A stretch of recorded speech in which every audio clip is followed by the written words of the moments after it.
Yeah. Legends ain't born, they built from the grind. From benches to banners, we sharpen the mind. We sharpen the sword and promise and swore that we going hard and leaving it all on the floor. Hey, yeah, we going hard and leaving it all on the floor. Hey, yeah, we going hard and leaving it all on the floor. Legends ain't born, they built from the grind. From benches to banners, we sharpen the mind. We sharpen the sword and promise and swore that we going hard and leaving it all on the floor.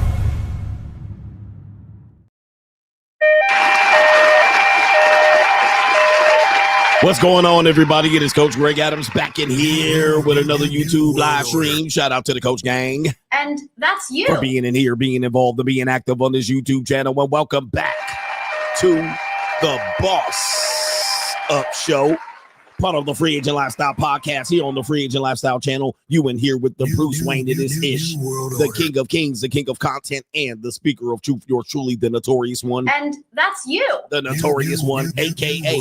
Mr. Coach Alini, better known as the Prognosticator, Coach Jadamas.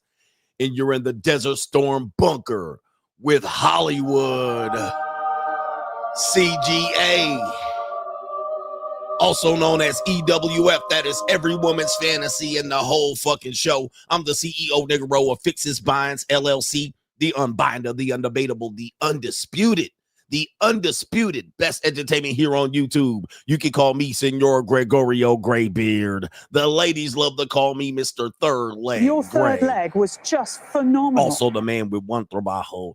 That is the ecclesiastical manosphere mid slapper. You're looking at the anointed one.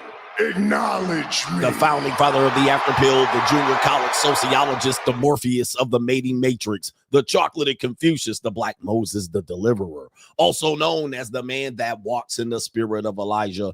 I'm the man with more nicknames than anyone in the game, but in case you forget those names, just call me CGA. See God, Allah, and I'll be the 14-time demonetized champion of YouTube. Papacito is here. Don Gregorio, the great Malo Poppy in the building. Hollywood CGA is back. Heel turn complete. New world order. We got a great show for you lined up today.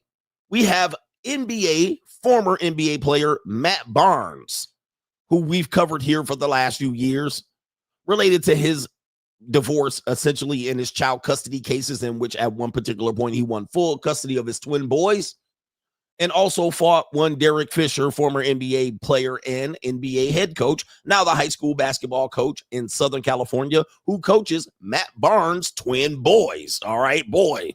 Oh, the humanity. Yes, indeed. And apparently they've healed their relationship for the betterment of the twin boys. Matt Barnes is now allowing Derek Fisher to serve as the high school basketball coach for his twin boys, and also the stepdaddy. I'm going to the streets. All right, sound effects. Oh, the humanity. Now Matt Barnes claims he's being extorted by an IG baddie that he never met.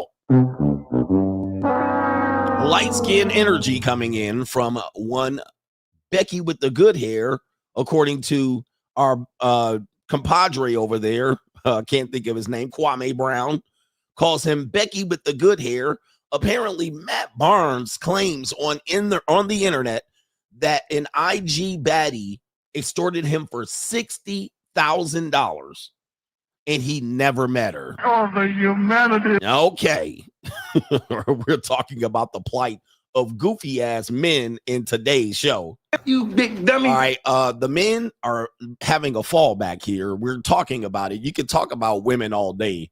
All right, but we got some dumbass men out here. Big dummy. All right. Now he's claiming on Al Gore's internet that he never met her. And he has provided the Cash App receipts of his dumbass sending her $5,000 a pop. Now, You big dummy. I'm going to tell you something, man. I spent a lot of money on some baddies. All right.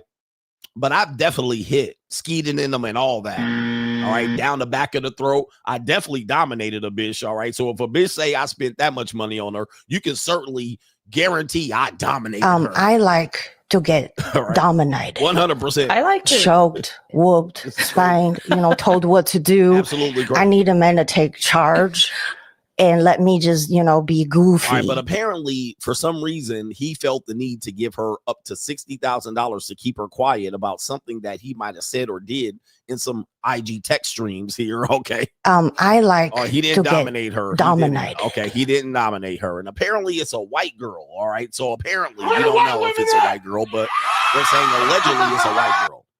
All right. So we got that coming up.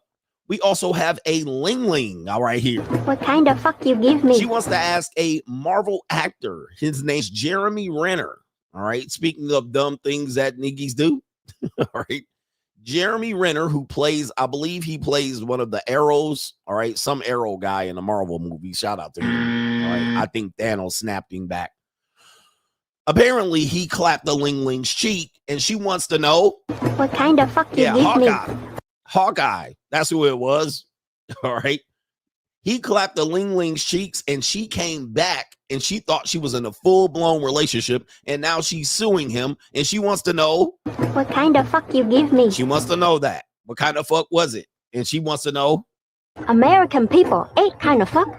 Love fuck, hate fuck, sex only fuck, breakup fuck, makeup fuck, drunk fuck, buddy fuck, pity fuck. All right, she's actually confused as to what type of fuck that Jeremy Renner gave her. What kind of fuck you give me? All right, and so now she wanted to stay and move in, said she thought she was in a full-blown relationship. All right, her name is, well, I can't pronounce it because it sounds like somebody sneezing, but there's neither here nor there. All right, so we got that coming up. We also have the inside view of marriage, all right, in relationships for the people who are curious. We have women cheating on men and men that took them back. We have a woman that jumped on Al Gore's internet to show how her husband asked for sex and why she's going to turn him down. And yes, it's going to end up in a gray divorce. And we also have a woman, another Ling. What kind of fuck you give me? Another Ling. All right, a Ling showing and demonstrating via a relationship marital skit that how her husband tries to give her attention when she's doing wifely duties and chores and she doesn't like it. All right. So she's going to talk about how she's going to snap back against that following CGA sentiment. We also have Ricky Tan. All right. What kind of fuck you give me? Ricky Tan. All right. He basically, it's Jackie Chan, not Ricky Tan. He talks about what he plans to do with this fortune. And he has 2 children. And of course, generational wealth is a myth to Jackie Chan. He's going to talk about what he's going to do with this fortune. So we got a great show for you lined up today, plus some straggle and sniggle theaters. Basically, a woman says pussy is supposed to stink. I smell pussy. All right. And guess what race she is? All right. She says pussy is supposed to stink and be musty. All right. What race do you think she is? All right, this show is going to be the best entertainment here on YouTube, and it's going to be off the rails at some particular point. But to contribute to today's show, $ the Notorious CGA on the Cash App, Venmo, Coach Greg Adams TV, PayPal is paypal.me/Coach Greg Adams. And that is near the top of the description box on the Free Agent Lifestyle channel. And you can super chat by clicking the link on the top of the live chat on the Free Agent Lifestyle channel. My sound effects are a little bit of a delay. It's like a half-second delay. So I'm a little confused. Let me see. Yeah, it's like stuff. It's like a full second delay at this particular point. All right, but anyway. All right. All right, anyway, I'm not sure what's going on. And is there any lag going on? We don't know what's going on today, man. I'm going to try to make it through. It's Thursday. All right, it's Thursday. We're going to have a good day. Today was a good day. Maybe I need to restart my computer. It's too late to do that now. All right. I hate when that happens. All right. It doesn't happen like when I'm planning the stream, just when I come back and now my computer's like, I want to go through a bit of a reset. All right. Don't mind me. All right. I'm going to be lagging now. Crazy shit. But we have some earlier contributors to today's show and last night, because last night I had an epic stream. I do see some lagging going on. Okay, it's not. All right, anyway. Last night, I see what's going on. Look at this shit right here. All right, remind me later. This fucking thing's trying to update. All right, this is crazy. Get off of my screen. All right, but last night I had an epic stream talking about Akash, the comedian, and his wife talking recklessly about him on the internet. So it's on the Coach Greg Adams channel. All right, if you guys want to watch, I'll pop up there every couple of days to do a stream They're not playing. I just pop up there and I get great views over there. I get almost 1,000 viewers over there for an unplanned stream. And that beats almost all of these jealous red pill niggas. Okay. All right. They love to talk about me. They be loving to talk about me for no reason. Like, I never bring them up. I don't care about none of these goofy ass niggas. All right. But they love to talk about me. But I love it because it keeps my name. It keeps my name all up in the algorithm. So keep talking about me. All right. It says, you know what I mean? People that think about you all the time. Maybe they rainbows. Maybe they Duke shooters, because they sure love to talk about a nigga. All right. And it's funny as hell. Somebody send me a clip and they be like, they're talking about you again. And I'll be like, huh? All right. Who? All right. Who cares about these guys? All right. They're irrelevant. And they're always going to be irrelevant. Like, they're never going to be relevant in any space, not even the manager. All right. But I love to be talked about. So keep talking about me. All right. Shout out to our brother here. And he goes by the name of John Quest. He says, now Andrew and Rachel only have to combat the idea that she's promiscuous, but the focus should be that Rachel is a baby trap and a groomer. 3 quick pregnancies without marriage, trap. He says, doing it to someone younger, grooming. AW is being used, which explains the substance abuse. Yes, it could be. I don't think he's in a happy relationship with that. I don't think he's a happy person. So yeah, she was younger. I'm sorry, he was younger. All right, finessed him. All babies were had outside of the marriage. All right, but it is what it is. Shout out to our brother MF Jones. MF Jones says, sorry for not being able to contribute for a while. Been too busy trying to boss up. From struggling at a warehouse for 6 years to now being licensed as an insurance adjuster for 4 states. Also, it's my 35th motherfucking birthday today, and it's Takeout Thursday. Shout out to our brother MF Jones for bossing up, and it's his 35th birthday today, man. Shout out to you. I love to hear that, man. And you've been around for a long time, and it's great to see that you're taking steps to boss up. All right, shout out to you. And he also adds that I also wanted to say, admittedly, I was PO'd about the price of the money mindset, but thanks to these nidgies fucking it up for everybody, I don't you. He says, I do the same as you kept inspiring me to do more contributions down the road. Shout out to you. Appreciate you, man. Keep winning. Shout out to you. Keep winning. You know what I mean? I be trying to keep it low prices, but everything going up. All right. All my expenses going up. All right. Hold up for a second. All right. Wow. All right. My computer is going crazy right now. All right. If you find a righteous one, Computer Blue. All right. They want to reset things and they're asking me to fix all these things. What's going on, man? What is that? What are they doing? All right. Shout out to our brother, Kaylin. Kaylin has something to say over on PayPal, and let me click the link. Kaylin says, did you see the clip of the female CEO nigger who fired her employees for having an affair while being married to other people? Okay. She also said that she would fire her employees who cheated, even if it took place outside the workplace. Corporations do this a lot. Your thoughts? Well, I mean, I think it's par for the course. Corporations can fire you for things that you do when you're not on company time. So why not? I don't know. All right. I think that's par for the course, and you got to be prepared for that. All right. And shout out to Kevin Blackman, says, I work in healthcare, coach, telling the motherfucking truth. All right. Shout out to you. And that was last night when I was distributing that stream. He works in healthcare. I'm telling the truth. The God's honest truth. Shout out to our brother, No Government Name BH, for the chat. Says the Energizer Bunny is in the house. Keep going and going and going and going. Shout out to our brother Terrence last night for the support during the stream. Our brother here, Preston, says that ecclesiastical head hit different. Shout out to the ecclesiastical head in the building out here. And shout out to the ecclesiastical head and hustle every day. Free agent lifestyle for life. Boss up. Never die po. And winners get the gold. Shout out to you. We are getting the gold.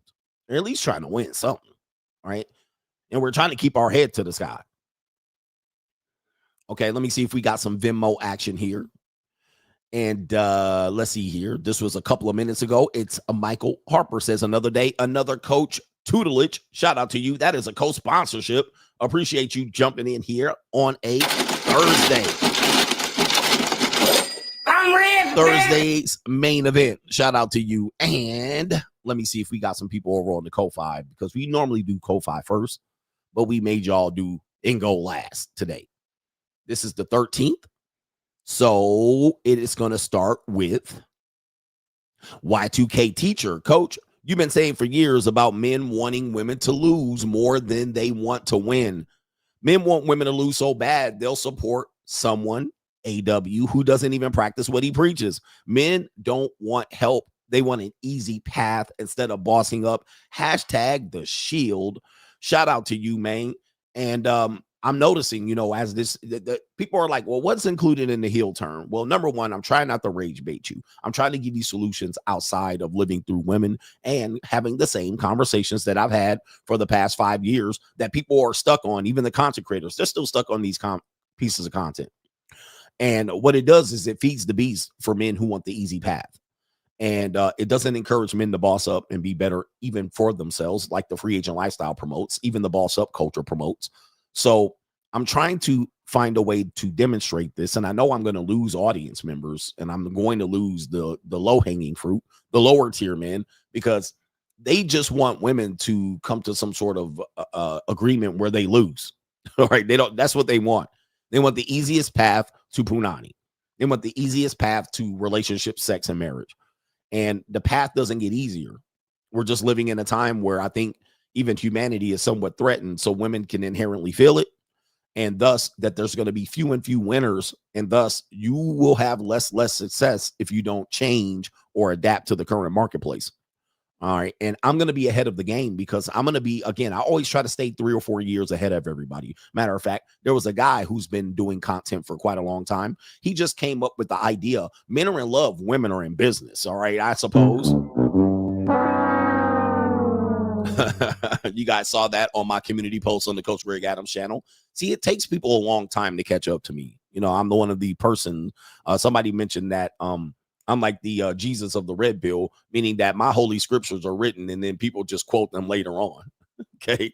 And people think they're coming up with an incredible concept. And I also think they understand that they're stealing from me verbatim, but that's neither here nor there. All right. But it takes them a while to come up with these theories and come up with these things that they hear other people say, not knowing it can be directly attributed back to the Notorious one. So I'm always going to stay 3 or 4 steps ahead of people.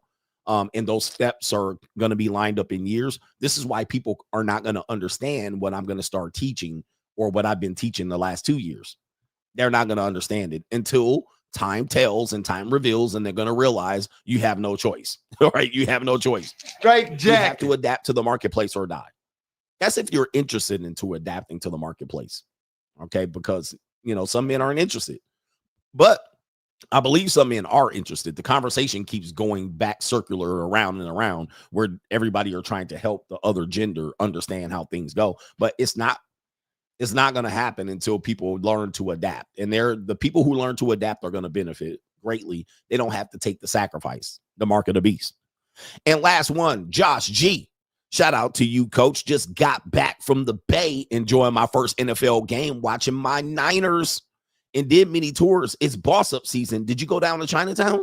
All right. Shout out to you in San Francisco. Better boss up, nigga. This is YouTube. I can't call San Francisco what I want to call San Francisco. All right. However, did you enjoy Chinatown? Did you enjoy the tours, the Golden Gate Bridge, Sausalito? Is it Sausalito? Did you enjoy the wharf, dinner down by the wharf? Did you have fun over there in Chinatown, Ling Town? Did you have fun over there in Oakland? Did you go to East Oakland? Did you go to Oakland Hills? Where did you go? Did you have fun? You went down to Santa Clara, I see, and enjoyed the football game. All right, so shout out to Santa Clara in San Jose. I used to live in Santa Clara. All right, he did. He went to Ling Town down there in San Francisco. Shout out to you. What kind of fuck you give me? All right, shout out to everybody in the Bay or the Yay area. We love y'all out there in the Bay. And San Francisco is home of Rice-A-Roni, the San Francisco treat. Yeah, Lombard Street. Did you go down that windy road, Lombard Street? Great areas of San Francisco if you want. All right, shout out to everybody in the Yay. But we're going to get on with this show, and we're going to start off on some Sniggles, Straggle and Sniggle Theater. Like, ride with me if you ride with me, you can slide with me if you feel like 550 on the 5 sticky, come get high with me, that's a deal, right? Straggle Cynical Theater. Let's jump into it and get warmed up. We're in the first hour of today's show. Do me a favor, hit the like button. And we have a player, a Mac niggy, all right? One of these mouthpiece niggies, all right? Let me see how many mouthpiece niggies. We got 2 mouthpiece niggies coming up here. And we're going to start with mouthpiece player from the Himalaya, Pimpin' Ashy Larry, number 1. All right, so here we go right here. And I don't know what this is. You can tell me. Listen, I've never been to a barbershop that put chalk line around the lineup areas. I'm not clearly understanding what the meaning of that is. Certainly, I'm supposing that you're supposed to wash this off, but we got player from the Himalayas coming directly from the barber shop, and he done got lined up and so fresh and so clean. He want to let these hoes know something. Put a little something in their ear. Girl, quit playing with me. You don't like the nigga more than me. You know what I mean? You better tell that nigga, break his heart. You hear me? I'm gonna break yours. Throw up the force when you see me. And that's on God, man. G-Mob the squad. Man, kiss my shit, and you niggas better slow down. I'm getting faster. It's K, the master. Nigga. Oh, my. What that mean? All right, so I'm not sure what kind of mouthpiece this is, but it is very crispy. All right. His hairline crispy and the mouthpiece crispy. All right. Goodness gracious. And his lips them been blazed by a whole bunch of Black and Miles for sure. All right. What in the hell is going on with this, man? Like, what is this? What the hell? I mean, he hella ashy too in the face area. No all right. way. Why is he so ashy in here, man? This is crazy. What is this mouthpiece? All right, he still think he cool. All right, ain't I still fresh? And what's going on with the curlies down here, the S curl in the beard? This is very interesting guy here. This is these are the guys that say they never paid for pussy. All right, 100%. Okay. Hey girl, quit playing with me. All right, hey girl, quit playing with me. Hey girl, quit playing with me. All right, that's what he starts off right there. That's a hell of a pickup line, gentlemen. When you see a woman next time, say, "Girl, quit playing with me." All right, that always is going to work. You don't like the nigga more than me. You don't like the nigga more than me. Is this Dirty Mackin'? All right, this is Dirty Mackin' 101. All right, he really smiling, player. You know what I mean? You better tell that nigga, break his heart. Better tell that nigga break his heart, he says, for the white people looking for a translation here. You hear me? Yo, serious, the eyebrows, you heard me. All right, boy, this is some sweet talk right here. I'm going to break yours. Oh, my goodness. Greasy ass lips. All right, Jesus. Throw up the force when you see me. Oh, and that's on God, man. G-Mob the squad. Man, kiss my shit. Is he still gangbanging at 50? He's still gangbanging. All right, at 50. All right, nice chain. All right, you don't have to buy real chains anymore, guys. They have they have chains that you can buy that are very fake. You niggas better slow down. Yes. I'm getting faster. It's K, the master. Nigga. Okay. Oh my goodness, man. This is crazy. All right, here. Hey, the humanity. he's somebody's type. He is somebody's type. Shout out to the mouthpiece niggas. All right. We also have another mouthpiece nigga here. And he is so convinced that the game is fucked up that he came in with the Pookie Shiesty mask. Yes, the Pookie Shiesty mask. Let's go ahead and take you to the video. Pookie Shiesty. All right, here he is right here. He says the tricks have messed up the game. Never lead with your wallet. White folks will have to translate this again, but bear with us, Larry C. We'll go ahead and get this translated in a jiffy. But let's start off right here. Stop it, fellas. He says, don't never lead with your wallet. This is for you goofy ass niggas that be out here leading with y'all wallet, tricking and paying for pussy. You niggas is the reason why these hoes feel like they can talk to a real nigga any way they want to. Y'all the reason why these hoes is sending they OnlyFans and Cash Apps in niggas DMs when all they said was, hey, how you doing? Y'all the reason why. And then you niggas got the nerve to be mad when the bitch leave you when your fucking money gone. What you thought, nigga? You thought she really loved you, nigga? No, you led with your fucking wallet, so she put her hand out, nigga, and accepted it. Drained your fucking pockets. Your pockets on E. Now you ready to beat the bitch up. Now you smacking her the fuck up. Oh yeah, you niggas be taking pussy too. Yeah, let's talk about it. The niggas that be spitting, doing all that tricking and shit, them the niggas that be taking pussy, beating up bitches and all that shit. You know why? Because them niggas feel entitled.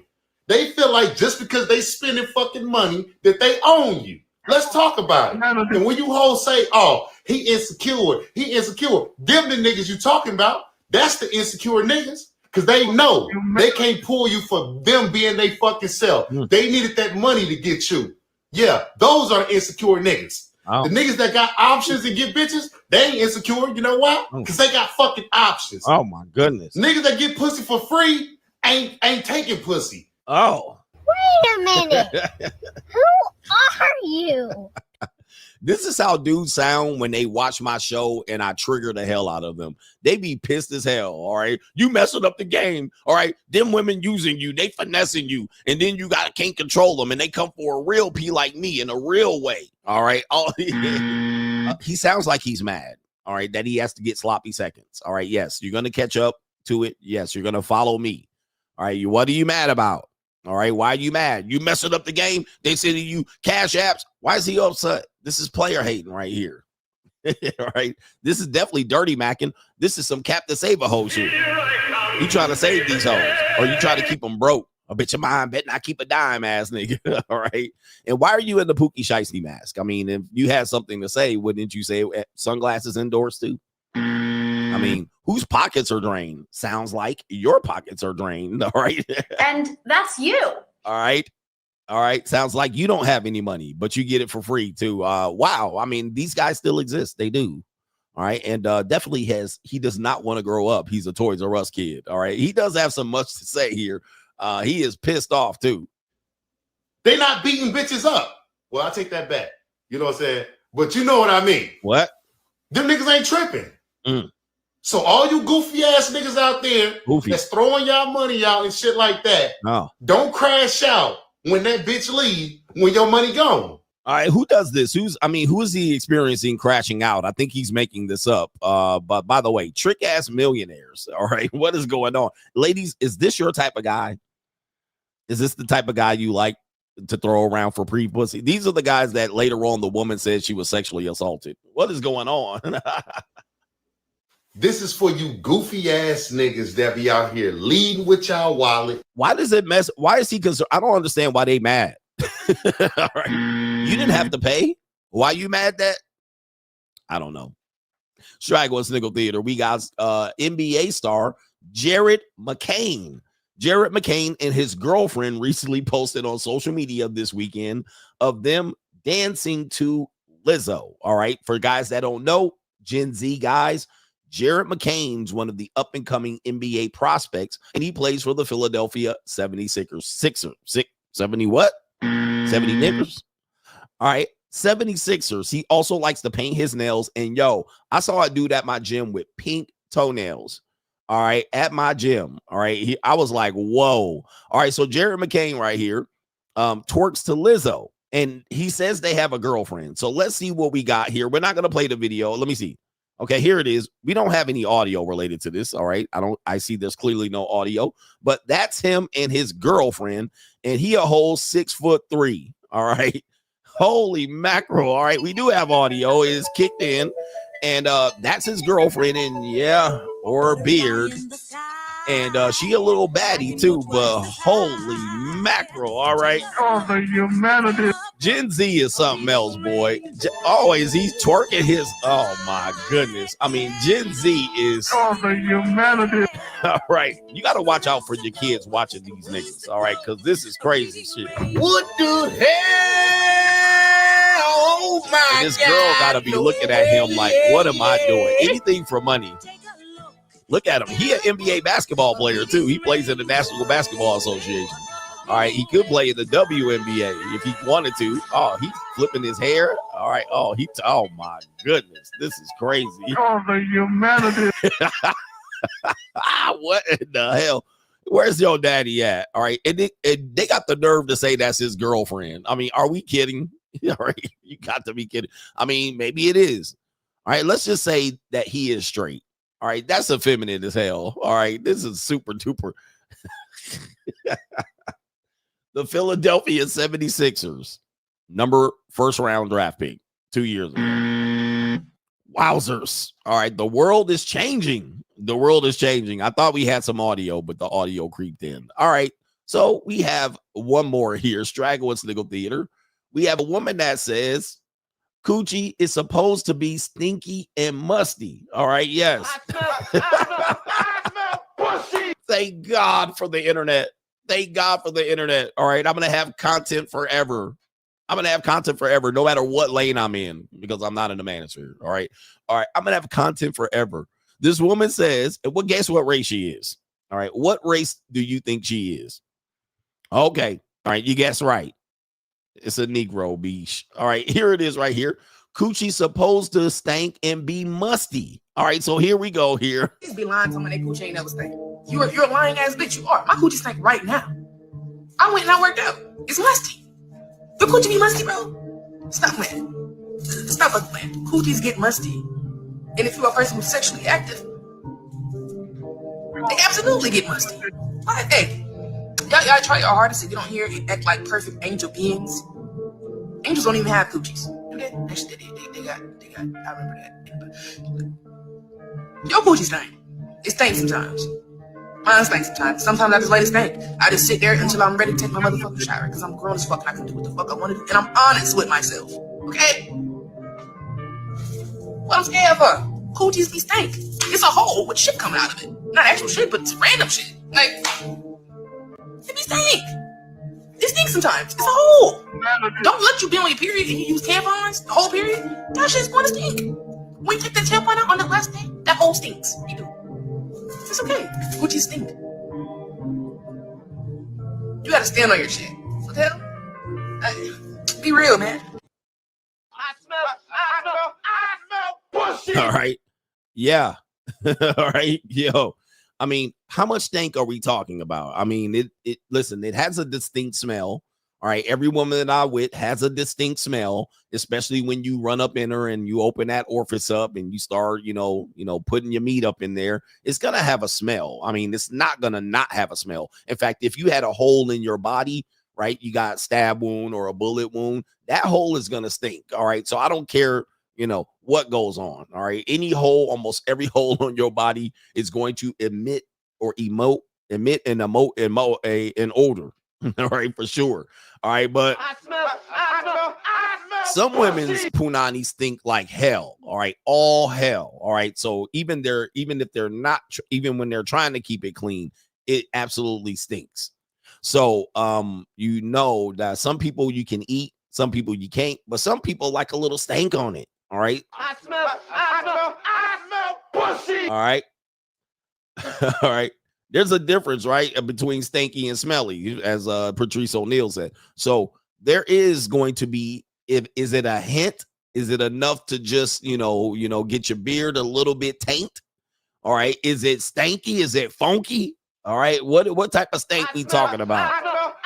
But some of you nasty niggas will go down there and still. Did you eat that cat? Eat a funky cat. All right. That's Straggle and Sniggle Theater out. Like, ride with me if you ride with me, you can slide with me if you feel like 550 on the 5 sticky, come get high with me, that's a deal, right?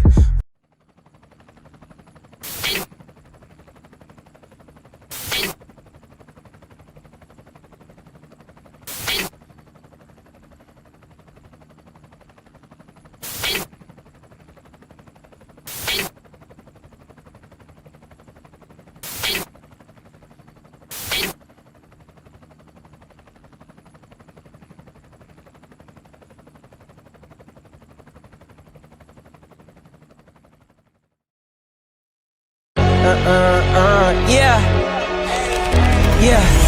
Legends ain't boring, they built from the grind. From benches to banners, we sharpen the mind. We sharpen the sword and promise and swore that we going hard and leaving it all on the floor. Hey, yeah, we going hard and leaving it all on the floor.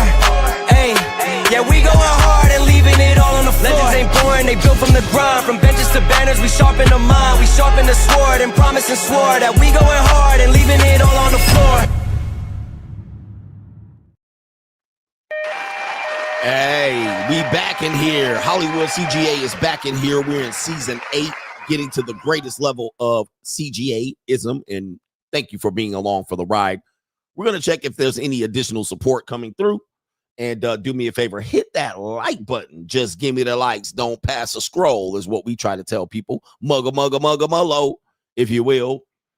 And we got our brother, no government name, DW. I'll be in Vegas for the Cowboy Raiders game on Monday. I'm hoping Dak and the boys ecclesiastically kick some Raiders ass. Both of our teams are terrible, so I don't know what's going to happen.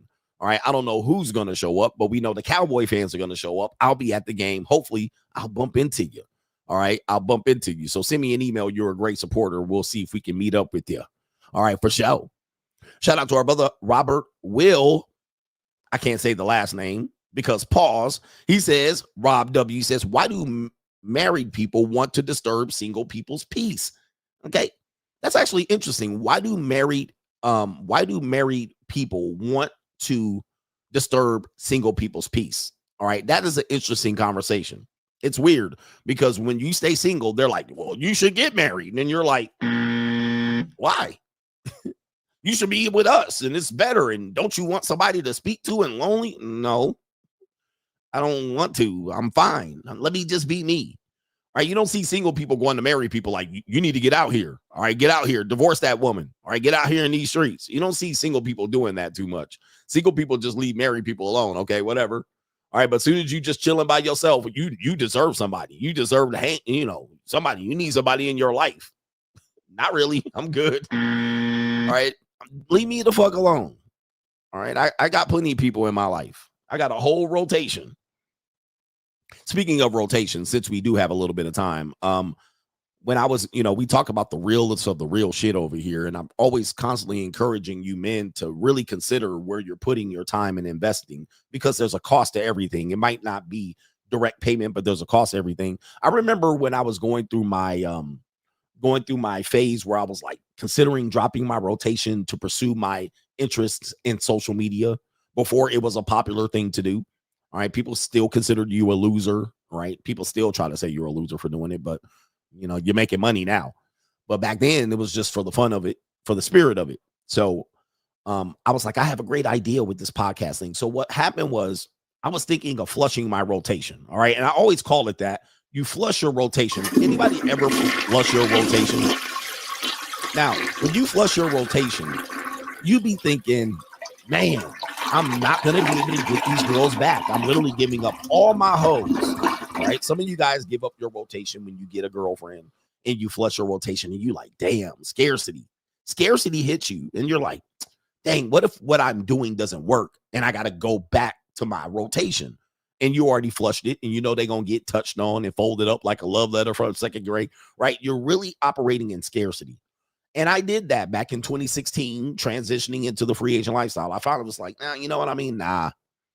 But sometimes in the back of my head, it's like, damn, I'm never going to get these girls back. I'm flushing my rotation. That means if it doesn't work, what I'm doing, I got to go out there and build a new rotation, build a new couple of regular girls, build a couple of these pogs, build a couple of young tenders. You know what I mean? You're trying to figure out how to do it. And that scarcity hits you. Now, if I think back, that's almost been 10 years. All right, it's been 9 years going on 10 years ago. None of them women I would fuck in my rotation right now. None. It wasn't that they were hideous. It's that, nah, they too old now. They're way too old. None of them women I would take back.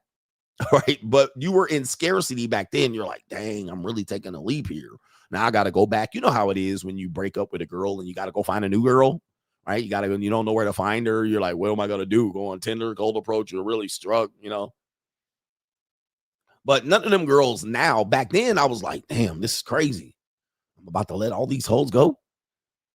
Right.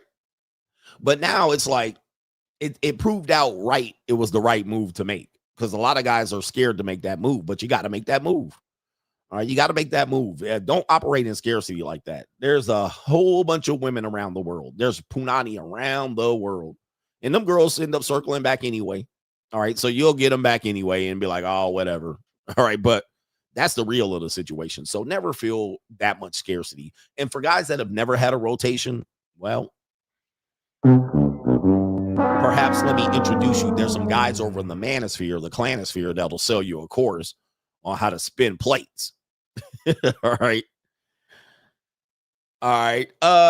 Shout out to our brother Thomas the Tank. Thomas T says, did I up the price of my co-sponsorships? Nope, it's the same price. 50 ball. Shout out to you. it's a 50. And let me see.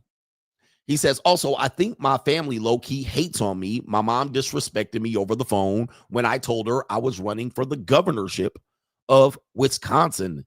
He says, they are do-nothing losers, and my vision is for greatness. Boss up my nigga, free agent lifestyle for life.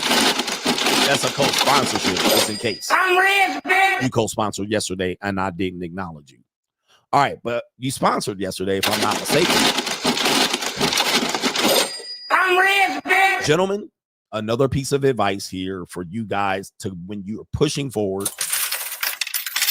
When you start breaking your family curses, generational curses, when you start stepping out ahead of where your family's expectations are of themselves and you, when you start making money moves, shout out to Cardi B, you're going to find out that the first people who are going to hate and doubt on you are your family and your current friends. Unfortunately, that is mostly the case. Not always the case. It's mostly the case. And it will be your closest family members. They're the ones that are not going to see the vision. This is why even the closest people who watch me on the fence, they don't see the vision of Hollywood CGA. They don't see it because they're still constantly wanting me to be, you know, Red Pill Ranger CGA, nice guy CGA. They don't see it. They still want you to be there. It's working for you. Just stay there. Why go out and do something different? Well, I want to do something different. New world order. Okay. So these are the first people who don't see your vision, and they are going to least likely to support up front. So even when you have lofty goals, he's running for governor of a state. Your family members, you would think they would be like, cool, you need some signs, you need some marketing, you need me to hand out some flyers, you need me to be your campaign manager, you need some donations. They're not going to do it. They're not going to do it. So you have to win over strangers first and develop. And unfortunately, this is not always the case, but it's mostly the case. You'll have to win over strangers, and those strangers' support will actually give your family members the message to either support now or be left behind, and you won't get a chance to support. Sometimes some family members will jump on. All right. They'll jump on board and say, I see what you're doing. They might even just be like, I see what you're doing. Keep doing it. And they might mind their own business. Some family members might join in and say, hey, how can I help you? Because I'm available. Some family members will just keep watching you and hope you fail. Okay. And same thing for me in this space. People are just watching me waiting to fail. All right. And you cannot, the biggest evidence of that is, I want you to think, how many people cut videos on me in the last 2 or 3 years since the Hafiz video? Since the Hafiz video, it had been 3 years before anybody brought my name up. I think only maybe 1 or 2 people made a diss video. It was the Duke guy and the old guy that looks like Skeletor. All right. They might have dropped the video here and there. Nobody else talked about me. Nobody else said CGA said this. Nobody gave me any positive shine. No one said CGA is a leader in this industry. Nobody said anything. People just swagger jacked all of my popular sayings right here. And all the people just was watching, waiting for me to fall. When is he going to fail? When is he going to fail? Okay, he's demonetized. Okay, when is he going to fail? All right, yep, he's still going. All right, damn, he got 2,400 people in the live stream. Okay, wow, what's going on? Okay, just waiting for it. The suit will drop. One of these JUCOs are going to expose him. All right, and they're just waiting and waiting. They'll wait 2 or 3 years. Just think about it. It took them, they waited 2 or 3 years to try to find a piece of failure. And they had to manufacture failure in their mind. But it was a split decision. Even people that didn't support me was like, nah, CGA still won. So even when the failure was apparent, they could not wait to tap dance on my grave. That's what family does. They're waiting for you, even though you might succeed, even though you might fail, all right, in your endeavors and continue to, it's going to make you better and it's going to build up your reputation and your status. They will still wait for you to fail. Because it's better for them for you to fail than it is for you to succeed. Why? Because they didn't jump on at the right jumping point. Okay. So they're feeling guilty about now doing that. So their best addition, their best result or outcome would be for you to fail. So then you can just fall back down to them and be like, well, I tried. And they'll be like, well, you know, all right, it is what it is. Welcome back. Come on back home. All right, so that's what they're doing. They didn't support me initially. They didn't support you initially, so they missed the window to support. They missed the window to jump on. So now their only hope for you is to fail. And this is any entrepreneur, most people that are trying to break family curses, most people that are trying to start their own business. You're going to get more support from strangers than you are from people in your space or that you're related to. Yep, 100%. So it's a sad thing here, but that's a big lesson that you better be prepared for. Yes, your family members and friends, your closest people. And I've done that several times in my own life, started things and tried to have some, some things that I aspire to be, and they didn't support. All right. They didn't support. They act, I'm putting on the show. I'm going to do this thing. Oh, I'm going to be there. And then they forget, oh man, I had something come up. I'm sorry, man. I couldn't go. And then they didn't plan on support. Shout out to our brother. Last one. It is, let me see what we can do here. No government name says the Mitchosphere and Tradcons hate CGA because he exposed how most men are losers and hate and want to control women. He says CGA said it with his chest, with his government name. No beanie, no TRT needed, actually living what he preaches with receipts. Who else can say that? Am I leaning? And somebody says some people will try to sabotage you. Yeah, some people will try to sabotage you, even your family members too. Yes, and friends. All right. Shout out to you. Yeah, man. Sad reality going on here, but shout out to the space. Shout out to the space formerly known as the Mitchosphere. All right, what do we got next? We have fuck you, boss up. All right, the boss up mentality. Coach don't give solutions. He just keeps saying boss up. We don't know what it means. If you don't know what it means, you're an idiot. All right, I just gave you some gems about bossing up just about 3 minutes ago. All right, and what to do and how to respond to it. But because you're dumb and you're a Neanderthal and you're slow, you can't figure it out. Okay, so fuck you, boss up. We're going to go to the first video, and we're going to see what this guy says right here. Let's go to Wendy's. All right, we're going to Wendy's, and this is no job shaming. This is a Wendy's employee. Somebody asks him if love is more important or money. Is love more important or money? So we're going to play here, and it's 17 seconds, but listen to the question, and I'll go ahead and read it back to you guys. But let's listen to the video. Would you rather have $1 million cash or a good ass wife right now? I'd rather have a wife. Why would you rather have a wife over the cash?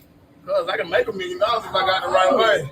That's good. Hello. That's the first man you ever heard that. All right, for the people who didn't understand, the guy asked him, would he rather have $1 million cash or the love of his life? All right, I believe that's what it is. Here we go. Would you rather have $1 million cash or a good ass wife? All right, would you rather have $1 million cash or a good ass wife? All right, that should be an easy one. All right, that should be a no-brainer. You can buy a wife. All right, you can buy a wife and give her an ecclesiastical marriage and a prenup. And he said, right now, I'd rather have a wife. Why would you rather have a wife over the cash? Because I can make $1 million if I got. All right, so he said, I would rather have the wife because I can make $1 million with the right one. Now, let me tell you what happened. I'm going to tell you what happened, gentlemen, and many black men can report back to understanding this. First of all, he's a manager at Wendy's. All right, more than likely, he looks like he is distinct from the other group of people. So I'm going to turn the volume down. He looks like possibly he might be a man. I'm not sure. I'm not sure what he is, but he does have a green shirt on. And normally that's a distinction between the regular employees of the Wendy's, but he's working at Wendy's. He probably had a hard time in life and he probably was cool and peaked in, 19 and probably served a bid. Definitely looks like he's pregnant. Okay. Body out of shape, washed up, nappy ass hair. And what he's trying to do is he's turned his life over to the Lord more than likely. And what these black men do, they're groomed in to be simps. All right. They're not naturally born simping. All right. But they're groomed into it. So they want to, appease to the women. They want to appease to the women. I'd rather have a good woman because with the right woman, all right, but with the wrong woman, you'll be broke. And there's a 99% chance you'll pick the wrong one. Working at Wendy's, you're not going to get the right one. All right, let's talk about that. So he's trying to appease to his female audience, and possibly he might have a crush on one of these women, looking like the lunch lady over here, holding a couple of slices of pizza. I don't even know what this is. So he's trying to appease to these women. Okay. And that's how he getting caught up in something completely ignorant to say. Now, again, he doesn't say, I know what wife I would choose. He says you could make $1 million with the right one. Again, coulda, shoulda, woulda. If we're fifths, we'd all be drunk. And everybody can understand that analogy, but of course somebody couldn't, and I was incoherent. But if we're fifths, we'd all be drunk. Coulda, shoulda, woulda. With the right one, I could make $1 million. Now, let me just do this, okay? Let me just do this. Based on my calculations, all right, based on my calculations, even this Wendy's worker will make $1 million, all right? And that's the sad reality of Americans is that, let me look at the calculation here. Let's just say he's the manager and he's pulling in $18 an hour. That's being very generous, all right? We're going to do some CGA math here. Larry C is covering his eyes at the moment. Let's say he's working 8-hour shifts a day, all right, 5 times a week. We times that by the months. That's $2,800 in the month. Let's just say that's tax-free dollars, right? Just to make it clean. I'm going to times that by 12. That's going to be $34,000 a year. I'm going to times that by 30 working years. That's $1 million. All right. Just for people who didn't know. Okay. That's $1 million. So even he's going to make $1 million. All right. Of course, that's before taxes, but he's going to earn $1 million. Now, most people don't think that that's true, but most Americans, like, this is how rich we are. We're all going to earn $1 million. Now, we're not going to net $1 million, but that's how rich we are as a country. And you can earn $1 million working at Wendy's. All right. Now, here's the problem. The problem is that he's going to turn down $1 million, all right, working at Wendy's. I mean, the thought process of this is absolutely insane. This is your big dummy. This is your big out, and you have a guy basically saying, "What if scenario? What if I had gave you $1 million? Would you take it, or would you go get married to the love of your life?" And he still picks the love of his life. Okay, he still picks it. He still picks, and he then says, you're going to make $1 million with this woman. The problem is, I just proved you're going to make $1 million without her. All right. Now, if you make $1 million at Wendy's, you're going to lose almost all that money with the love of your life. All right. So even if you made $1 million, or you made $1 million, all of it or most of it is going to go to her. I mean, you big dummy. This is crazy. This is crazy lack of boss up skills, man. This is a crazy poor financial decision. Boss up, nigga. All right, these guys want love so bad. All right, and you can't even guarantee. Like, we know we're getting $1 million. You went back to the land of make believe. If I pick the right one, I can make. If I can do that, I can make $1 million back. Like, this is atrocious mindset. All right, take the $1 million. Even if you don't know what to do with the $1 million, take the $1 million. All right. I don't think all the strippers and the cocaine dealers would probably be happy for you. All right, to take the $1 million. Goodness gracious. We have boss up mentality. We have a 17-year-old boy. All right, they call them boys because yes. Okay, you know, they call the girls and children and all type of shit. It says 17-year-old person speaks straight facts. Young bro giving out free game. Most dudes don't even ever learn until they're grown. All right, grown. All right, this is some ebonic shit. Check out this young fella and let's hear what he has to say about life advice that he would give to his 17-year-old self in the future. Here we go. What are you doing? I'm on the phone. Okay, I have a quick question. Can you get your hair out of your face? What advice would you have for another 17-year-old? Don't trust women. Just get some money. It's that simple. It's that simple. This is a hard thing for men to do. It's that simple. He said, don't trust women, just get some money. Yes, sir. All right. And that's exactly right. He has the right mindset. See, this is when people try to, because when they hear this, they're going to be like, oh, don't be like that. All right. Don't be like that. Don't be so jaded. All right. Don't be like that. Trust women. You can trust women. You can fall in love and be a whole woman that has a history of a lack of trust issues with men. All right. There's no man in her life that trusts her. He right on the button right there. Hit the nail right on the head. Even he knows. Don't trust women. Just get some money. Don't worry about that. We can worry about that shit later. Even I had to learn that later in life. All right. Don't trust women. Just get some money. That fucking simple. All right. Unlike the Wendy's nigga that gave up $1 million, tried to get the love of his life so he possibly can make $1 million. All right. This guy figured it out early enough. No Wendy's in his future. Let's see what else he has to say. What? Don't trust women. Just get some money. That's your advice? Yeah. What other advice do you have? I'm going through it right now, so that's my advice. All right, so he going through it. Somebody broke his heart. You could tell from the beginning. Yep, somebody got him. All right, unfortunately, and everybody got. Gotcha, bitch. And the mom was appalled at that particular response. Never ever talk to women. Honestly, I think we should start a women's trend, and we should only love our mothers, sisters, and grandmothers. But we should stop talking to women for like 5 years. Hey, and just focus on money, and then we all be up. And then by the time the 5 years over, I think these women will have learned a lesson. Oh, and they'll stop doing crazy stuff to us. All right. Well, this is interesting. I halfway agree with him. I'm like 75% agreeing with what he's saying there. He's like, just take 5 years off. You get your heart broken. You're jaded. Go get some money.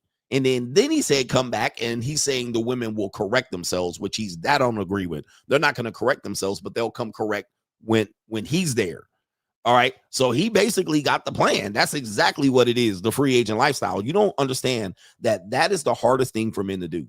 That piece of advice is the hardest thing for men to do. Okay. Because it's hard for men to get their vision correct in the absence of women temporarily. They think they're going to lose and there ain't going to be no more women by the time I get up. There going to be plenty. Okay. Now, there's some people that would say men should marry young and women should marry. I say the same thing. Listen, I don't disagree with these notions, but I know most women won't marry young. So what's the point?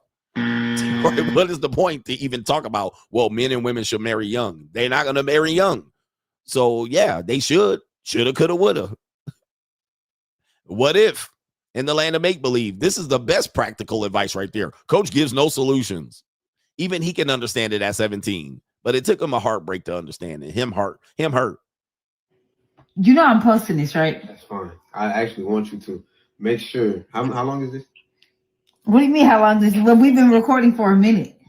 Good. Yeah. I hope y'all watch this whole minute because yes, like, I'm letting y'all know like these women, they like don't trust them. What about your mom? Not said only our moms. We should only trust. I know, but I'm a woman first before. She man, listen, this is sad that the mom is doing this to this young man. She's not being sympathetic towards him at all. She's not showing any empathy at all. But these are supposed to be the people that are empathetic here. He's right and she's wrong. All right. She's not even showing any empathy towards her son. She's now playing the whole, but I'm a woman. All right. And this is why men just be like, just leave me alone. All right. I don't want to deal with this. He can't even escape it from his mom. He tried to give her the benefit of the doubt. He tried to give her the benefit of the doubt and say, okay, I'll trust you. All right. Which he shouldn't. He shouldn't trust her to that extent. Not like she believes he should. But he's even saying, hey, okay, you're different. And she's now gaslighting him and giving him the exception to the rule and all of that. Instead of saying, okay, how can we support you through this? How can we get you through this? She's now berating him. This is crazy. It's sad to see, but this is how men become son husbands. All right. This is how they become son husbands. Good luck to this guy. I'm appreciative of him being confident enough to say, post that shit. Your mom. No, you're not. Out of my eyes, you're my mama first. So I don't want to hear none of that.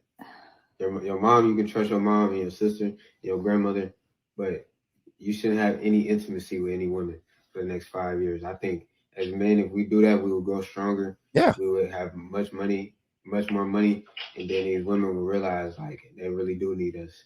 All right, so he's still he's almost there. You got to give him credit for being 17 years old. He's not all the way there where I 100% agree with him. He's still got a little bit of red pill ranger in there. He's still a little hurt.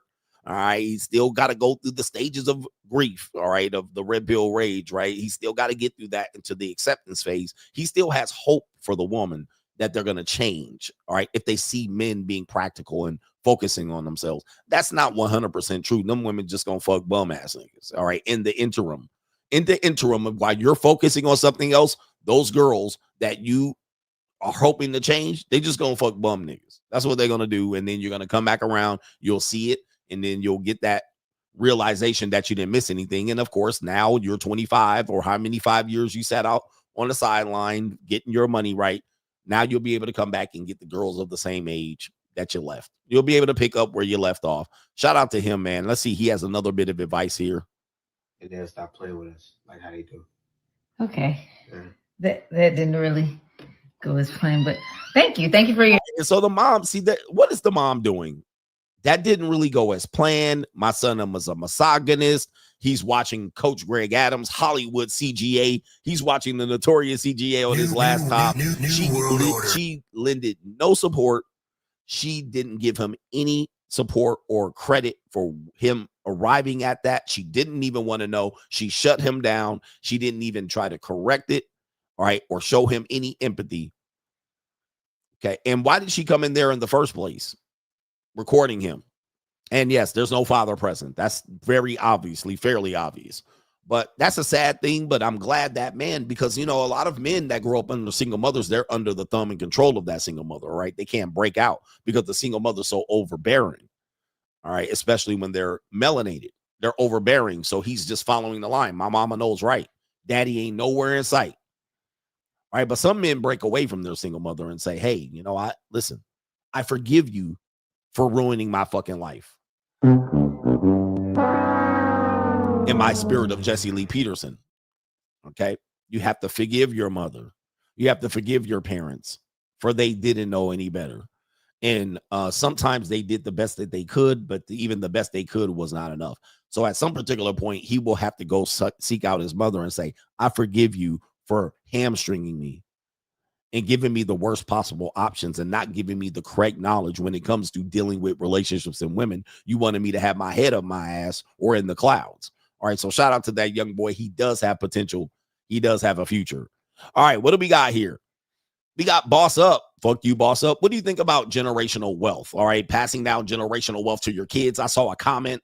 All right, says CGA telling these guys to be free agents. Meanwhile, he has 2 kids that he's going to pass on his generational wealth to. All right, I've already addressed that. All right, I arrived at this particular point of my life with the free agent lifestyle philosophy after marriage and a divorce. Now, if you guys want to go through the same bullshit that I went through, you're welcome to go through it. It's very painful. It was a very painful experiment. It wasn't that I just had kids and I got them enjoying my generational wealth and I'm saying, guys, don't have any babies. All right, that's not what happened. It was painful. There were good times and there was a whole bunch of bad times. And it was very expensive. And here's the thing. You can't put babies back in the pussy. So I can't put kids back in the panocha or in the vagina. I can't just wash my hands of my kids. Like, you can't just do that. So would be unfair. It's not hypocritical of me to teach this message to you. And by the way, I never really say don't have kids. All right. I've actually been very conscious to tell you to make sure I am not communicating that you don't have kids.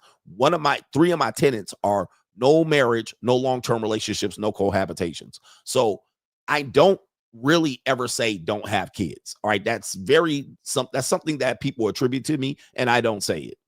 All right. I don't clearly come out and say it. I give you solutions on how to have children. All right. But what I'll tell you is legacy niggas is costing you. So you guys got to pay attention to what I'm telling you.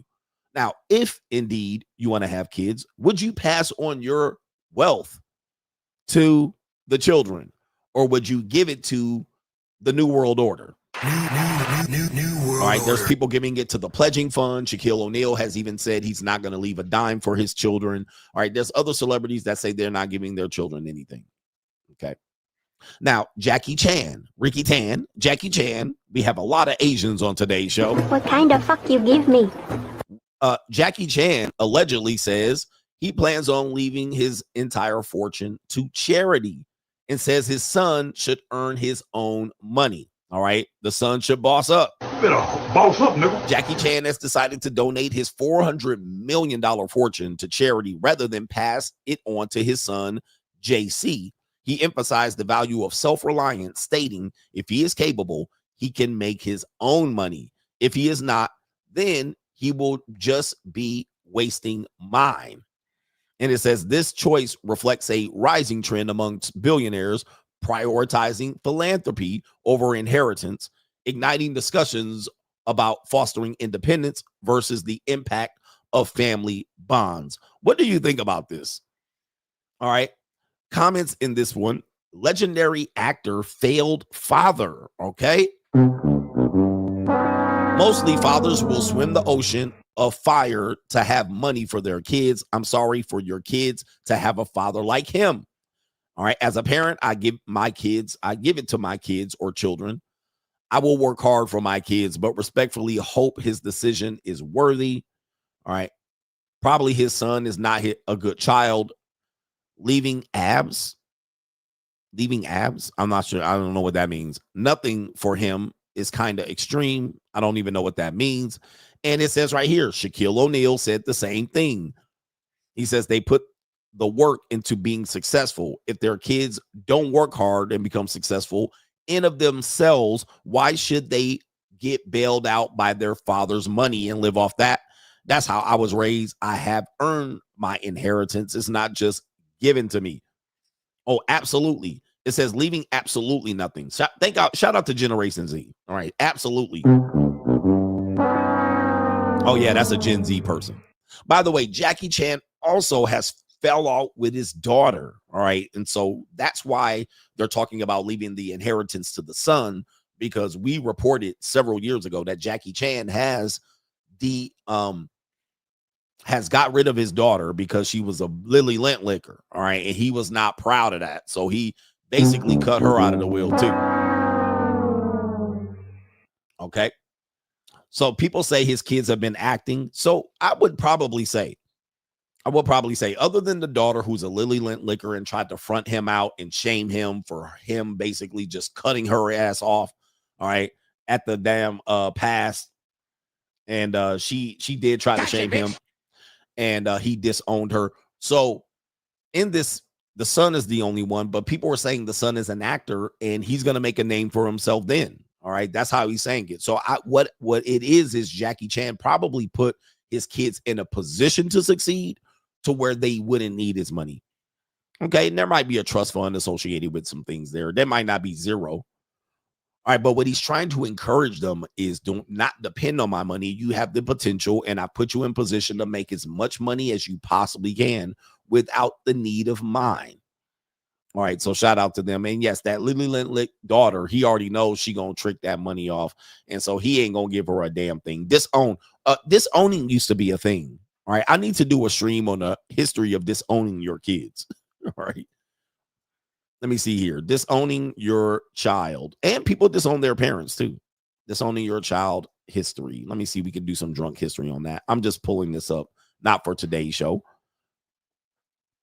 But that disowning your child was a big thing, writing them out of the will. All right. And what happens is today is that people will say that if a parent disowns a child or the parent does some of these things, put parameters and they put boundaries on their money or success, they'll say that the parent's trying to control the child. And so children will say the parent's trying to control me. Like, for instance, if a parent, and this is typically of weak-minded parents, unfortunately, this is how people don't get ahead. What'll happen is, let's say a parent says, okay, I save money for your college. All right. You're going to go to college. You're not taking a gap year.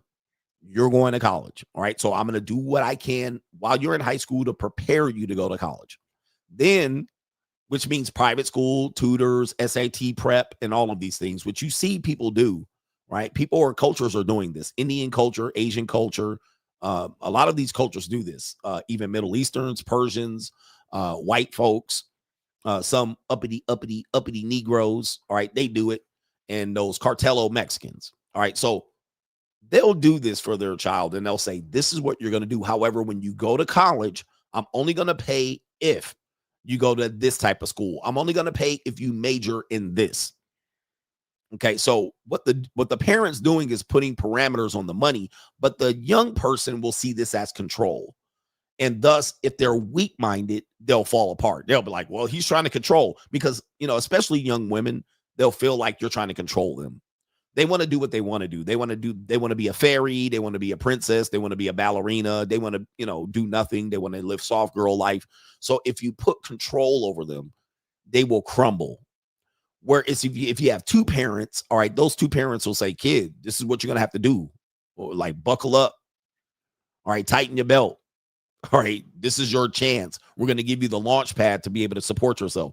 So some people will go to their therapist and say, well, you're controlling her, and she feels like that if, or he feels like that if, you know, you're putting these parameters with your money, that you're dictating what they're going to do in life. And you're like, you goddamn right. Like, how was that bad parenting? Well, in Generation Z, for you guys to know, and Generation Alpha, this is going to be considered by outsiders of your family to be bad parents.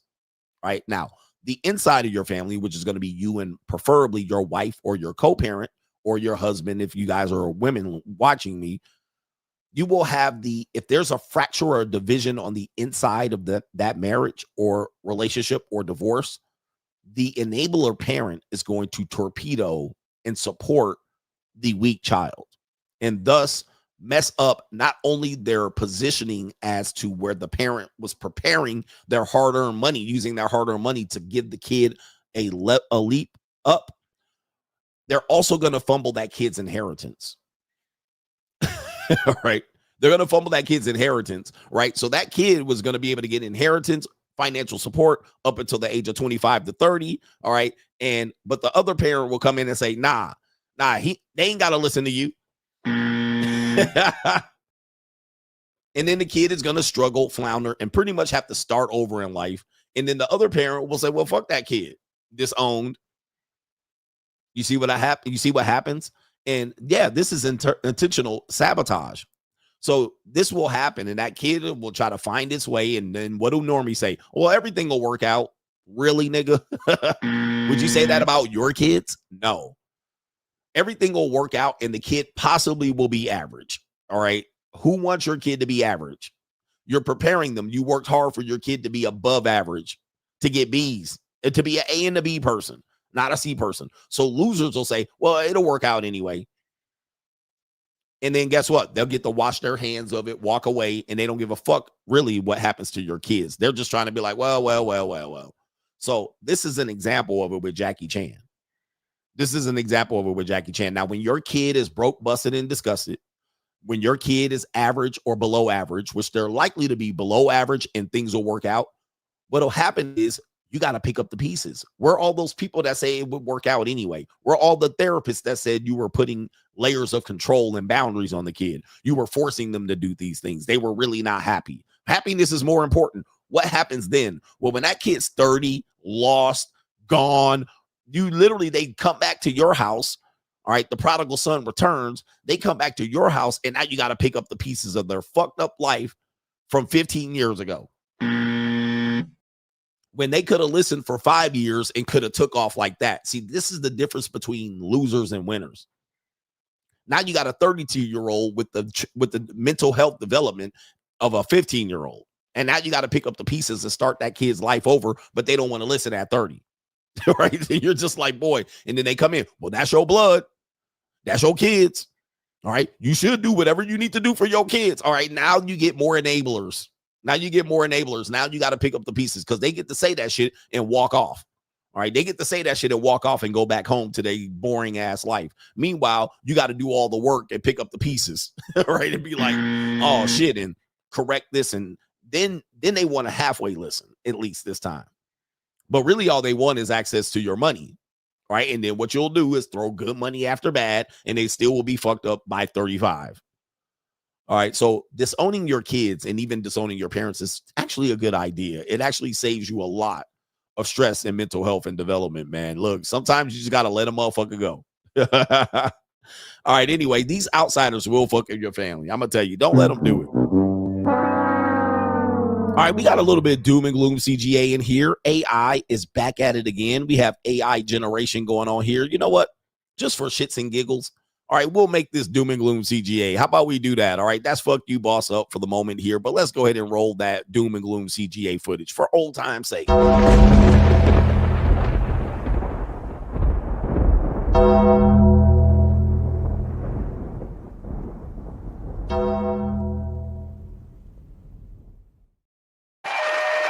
and gloom CGA is still brought to you by the Whoa, what a throwback. All right, a little bit of doom and gloom news here. We got AI in the building. All right, this says a footwear company has decided to make a machine to transform their Henderson sneaker into an AI-produced sneaker instead of a handmade sneaker. Let's take you to the footage. This is the robot that's transforming shoe manufacturing. A job that once took 60 workers is now done in just minutes. It's fast. It's efficient. From the screen, you can see the shoes. It's AI technology, and it's making your shoes. This production line on one shift will do 150,000 pairs a year. Summit's Footwear Inc. is the first AI-powered, semi-automated sneaker factory in the nation, and it's located right here in Henderson, Nevada. By the next 3 to 5 years, we plan on 50 production lines with the output of 20 million pairs of shoes a year in Las Vegas. So how does it work? As you can see, there's no overspray of glue or anything of that nature. Summit's production line relies on patented advanced automated technology and 3 robotic arms that ensures that the glue that secures the shoe sole is evenly dispersed, a task that was once done by hand, cutting a 60-person production line to just 10. We can train a worker within 1 week's time to get them to understand how to do production on sneakers. We would like to change it around and make it Shoe City. We'll make it shoe capital of the United States. All right. Okay. All right. The Chinese people are going crazy right now. All them people making Air Jordans in China. All right. Your job is on the line. All right. At this particular point. What kind of fuck you Shout out give me? to Henderson, Kentucky, Nevada. All right. Putting 50 people out of a job. All right. Overnight. All right. But I don't even heard of this shoe company before, but they're apparently saying they're going to invest in several of these particular production lines. We plan on 50 production lines with the output of 20 million pair, replacing at least 50 people. So shout out to that right there. And people says don't buy from them so they can close the business. All right. Okay. Boycott.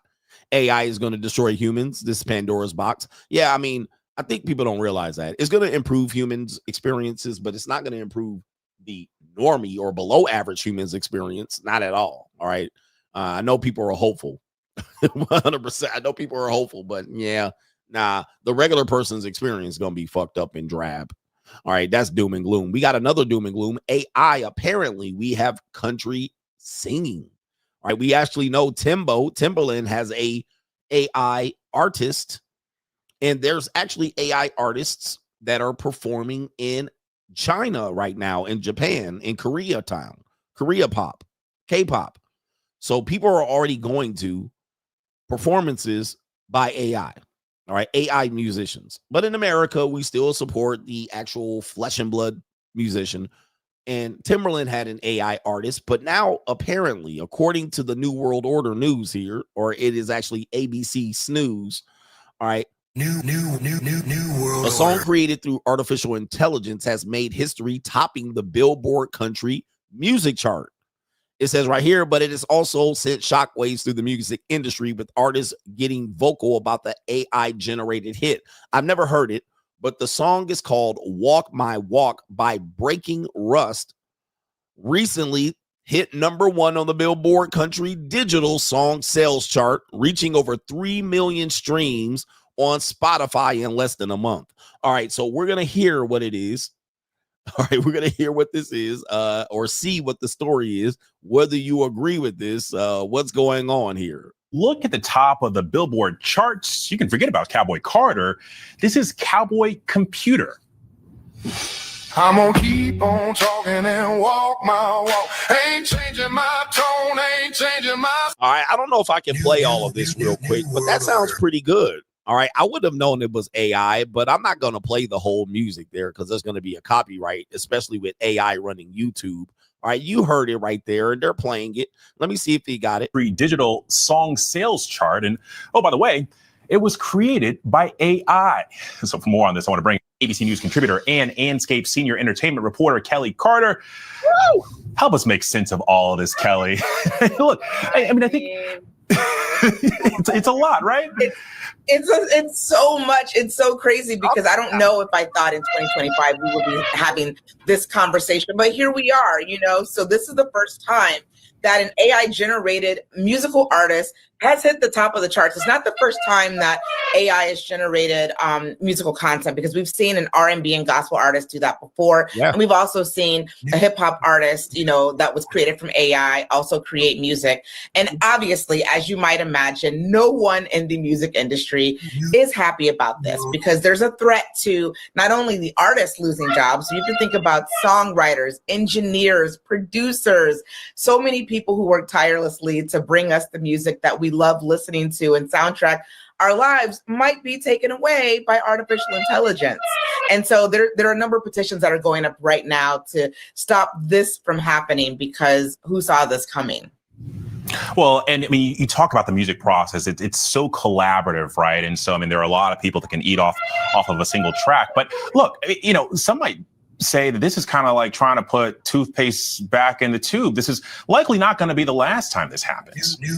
No, I don't think that it is. I think we honestly should just brace ourselves for more of this coming and just kind of, you know, deal with it as it comes, each song by song. I mean, I'm kind of waiting for a really big breakthrough moment. And I think it might come, you know, for an AI artist to really kind of cut through and become a big deal. I don't think that we're that far off from that happening. And again, no one in the music industry would be happy with that at all. But I don't know, like you said, if you can put the toothpaste back in the tube on the. Yep. Oh my goodness.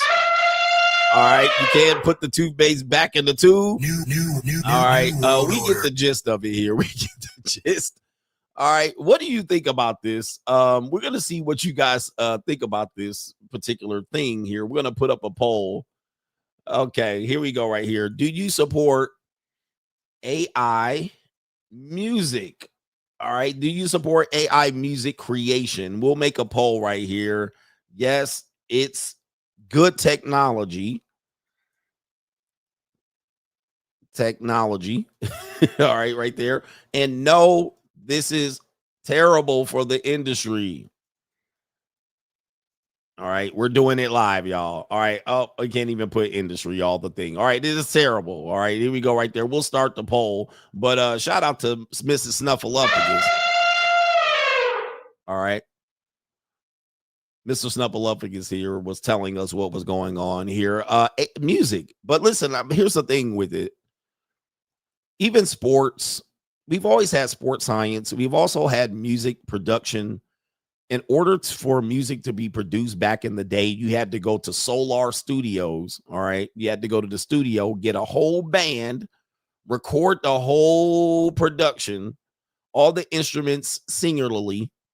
You had to get the band to record it and do the drum beat, get the drummer and get the bass guitar and get the whole this on. You had to get the whole thing.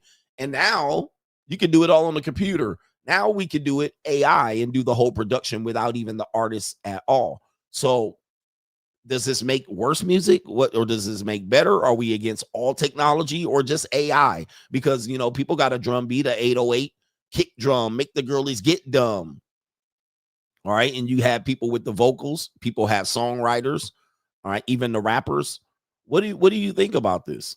All right. Because we've always had advancements in things. Is this going to be over the top since what's the difference between people using a synthesizer versus a piano? All right. I don't know. I don't have it's a double-edged sword. Yeah. I mean, I don't know. It's tough because now humans have to compete with that. Not only with the vocals and the lyrics, you got to compete with a machine who's going to do it way better than you almost every time. That's the thing. They're going to do it way better than the human, and they're going to do it at a better pace. So they can kick out more albums and more hits way better than a person can do it. And judging from the performance of the song, I can't really tell the difference between, especially since it's country. I listen to country music from time to time. I'm not against country music, but if I'm listening to this, you can't tell the difference between him and other country. At the top of the Billboard charts, you can forget about Cowboy Carter. This is Cowboy Computer. I'm gonna keep on talking and walk my walk. Yeah, man. I mean, yeah, that's awesome. Yeah, that's going to be tough to beat. I'm not going to play the whole song, but that's pretty good. All right. It's pretty good. All right. So AI taking over. That's Doom and Gloom. Welcome back, Doom and Gloom CGA, for the interim.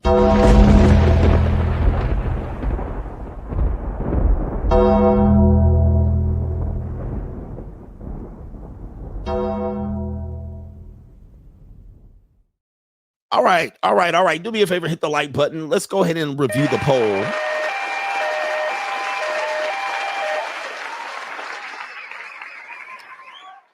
And do you support AI music creation? And 59%, almost 60% said no, it's terrible for the industry. I did remember when Drake did the whole AI Tupac on his diss record towards Kendrick Lamar. I was against that. All right, I was against that. I don't think we should be doing AI of dead artists. In fact, there was AI going around on Sora where they were making Tupac and Martin Luther King join the New World Order in wrestling. All right, I was against that. I refused to even watch it. So I'm kind of supportive of it, of AI advancing in technology. But when I see stuff like that, I'm against it. I'm like, why is Tupac and Martin Luther King joining the New World Order? All right, that's not what I see. They got DMX and Tupac feuding in wrestling. I mean, it's over the top. I think that's over the top. I think that goes too far. So if you're going to do it, I'm going to support people doing it. I want new people doing it. I don't want them digging up the grave and dirtying up people's names and past. Like, so every time I would see it suggested, I would never watch it. I'm like, I'm not watching that shit. All right, people would send it to me. I'm not watching it. I just refuse to even watch it. Because I don't even want to do that, because for mentally, I don't want my memories of those people, especially if I admire them, to be muddied up and confused, because your brain's not ready for this. Your brain doesn't know what to do with this. And what'll happen is when these people are brought up about their past, people are going to say, yeah, did you see that? Did you see that video of Tupac joining the New World Order? Like, like, that's going over the top. Like, I don't want to talk about that. Let's talk about his real impact in his humanity, not some goofy video, AI video. I don't want to even talk about it. So I refuse to watch it. All right. Shout out to you guys, man. And then we got It's the Evil World We Live In coming up. Let me check if there's any people that want to contribute to today's show. You guys have been great all week. Appreciate y'all. Yeah, y'all. Yes, y'all. We have, let me see here. Shout out to Tap 45. Thank you, Coach, for the Mitch slapping during your DDG streams. He says, went to court, got awarded 50-50 custody of my kids from my ex-wife with no spousal nor child support ordered as well. Now I'll be working my way up the ranks to be the director of copulation at Fixes Binds LLC. Congratulations. All right, congratulations. Apparently, it was not an ecclesiastical marriage. All right, but shout out to you. And yeah, I reached this brother during the DDG streams. He went to court. He duked it out. He was patient. He presented himself well. He got that 50-50 custody. And she tried to get him for some child support and spousal support. And nope. So she got to go ahead and get a job. DoorDash is calling. Gotcha, bitch. And the reason why we're going to say that for her is she deserves every bit of that, trying to disrupt that man's parentage. All right. And so making him fight for his kids unnecessarily. So shout out to you. And you're the director of copulation at Fixes Binds LLC. He wants to fix some binds. That's a co-sponsorship. Shout out to you. Will you get married again? I'm ready. Will you get married again? All right. He's probably going to be like, nope. Okay. Actually, with Miguel, the singer Miguel was on with Shannon Sharp yesterday. I was going to play a clip, but it was a long ass stream. And Miguel was asked, apparently he went through a divorce, and I probably covered it. But Shannon Sharp asked Miguel, would he get married again? And he was like, nope, nah. All right. It's very common today. We're unlike the boomers. Our years today are unlike the boomers. All right. And it is starting really with the younger Gen Xers going into the millennials, going into Gen Z. The idea of marriage as the concept that people want it to be does not exist anymore. Boomers were willing to get married 3 and 4 times. There's cases of people that lived in Texas that got married 6 and 7 times. If you look at Elizabeth Taylor, there was one woman, I think Zsa Zsa Gabor, and you will look at even Marilyn Monroe. Okay, these people got married multiple times, right? Boomers would just get married, especially in people before boomers, a silent generation. They would just get married, divorce, married, divorce, married, divorce, married, divorce. All right, that was common. Today, we don't do this. We don't do this. All right, we don't. And one of the reasons why is because you can fuck outside of marriage. All right. Yeah, the singer Miguel. So you can shack up, you can fuck, you can try out the goods, you can get a trial period, you can get a subscription fee, you can pay, plunk down a partial payment. That is the thing. That is the thing. That's what you could do. You could get away with it. But what would typically happen is that if you took on a new person, in order for you, because we were very much, as Andrew Wilson said, we were more church oriented and Christian oriented. So people really could not be out here just going from wife to secretary without marrying the secretary, because that would be seen as, wow, you're a piece of shit. All right, fornicating with that young child. She's only a 17-year-old secretary. How dare you? All right, so he had to be like, this is my wife. And getting married and divorce was rather easy compared to what it is today. All right, compared to what it is today. So there was alimony and there was child support, but he went ahead and paid it off. And, you know, most of the time he could just go ahead and ditch the white woman altogether if he was a black guy. Okay, so people, all right, people aren't getting married and married, divorced, and remarried like they used to. So they'll go through one traumatic experience and they'll be like, nah, it ain't what it was advertised to be. So why do it again? All right. So Miguel got divorced from his girl. I think I covered that back in the day. Shout out to Miguel. He had a great album, maybe 2 great albums back in the day. But he was like, nah, I ain't getting me. Then he started pivoting to if it was ecclesiastical. Well, maybe if it was ecclesiastical and, you know, married into the spirit God, he started talking about that shit. I was going to play the clip, but all right, anyway. But yeah, man, fuck that. Fuck that, bro. All right, you don't got to get married no more. You don't have to anymore. And it's going to be okay. The world will be okay. And somebody said, if you married today, Kalen, he said, if you're married today, stay married. I agree. Listen, I wasn't able to get all of my advice out in that debate, but people don't realize, I always tell married people, don't cheat on your spouse. And if you're married today, stay married. Make it work. Work that shit out. That's my biggest advice to married people. Work that shit out. Now, if it's unworkable and it's wreckable, wreck the shit. Don't go through too much. Don't waste too many years, because there's only so many years of production that you can have. All right. So if it's unworkable, just get out of it. All right. If you guys are just miserable, get out of it. So, but if you think you're going to drop your marriage and come out here and pick up another marriage, highly unlikely. All right. So you ain't getting Prince Charming. Ask these single women out here, these divorcees get divorced and be like, I'm going to find a man that treats me right. And they come out here and get hit in the motherfucking head. Okay. They get hit on the head, clump. Thinking they're going to just push in the front of the line of all these single women. All right. And they going to come out here and ain't nothing out here but us sharks. All you going to get and do is catch dick. All right. And here's some more advice. People don't realize, and this is what married people and people in long-term relationships or relationship-oriented people, they don't remember. They don't remember how long it took to get the first person that they married or got engaged to.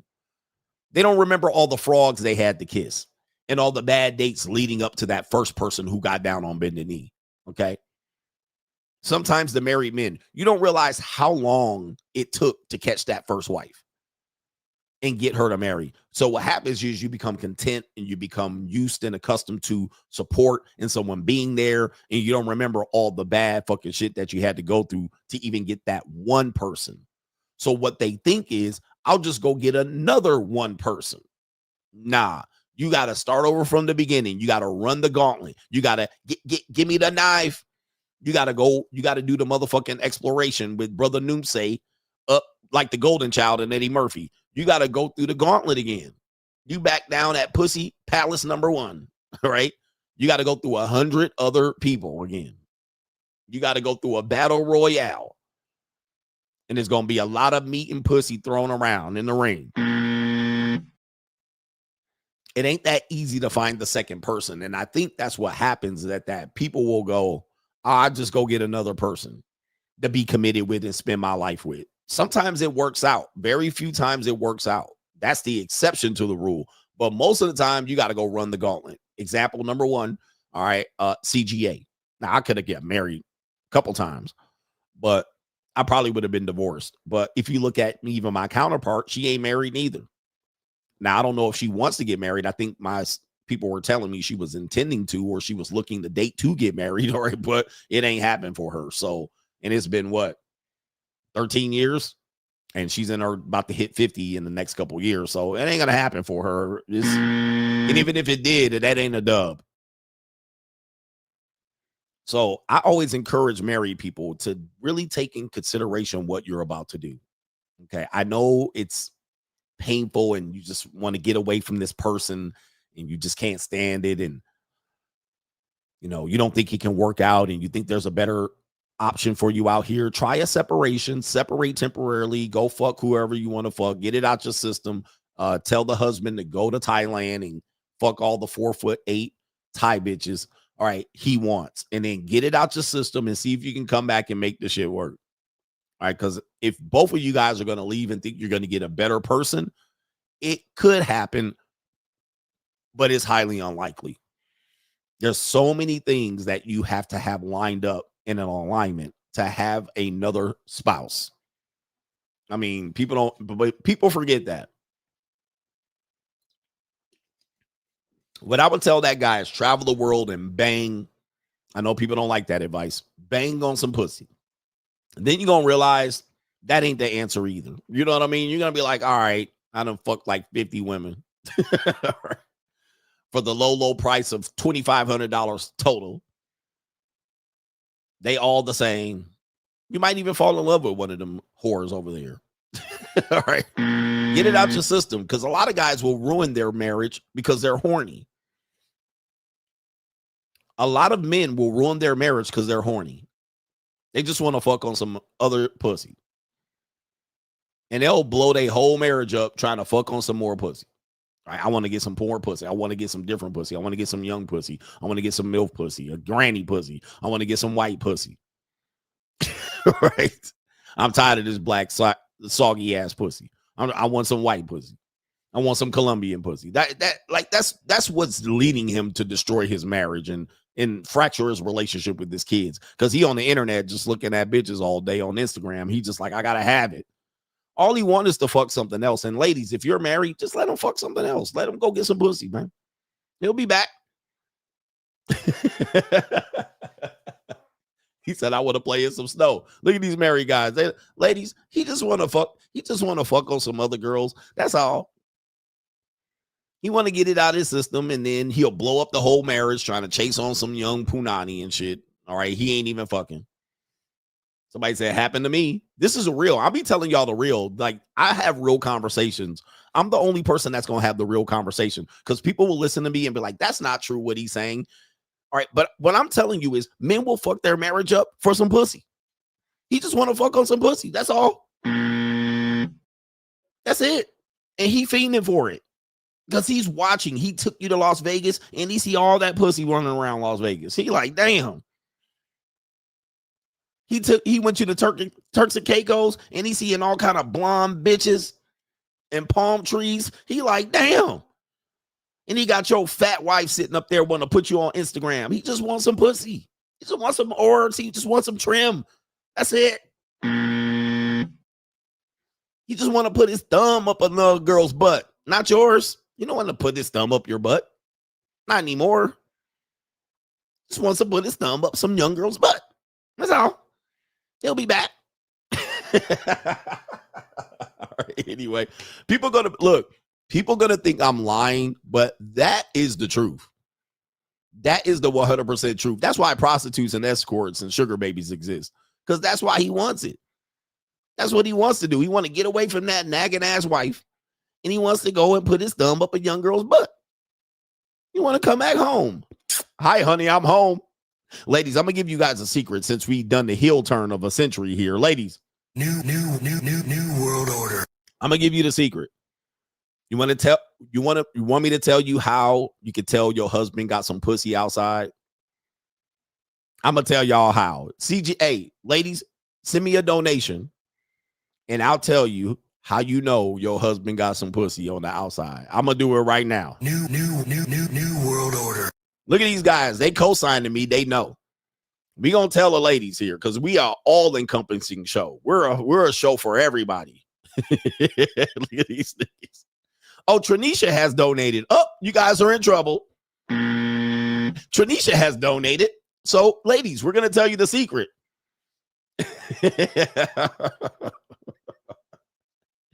Ladies, we're gonna tell you the secret here. Look at these niggas leaving the stream. Oh, they like, hey, turning it off at work. All right, they gone. All right, this is how you know, ladies. All right, when your husband come home, he's that traitor. When your husband come home, he come home with that big ass Kool-Aid smile. He come home, baby, I done went to Bed Bath & Beyond, and I done bought you some sweet, sweet candles. Sweet love. And I made you a mixtape. And I went down and got you some flowers. $70 bouquet. When it got you a nice big old bottle of rosé and some lingerie draws. Not even with the hole in the panties. I don't even want no pussy from you tonight. And he come home. Hi, honey, I'm home. Oh, my goodness. What a wonderful wife. And he grab her from behind and he give her a hug and he give her a big kiss. I love you so much, honey. And here's what I got for you. Here's a tennis bracelet. He started tricking on you for no reason. And she looking like, this for me? Oh, my God. He really does love me. And he's smiling like, I really do love you. I was thinking on my way home from work, I love my wife. My wife is the best. I bought you chocolates, candies, flowers. In fact, we booked a trip to Turks and Caicos. All right. We're going to Turks and Caicos in 2 weeks. Pack your bag. All right. Pack your bag and go ahead and get your lips done and your nails done. Go get you a mani and pedi.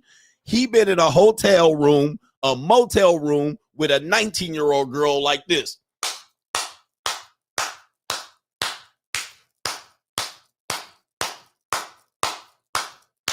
Just nutting down the back of her throat. Just And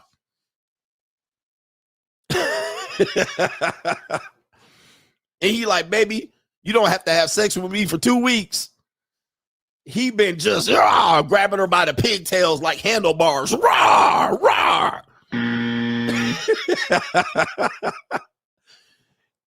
He been doing the nastiest shit to this girl for $250. For $250 for the last week straight.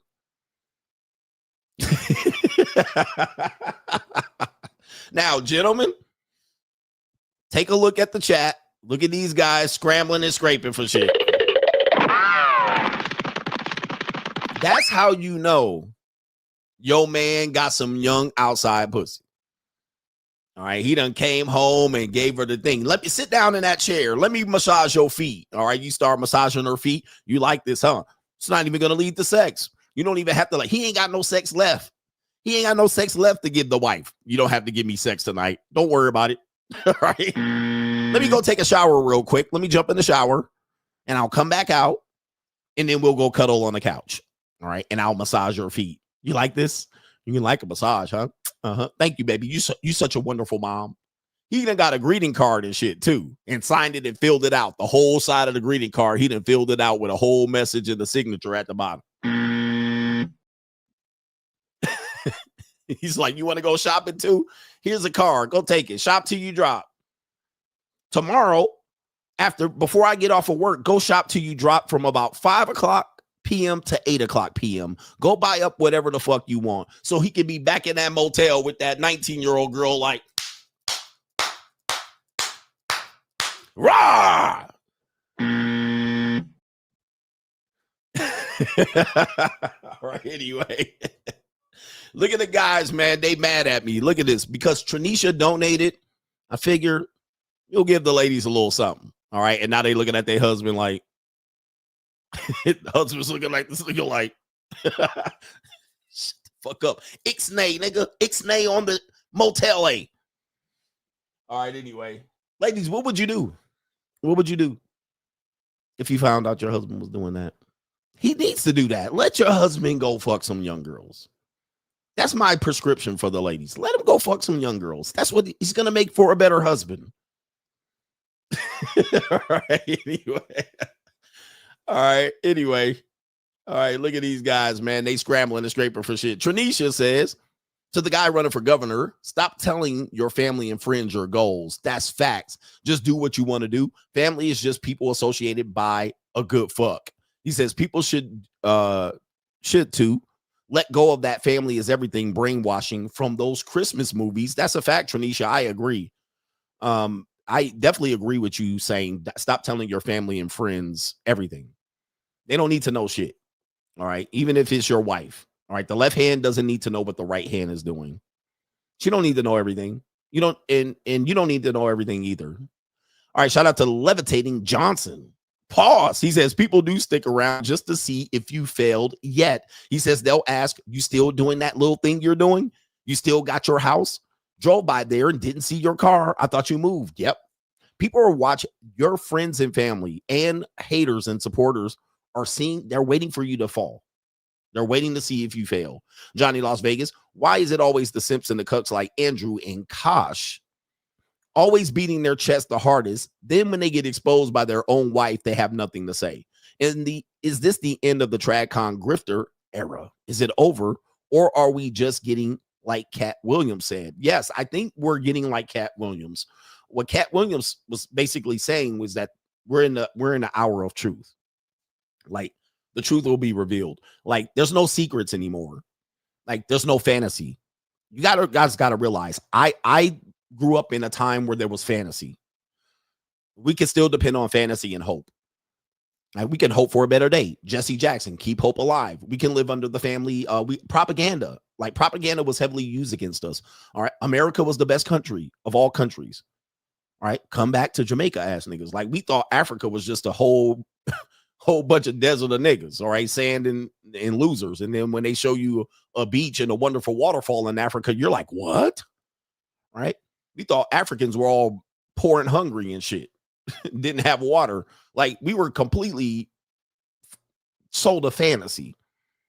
And this is to make you think that you have the best of the best. All right, family, you'll have a marriage, a wife. Like they completely gave us a bunch of propaganda with a little bit of red pills here and there. Michael Jackson gave you a little bit. They slipped, Hall & Oates gave you a little bit. Everybody gave you a little bit of a red pill here and there. Okay. So we were sold a myth to where now everybody can see what's real. And even they'll tell you what you think is on the internet is fake. They'll even try to tell you that. And you're like, really? Like, bro, like I'm not that dumb. Now, not everything on the internet is real either, but now you have people talking. Now you have the algorithm pushing certain messages to promote degeneracy and stuff like that. So now, now you can see what's real. So now people have become, men and women have now said, what's the point of being married? It's not better for both sides. Think there's a disadvantage because there's so much negative things being told or so many reality pills that people are taking.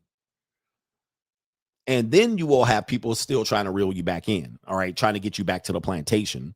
And mostly it's for whose benefit? Their benefit, the benefit of the society, community. It's not for your benefit at all. The minute you make it for your benefit, well, what about my benefit? They're like, don't worry about all that.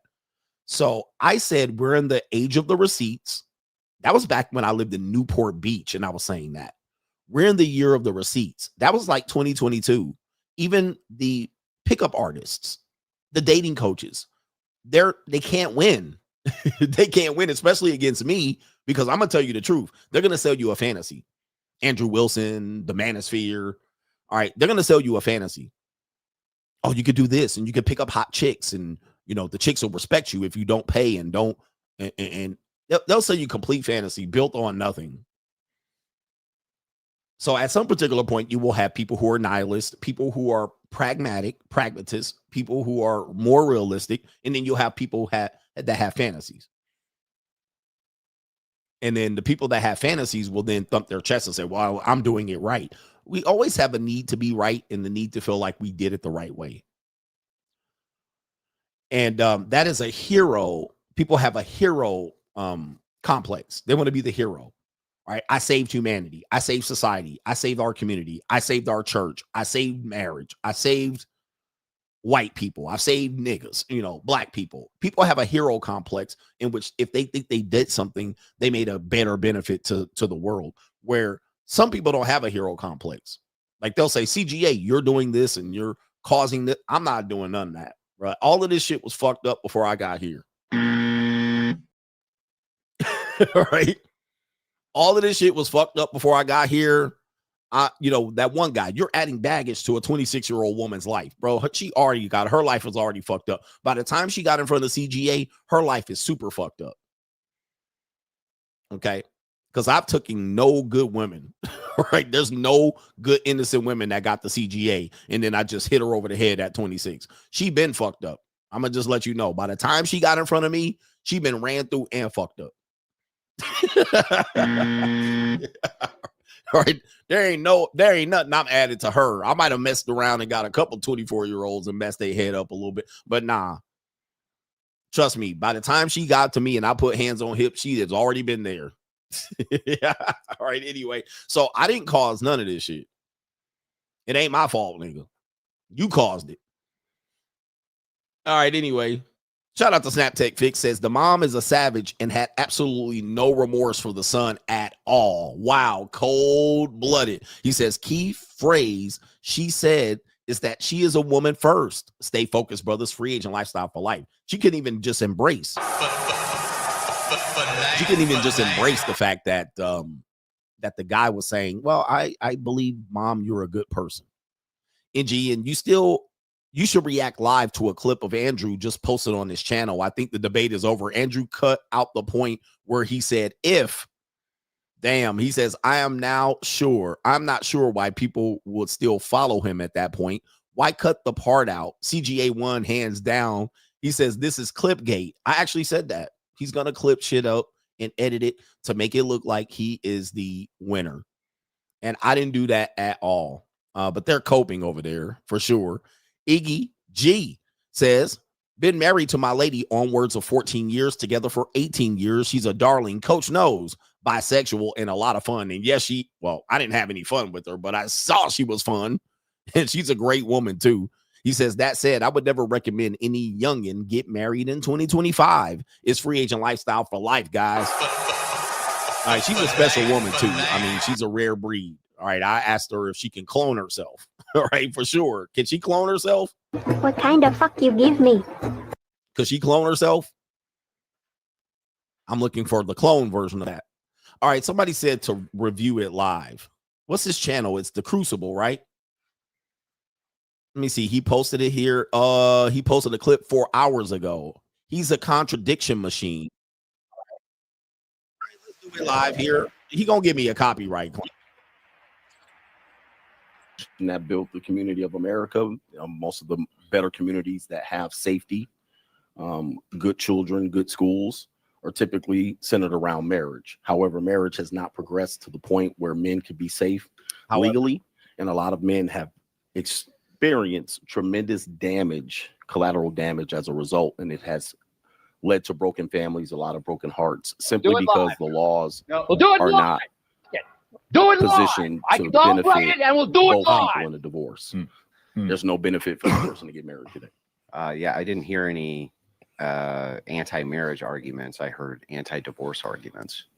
So I'm with you on divorce, 100%. Stream over. And I guess we agree. But it's a good thing that the topic isn't on divorce, it's on marriage. And it seems like you agree with my proposition then. And the proposition is that marriage, quote, is a great institution.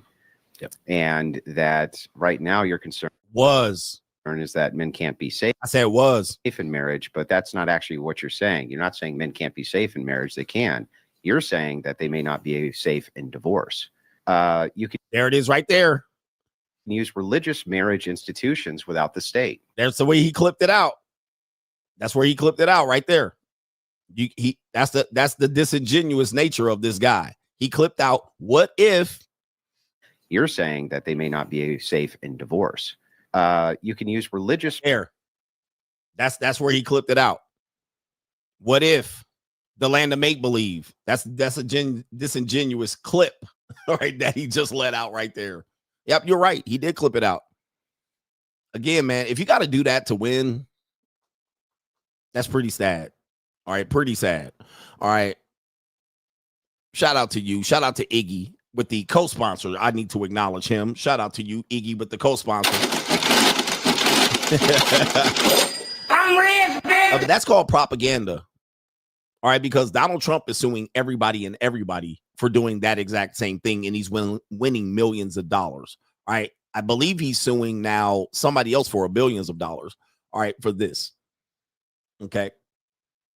So there it is right there. That is just propaganda that he's putting amongst his people, clipping out the thing that I have challenged him on and what made his statement ridiculous. All right, his notions ridiculous is to clip things out to look better. And look at how long it took. It took a week and a half. Yeah, he's suing the BBC for $1 billion, I believe. $1 billion. All right, let me see here. BBC Trump lawsuit. And he'll win it too. Yep, $1 billion. All right, he's suing for $1 billion over editing a speech. And this was due to, I believe, January 6th. So, again, like, it's a week and a half, and they had to sit up there and be like, oh, shit, how do we make this shit look good? All right, man, dude, man, these guys are losers. Losers. Absolutely pathetic. Absolutely pathetic. DJ says, is it possible that AI and robotics will take most jobs and create a communist socialist society where all products and services will be free? Money will no longer be a thing. That's what Bitcoin is banking on. Humans will have free time to usher in a new golden age or fall victim to debauchery. Ready Player One. So predictive programming tells us what's going to happen. I think we're already doing where we're going.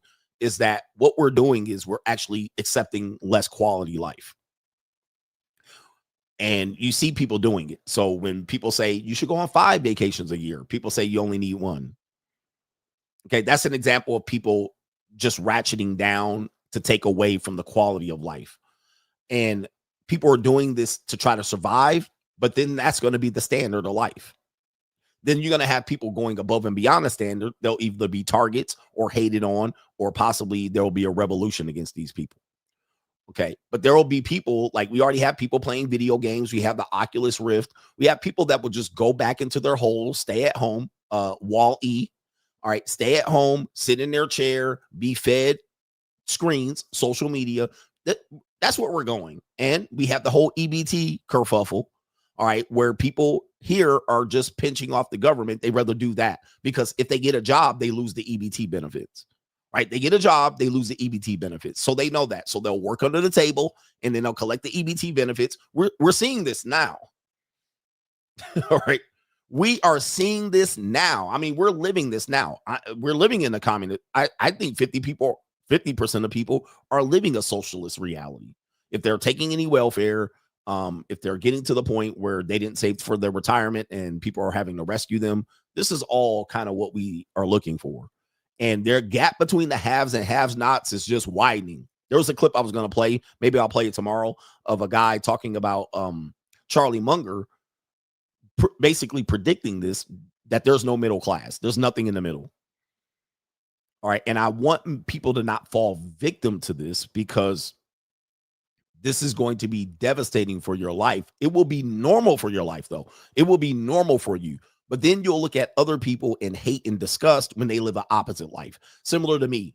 There's YouTubers in the manosphere that don't know how I'm surviving. They don't know how I'm doing what I'm doing because they're like, wait a minute, how is he able to keep doing what he's doing?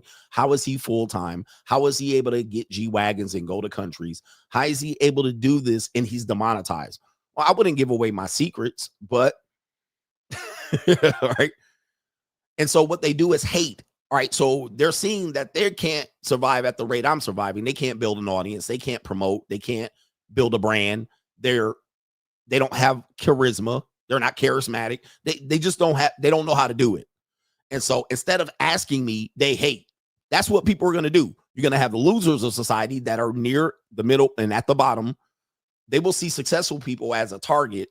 And they, instead of asking them how they become successful, they'll just hate on them. Instead of saying, let's team up, help me. All right. Give me a job. All right. Let me get behind the inner workings of your scene. They'll just hate. And that's where we are right now. The guy, what's the comedian's name? The brother, he's a black comedian. He stole my Daffy Duck joke. All right. The brother, damn. Anyway, he's a black comedian. He's been around. 5150. You guys know who I'm talking about. 5150. He said that Corey Holcomb, shout out to him. No disrespect. I'm not good with names. All right. But Corey Holcomb was saying, this is not the time for shining and flashy and bragging. That's an example of people trying to scare you into being better and enjoying your quality of life. That's what you're saying. That's a communist socialist society. When you tell people and threaten them that if they're enjoying their lives and posting it on Instagram and wearing jewelry and driving nice cars, that they're going to be targeted for death, which is not false. But that's a communist to socialist life. We're already there. So you asked, is it going to create a communist socialist life? We're already there. Okay. We're already there where people are just forcing people by threat. All right. When they said we're going to rob Walmart and take grocery carts out of your hands of paid groceries. And those are threats. Those are communist socialist threats to make you stay at home and not shop and be under duress and stress. So now AI is just going to add to that. So AI is just going to add to that as it displaces people. And these people keep saying it's going to add more jobs, not for losers. Losers are already up shit's creek. They're not even adapting. They're not even looking into AI. It's not going to create jobs for them. They're not innovative. They're not creative. All right. They're not creative enough to survive that. They're going to get put out of business. Even Sam Altman knows this. Even Elon Musk knows this. They're going to get put out of work to where they're going to have to take a basic income. So we're already there. It's just going to add to it. So that's my opinion of it. And this free time, actually, you saw my breakdown of Sam Altman's research. And he is the leader, the head of ChatGPT. He basically did a survey to figure out what people did, an experiment to see what people did with their basic income. And you ask, are humans going to, with their free time, usher in a new golden age? The answer is no, they're not. They're not.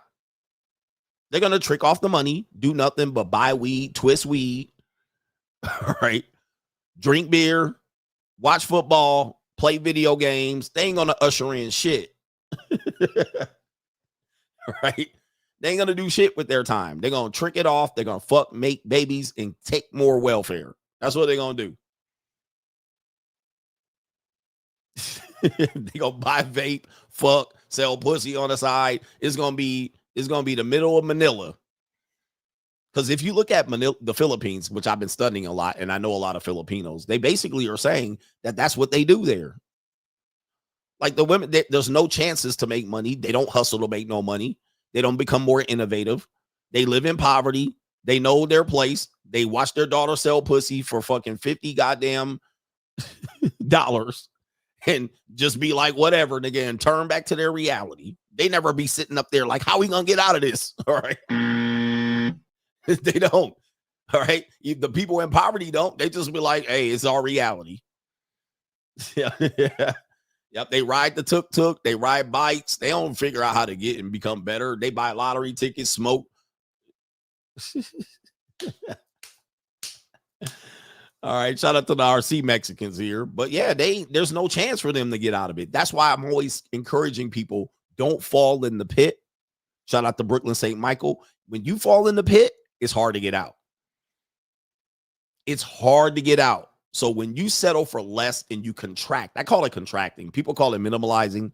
I call it contracting. People contract, and what they'll do, shout out to our Filipino brother, says, that's why I left, coach. Shout out to you. When people contract and they accept less, or they accept a socialist society, or they accept Loserville, you can't get out of the pit. Because number one, you got to get out. The crabs are going to grab you back. Family members, friends, the crabs in your community. All right, they're going to grab you back. So you can't get out the pit because the crabs are going to grab you back. They'll do anything to get you back in there. And then it's hard to get out of the pit because you're so deep into the pit. And then it's easier to live in the pit. All right, well, shit, I ain't got to work all day anyway. Why do that? Fuck that, man. I'll just sit around all day playing dominoes and spades, drinking E&J, and motherfucking eating peppermint, peppermint patties all day. Fuck it. Why do that? Yeah, man. There's a rich area in Manila. There is. And I'm going to be staying there. I ain't staying in that motherfucking area. But yeah. All right. And one more thing here. I talked about this with people who are hustlers and scammers. There's a guy named Smackwater who's a very controversial pro-male Instagram producer. And I talked about this yesterday. He was talking about people who are scammers and hustlers. They barely make $50,000. Now, there's going to be some people who do above and beyond that. They become kingpins, and stuff like that. But the average scammer and hustler barely clearing 50K. Most of them barely clearing 25K. All right. Even street pimps, they're not making a lot of money. All right. They're just beggars. They're just bums that beg women for money. All right. And finesse women out of their money. And they're not good, upstanding citizens. These are bums. These are losers. All right. They can't do anything. And they see that as an out because now they don't have to work. So that 50K is not traded by 8 hours a day doing the right thing. Most of them don't make more than 50K scamming, hustling, selling weed and drugs and all that. They don't. So they will see that as an out. All right. And they'll fall into the pit. They'll see that as an out and they'll think they're making it. They're also on EBT, or their girlfriend's on EBT. The girlfriend they live with is on EBT. So when the social worker comes to say, do you have a man living in this house? That's the baby's daddies. They pack up and leave for the weekend. The social worker comes in and looks, and then they come back into that woman's house and bum off of that bitch and barely clear 50K. Barely. So think about that. I want you to think about that. Is that if indeed you're that type of person and you've made over 50K in your life, tell me how bad 50K is. And that's an inconsistent 50K.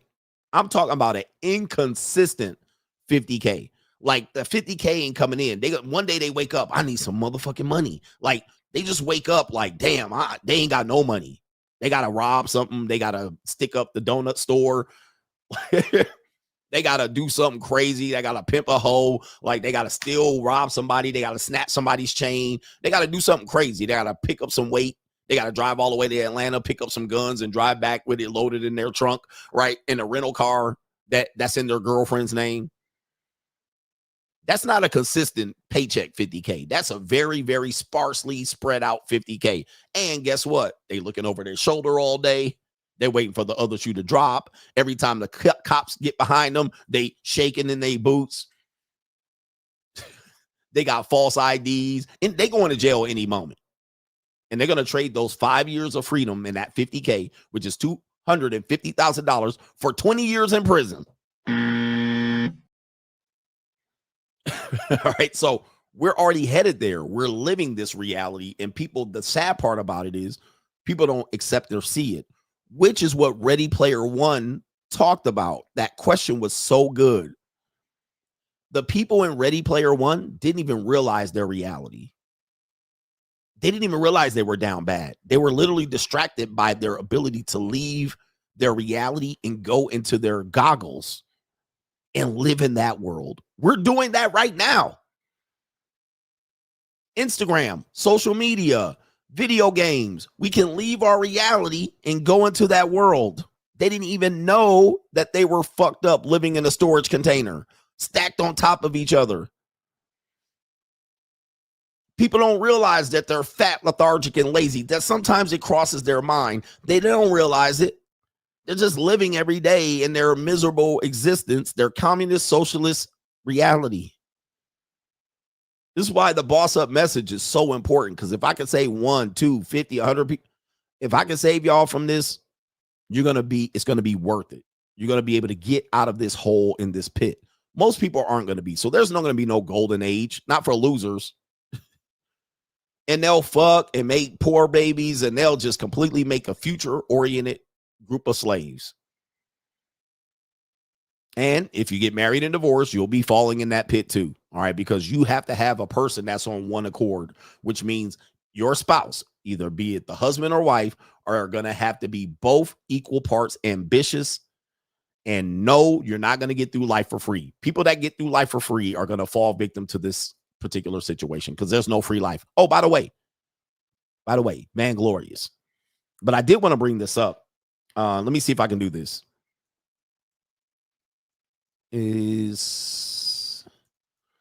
I always say the world is play for play, right? And people get mad. All right, they get mad.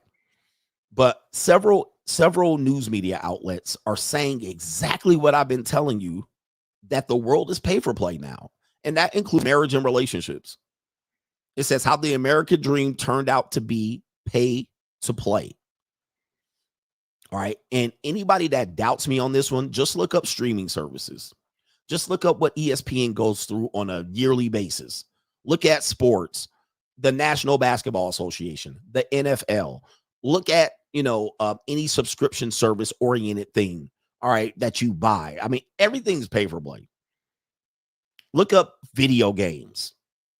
You play a video game, it's all in-game services. You might even get the video game for free. All right, get the game for free, Fortnite, but you're going to pay like a motherfucker when you get up in there. What about NBA 2K? You get NBA 2K and your team rated 83, and you about to get your ass handed to you. Them niggas can't even dribble and catch. All right, now you got to do what? Plug that credit card up there to get your team up. My team stands up. All right, you got to go ahead and plunk that credit card in there, and you done spend. Some people spend $2,000, $300,000, $400,000, $4,000 to get a better NBA 2K basketball team. Same with baseball, MLB, the show. Same with NFL, whatever the NFL Madden is. Okay. Same thing with Instagram. It don't matter. It don't matter. It's all pay for play. All right, because they've cornered the market. Everything's there. Everything's there. There's nothing unturned. There's no stone that has been unturned. As soon as you adjust to this, or you say, well, I'm not going to do it. Guess what? Well, you're not going to play the video game either, or you're not going to enjoy the experience. So let me see here if I pull this up. So people are trying to fight this reality. You can't fight it, guys. That's why the boss up is the only solution. Like, you cannot fight it. All right. This article has been locked out, but this is Financial Times. And you need a subscription to read it right here. How the American dream turned out to be pay to play. Pay to play. And if they don't have it, somebody said not Nintendo games, but what did they do? They just raised the price on the console itself. All right. Okay. So we don't have that feature, but you're going to pay $500 as opposed to. Look at the 50-year mortgage, pay to play. The 15-year car loan, pay to play. Dating, pay to play. Who thinks I'm wrong on that one? All right. And even the article was pay to play. Even the article was pay to play. All right. Yeah, we got this article about American Dream being pay to play. Guess what? Pay me for the article, nigga. Yeah, man. And relationships ain't no different. I know the relationship thing really triggers people. And again, you don't have to pay. You don't have to. I'm just saying. Matter of fact, I'm going to do this now because this is an important transition here. This is where this person's going. This does not reflect all women, but the normie dating marketplace and the monetized dating marketplace is in the collision course. It says right here, how many dates would you would a man have to take you on to crack that punani? Here we go. Dates does it take to get that kitty cat? With your consent, of course. It depends on how much money you spend, really. And it on those depends on the dates. guy too, because some It's an investment. people can skip the line. Is that one? Some people can skip the line. Some people wait. Explain. Wait, what makes does them skip mean- the what does line? mean What makes skip them the eligible line? for that? What do they got to do to pay that VIP pass? Like you said, the money and just the vibe too. Because if you really like a nigga, sometimes Money and vibes. you want to see what it's talking about in liquor. And liquor. Oh Lord. Oh man, that was truthful. No. Yeah, that was truthful. All right, and weed. All right, so here, what did you hear? What did you hear? Okay, so this is when the guy said this just on the streams ago when I said, hey, this girl was at the nightclub, but I had her previously, and somebody probably had her afterwards. She just admitted, because a lot of women have rotations. So she just admitted you can skip the line. I've been talking about the fast pass for a long time. You can skip the line. So all women are talking to multiple men. When you ask a woman out on a date, she already has other people that she's considering asking for dates, hitting her up, grand rising queen. She has the player nigga. She has the pimp nigga. She has the trick. She has all of that. She's actually got to get her week planned out based on all these guys if she's listening to all these guys, which some women are, not all women are. Then she said, he asked, how many dates would it take for him to smash? It depends on the money. And some dudes can skip the line. I've been telling you that. Right? This is where, again, dudes try to keep it in one box. All right, it's the same pussy. So Pookie or alpha dude skips the line, pay for play skips the line, and then everybody else gotta wait. You gotta wait, and then, you know, and they don't see it because people just call it prostitution. Well, your mama act like this too. She's a prostitute as well. And these are definitely some thick beat women. Yeah, Chris Brown do not have to wait. He got a VIP pass right to the front.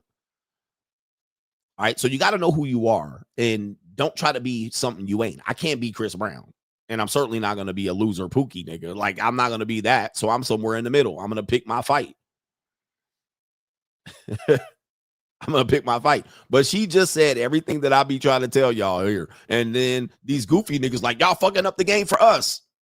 So this is what they'll say. This is what they'll say. The fast pass niggas are fucking up the game for them. No, we're not. Dude, they're setting the menu. It's their menu, bruh. Tricking and paying for pussy.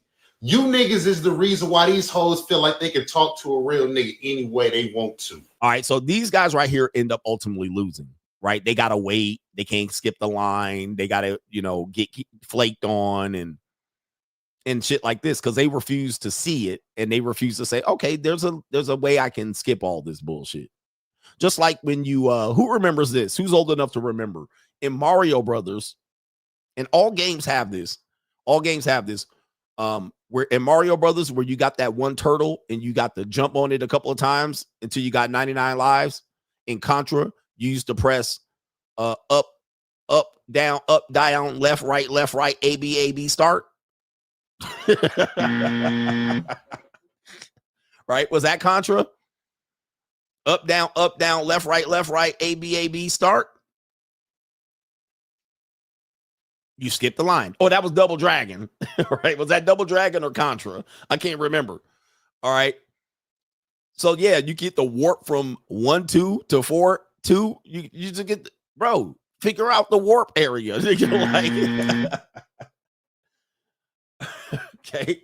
Oh, ABAB select start. Shout out to you. Cheat code. You don't just be like, nah, man, you guys are messing it up by just skipping and doing the cheat code. I'm going to just do it the right way, ass nigga. You messing it up for us. Skipping to the end with 99 lives. Fuck that, bro. Hell no, man. I'm jumping on the turtle, 100 lives, nigga. Fuck that. I ain't about to just go down to King Koopa, small Mario, and he just blowing my ass away with the fire. Fuck that. All right, so these ladies are telling you, man, and the Pookie niggas, the broke niggas, just like the people in the social society, they're going to figure out how to way to stop you from doing it. Don't do it that way. You're messing it up for me. I can get it for free. All right. Anyway, sad reality for a lot of people, man. But I be trying to tell y'all where the world is going, and it already has been here. It already is there. All right, shout out to our brother Macaroni Tony says, what you know about making a hen a mixtape? He says, watch out there now, CGA, show you right. Shout out to the mixtapes. Press 1 in the chat if you ever made a woman a mixtape. All right. All right. Shout out to you guys, like a mix CD or a mixtape. I used to put a mixtape together. All right, hit her with that sexy shit. All right. Y'all don't know about mixtapes. Youngins don't know about the mixtapes, man. We used to make a mixtape or a mix CD. All right. Put the whole 112 shit on there and the whole Jagged Edge and some Luther Vandross.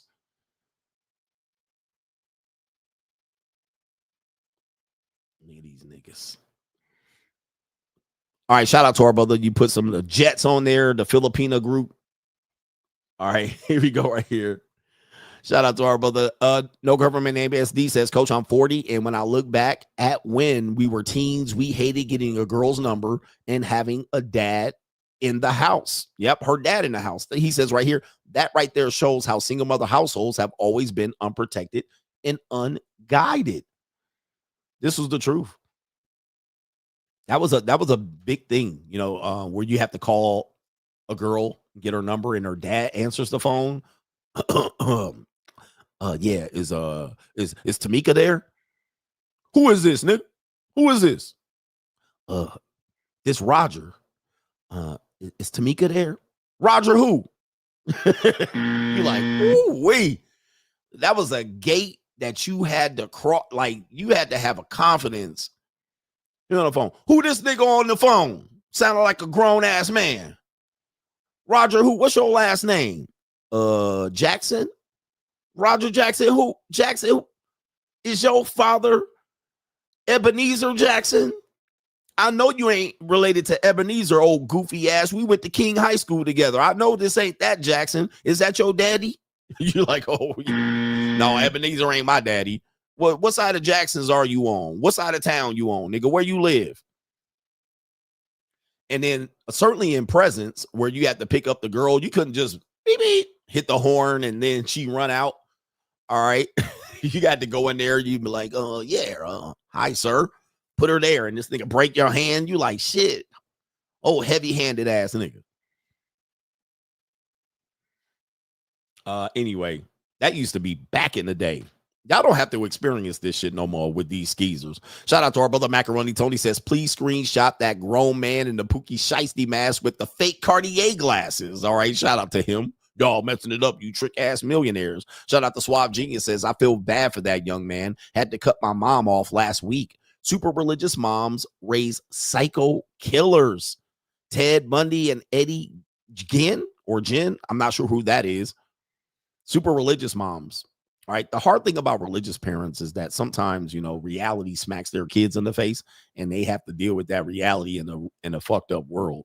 And if they are definitely on the spectrum, or they may be on the spectrum of the rainbow flag, or they want to be promiscuous, yeah, there's going to be a lot of guilt. Hustle Every Day says every pump is a negative investment. Use it wisely. Boy Wonder says next coach gonna say that they was tricking in the opera. All right. I ruined ballet for you. Is Jen or Gin? I told you that they was tricking in the ballet. Oh man, I messed up everything for you. Shout out to Todd Cummings says Adams 316. And shout out to Kenny Dwayne says clip. That's a hell of an assumption from Andrew Wilson. That's a hell of an assumption. All right, my boy didn't want to tell no truth. Anyway, let's do It's an Evil World We Live In. What a great show. Fantastic It's an evil show. world we live in. All right, we got the banner rolling here. It's the evil world we live in. We already gave you an update on it. Skipping the line. Who wants to do what relationships look like in marriages? Cohabitation.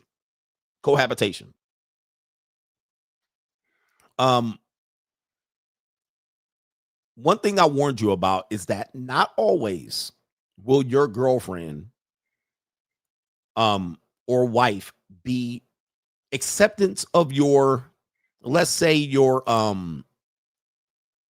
you trying to progress with them sexually. All right, this does happen, And anybody that's been in cohabitation has experienced this. You see your wife there, you want to grab her booty, you want to smack her on the ass, you want to go behind her and cup her titties, you want to give her a kiss on the neck, right? You want to grab her back of her head and go, come suck my dick, right? You want to do all of these crazy things.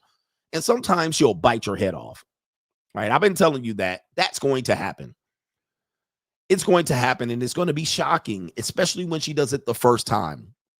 Sometimes she'll do it and she'll reclaim her body. She's like, this is not your body. This is my body. You can't just grope me. Or she'll express, why do you always groping me and grabbing at me? And you're like, this is in-home pussy.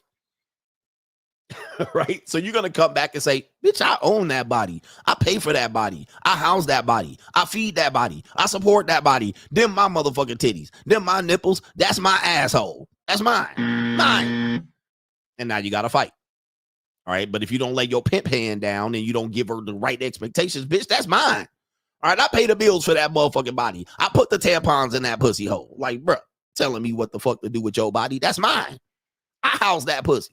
All right. And that's what I told my wife at the time. And she was like, you don't own it. It's still mine. Well, then you got a problem. You know what I mean? Now you have to come back and figure this out. All right, but we have a video here related to this. And this is right here. It says, me thinking I don't give my girl enough attention.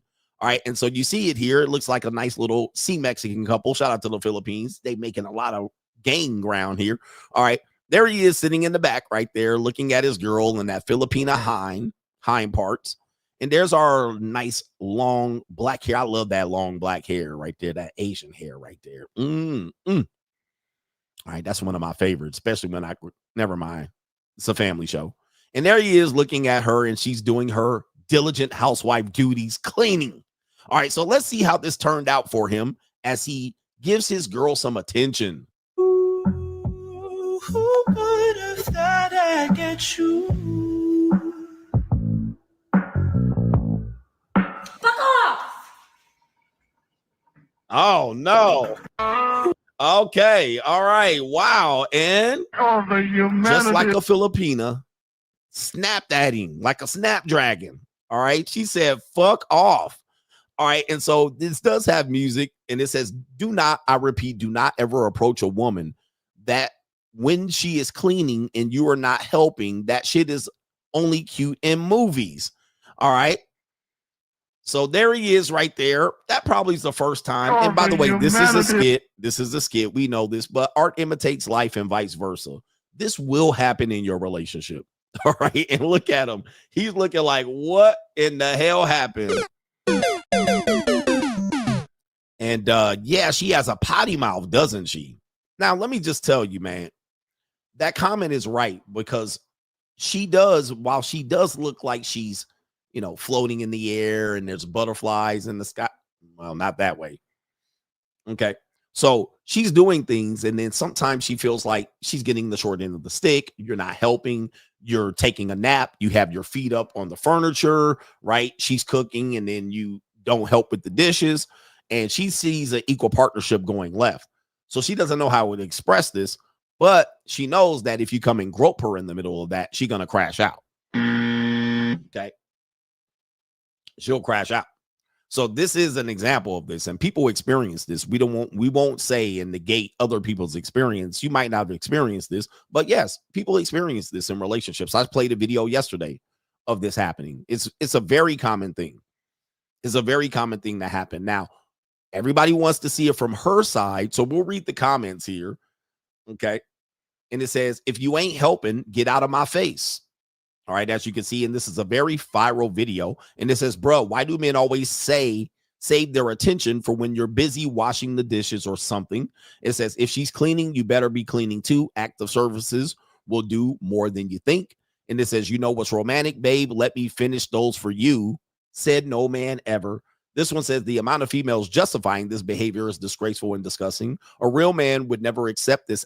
LOL. Act like an adult and speak up respectfully to get what you want, just like anywhere else in the world. This guy says right here. And it says, not while we're washing the dishes. We are already talking to our inner thoughts, angry about why there's so many dishes that need washing. So you're seeing this right here. This woman says, overstimulated, doing house chores, do not touch. Instead, offer to do the dishes, tell her to sit down and grab a snack. Okay, so as you can see, there's differences in people experiences and how women are sharing this and how men are trying to grasp this. All right, I'm going to show a man's comment right here. Legit question. So while women are cleaning, they don't want to be bothered. LOL. So it's okay while we're gaming. Sounds like a fair trade. As you can see, for me, in the space of dating and relationship advice, what I'm doing is trying to bring reality and trying to show men what you're possibly going to face and then try to make you understand it. Some people will just say, well, my girl hasn't done that, I can't relate, or your girl is probably not going to do that, so you're fine, or they'll tell you some fantasy of how to get around it, which is going to be a low percentage, where I say you're probably going to deal with this. All right, there's a high likelihood you're going to deal with this if you cohabitate or in a relationship or a marriage. You better be ready for it because it's going to be a very eye-opening and humbling experience. Then what's going to happen is, depending on the maturity of the couple, this could lead to a bigger argument, which then you will find that if anybody knows, when you start arguing, other shit starts coming up. Okay, now she's going to give you a laundry list of shit that you didn't do, of stuff that she did, and you were sitting up trying to take a nap, and you was up there playing video games, and you had your feet up, right? So you're going to then get into a major argument, especially then if you fight back immaturely, all right, and you don't accept it. Well, when I'm playing video games, don't bother me, all right? Yeah, bro, just get ready. It's about to be World War III, and you ain't getting no pussy that night. All right, I'm going to just let you know, there will be no pussy. All right, and it might not be no pussy for 3 days, depending on how bad the argument is or the what we call a misunderstanding. Okay, if you don't get on the same page, it's going to be problematic. So no matter what, I'm giving you a warning. This could highly likely happen in your relationship. Okay, I've had this happen in several relationships. Okay, even for myself. All right, so I've experienced this type of thing where the woman will guard. You got to realize women are going to guard their body no matter if they're in a relationship or not. They're guarding their body in their relationship, whether they're a relationship or not, or single. They still want to believe that their body is their choice to give to you.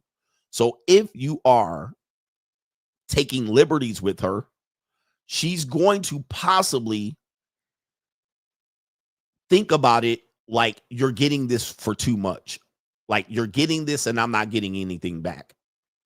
And I'll give you an example of this outside of this one so you guys can think about it, because men are slow and dumb-witted and dumb, and they're slow to process it. They just want to dismiss this as a skit. No, that's real life. That's real life. When you move in with a woman, one of the first things that will happen, let's say the first time you cohabitate with a woman, the first couple of months, you're going to fuck a lot. You're going to fuck a lot. You're going to fuck like jackrabbits. You're going to have a lot of fun. Then there's going to be a point where the woman is going to look, because all of her life, she sold pussy. Meaning that she gave pussy out for married or for dates or for you acting right. So after about 2 months or 3 months, she's going to look at all of the liberties that you're taking with her and look and see what she's going to get back. For instance, let's say you're both in bed and you just roll over and she was asleep, and then you just poked her pussy hole. You just rolled over like this, and you just start poking on her and groping on her and putting your finger up her pussy, right? After a while, she's gonna be like, he didn't do nothing to get that. He didn't do nothing. He didn't ask me. He didn't impress upon me and all of that. He didn't impress me. He didn't take me on a dinner date. He didn't take me to a hotel, a trip, a vacation, blah, blah, blah, blah, blah. So at that point, she's gonna be like, he just thinks he can just take me when he wants to. The first 3 months, she said that. She encouraged you to take it. After a while, she's going to be like, damn, he just going to take it. And then guess what happens? You roll over there, you give her 5 strokes, you nut, and you just roll over. You just go back to sleep. Meanwhile, she got to get up, She got to piss the nut out, right? She got to clean and take the rag and get her coochie right here, right? She got to brush her teeth out and, get the nut out of her hair. And you over there, asleep. After a while, she's going to be like, whoa, I'm getting the short end of the stick. Then next week comes up. You don't take her to dinner, lunch. She asks you to pick up something from the store. You don't do it. All right. You don't pick up your socks off the floor. This is all going to be a mountain made out of a molehill. She's eventually going to put all this together and say, he didn't take me to a dinner. He didn't take me to this. He didn't do this to me. He didn't plan a vacation. And guess what? Her friends are going to be like, damn, you just let him just poke on you like that? And she's going to share with her friends. Her friends going to say, damn, you getting screwed out of this deal. You getting the worst part of the deal. And then guess what? What's going to happen is you're going to do this. And then, claws out. Claws out. Because she's like, I'm not getting what you're getting out of this. Because women have always leveraged pussy and vagina for things, dates, treatment, and so forth. Then her mama's going to be like, wow, what's going on? All right. And then, of course, yep, you just sit up and play video games. Like, you could be with a woman, clap her cheeks, be done, you nut, and you go hop on the video game. And she hear that PlayStation, blink, she hear that Xbox. And she in the bathroom pissing out nut and cleaning up and jumping in the shower. You ain't even wash your dick off and take a shower or brush your teeth. You just hop back on Xbox. At a certain point, trust me, it's going to be claws out. At some point, the next time you grab her, she going to be, by the way, she going to be waiting for you to grab her. This is another thing. She going to be waiting for you. She said, next time I'm washing dishes or cooking something and this nigga come up behind me and do X, Y, and Z, she going to be ready for the claws out. And that's an example.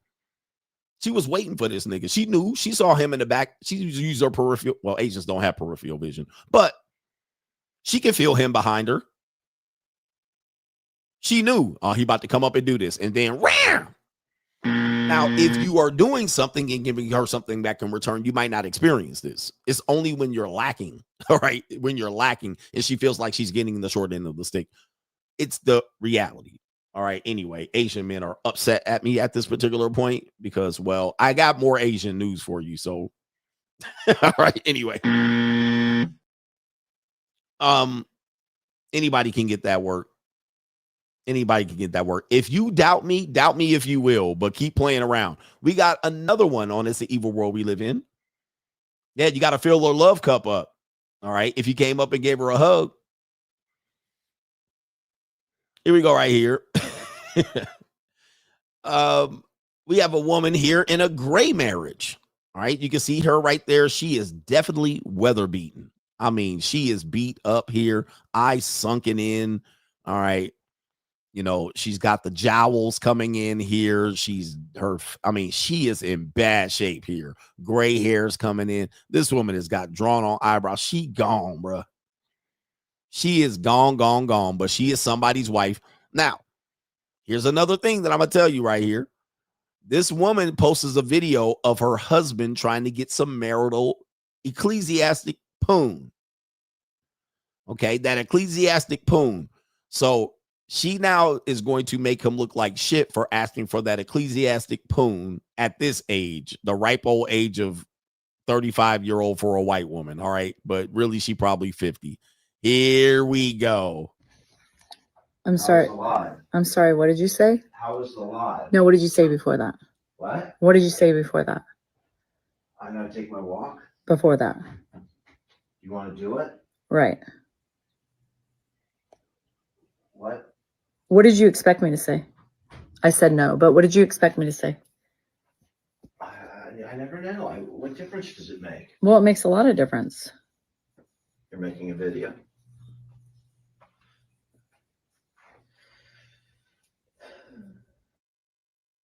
Look at that ecclesiastic love. And they both tired of each other, man. They've been married for far too long. Definitely probably close to 20 years. She tried to front him off for the internet. He's like, you're making a video. He said, baby, let me get some of that punani. And she then, what did you say? What did you say? Anytime a woman says what you say, just know you're being recorded. Right? She knows what you said. No, what you said before that.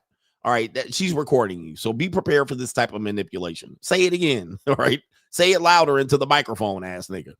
All right, but he's like, oh my God, this bitch. All right, damn, I just wanted some old Skeletor pussy. Silence, you fool. Just toot that ass up. Would you want to ask me romantically? Nigga, no, toot that ass up. I'm only going to be 5 minutes. So let's see how this ended up. I gotta take my walk. Okay, good. He's a bit slow today, so he's in my room right now. I'm slow today too. I think it's in the weather. Oh, that's perfect for you too. I'm slow, you're slow, we're all slow. Yeah, she not happy in that marriage, all right? She not happy at all, bro. Wait a minute. I'm not happy. I guess you're slow too because you're not going for your walk. I've been waiting for you to finish. For what? Because I don't want to necessarily leave him alone. He's just kind of slow. I gotta go clean the showers. Just put him out in the living room because I'm in and out. I'll put him out there when I go on my walk. Yeah. Anyway, exciting times over here. Just off live and catching up with emails and TikToks. And anyway, that's what I get. You want to do it? Marriage 101. Marriage. I haven't showered in 3 days and I smell like a bag of onions. Is any of this turning you off? Nothing? I'm not happy. All right. So, again, these are your ecclesiastical marriage where then you would have to go to your pastor in the pulpit and use the women of the church for social pressure for her to toot that ass up. But of course, she don't want to fuck no more. She don't want to fuck him. He ain't made no effort into it. He's like, bro, you ain't just going to ask me about hitting some skins. All right, nah, bro. You're going to have to do something. You have to take me back to Pebble Beach. All right, but he probably done paid her whole life and she's still ungrateful about it. And here's the other thing I was talking about. Bro, why don't he go fuck on some 20-year-old women? All right, and come back to his wife and she don't have to fuck no more. Right? Like if she don't want to do it, fine. All right, let me go to the strip club and the titty bar and put my thumb up this 21-year-old girl's ass. All right, that's all. And I'll come back to the house and I'll go take care of the kids and take Johnny out to wherever the hell is going to take him. All right. But of course, she's like, look at marriage. And by the way, this is white people marriage for you. White people act like they have happy marriages. They have the worst marriages on record, white people.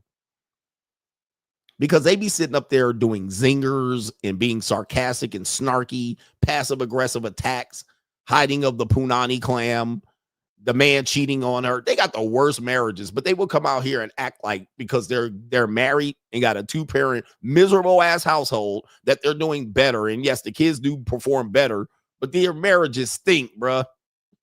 Snide comments, snarky, sarcastic bullshit, passive-aggressive attacks. All right, recording you. This is the white marriage that they keep upholding as the standard ecclesiastical marriage, and they don't even fuck each other. He got to beg for some poon. All right. And she want to go clap her massage therapist and her personal trainer. Like, what? This is crazy. And she all pissy all the time with them saggy. Where's her titties at? Where these saggy waggies at? What's going on in here? Where the titties at? They all the way down in here. All right, with no bra on. Where's her titties? They all soggy, and Sogmeister got her, and they get in her face too. All right. Yeah, they be swingers and shit. Swingers. Let's go to the swinger party so she can get ran an orgy on her by some niggas. All right, let's continue with this here. There you have it. I'm sorry.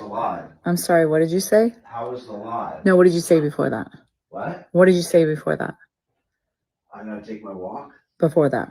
Yeah, wow. This is set up. This is dastardly manipulation, by the way. I call this manipulation. She's really doing a very manipulative thing by recording him without him knowing and then keep saying, no, before that, so she can catch his ass on film. Not only that, one of these niggas going to be in a deep freezer, cut up and chopped up. That's normally how this ends. They don't get divorced. Somebody just goes missing. I don't know where she went.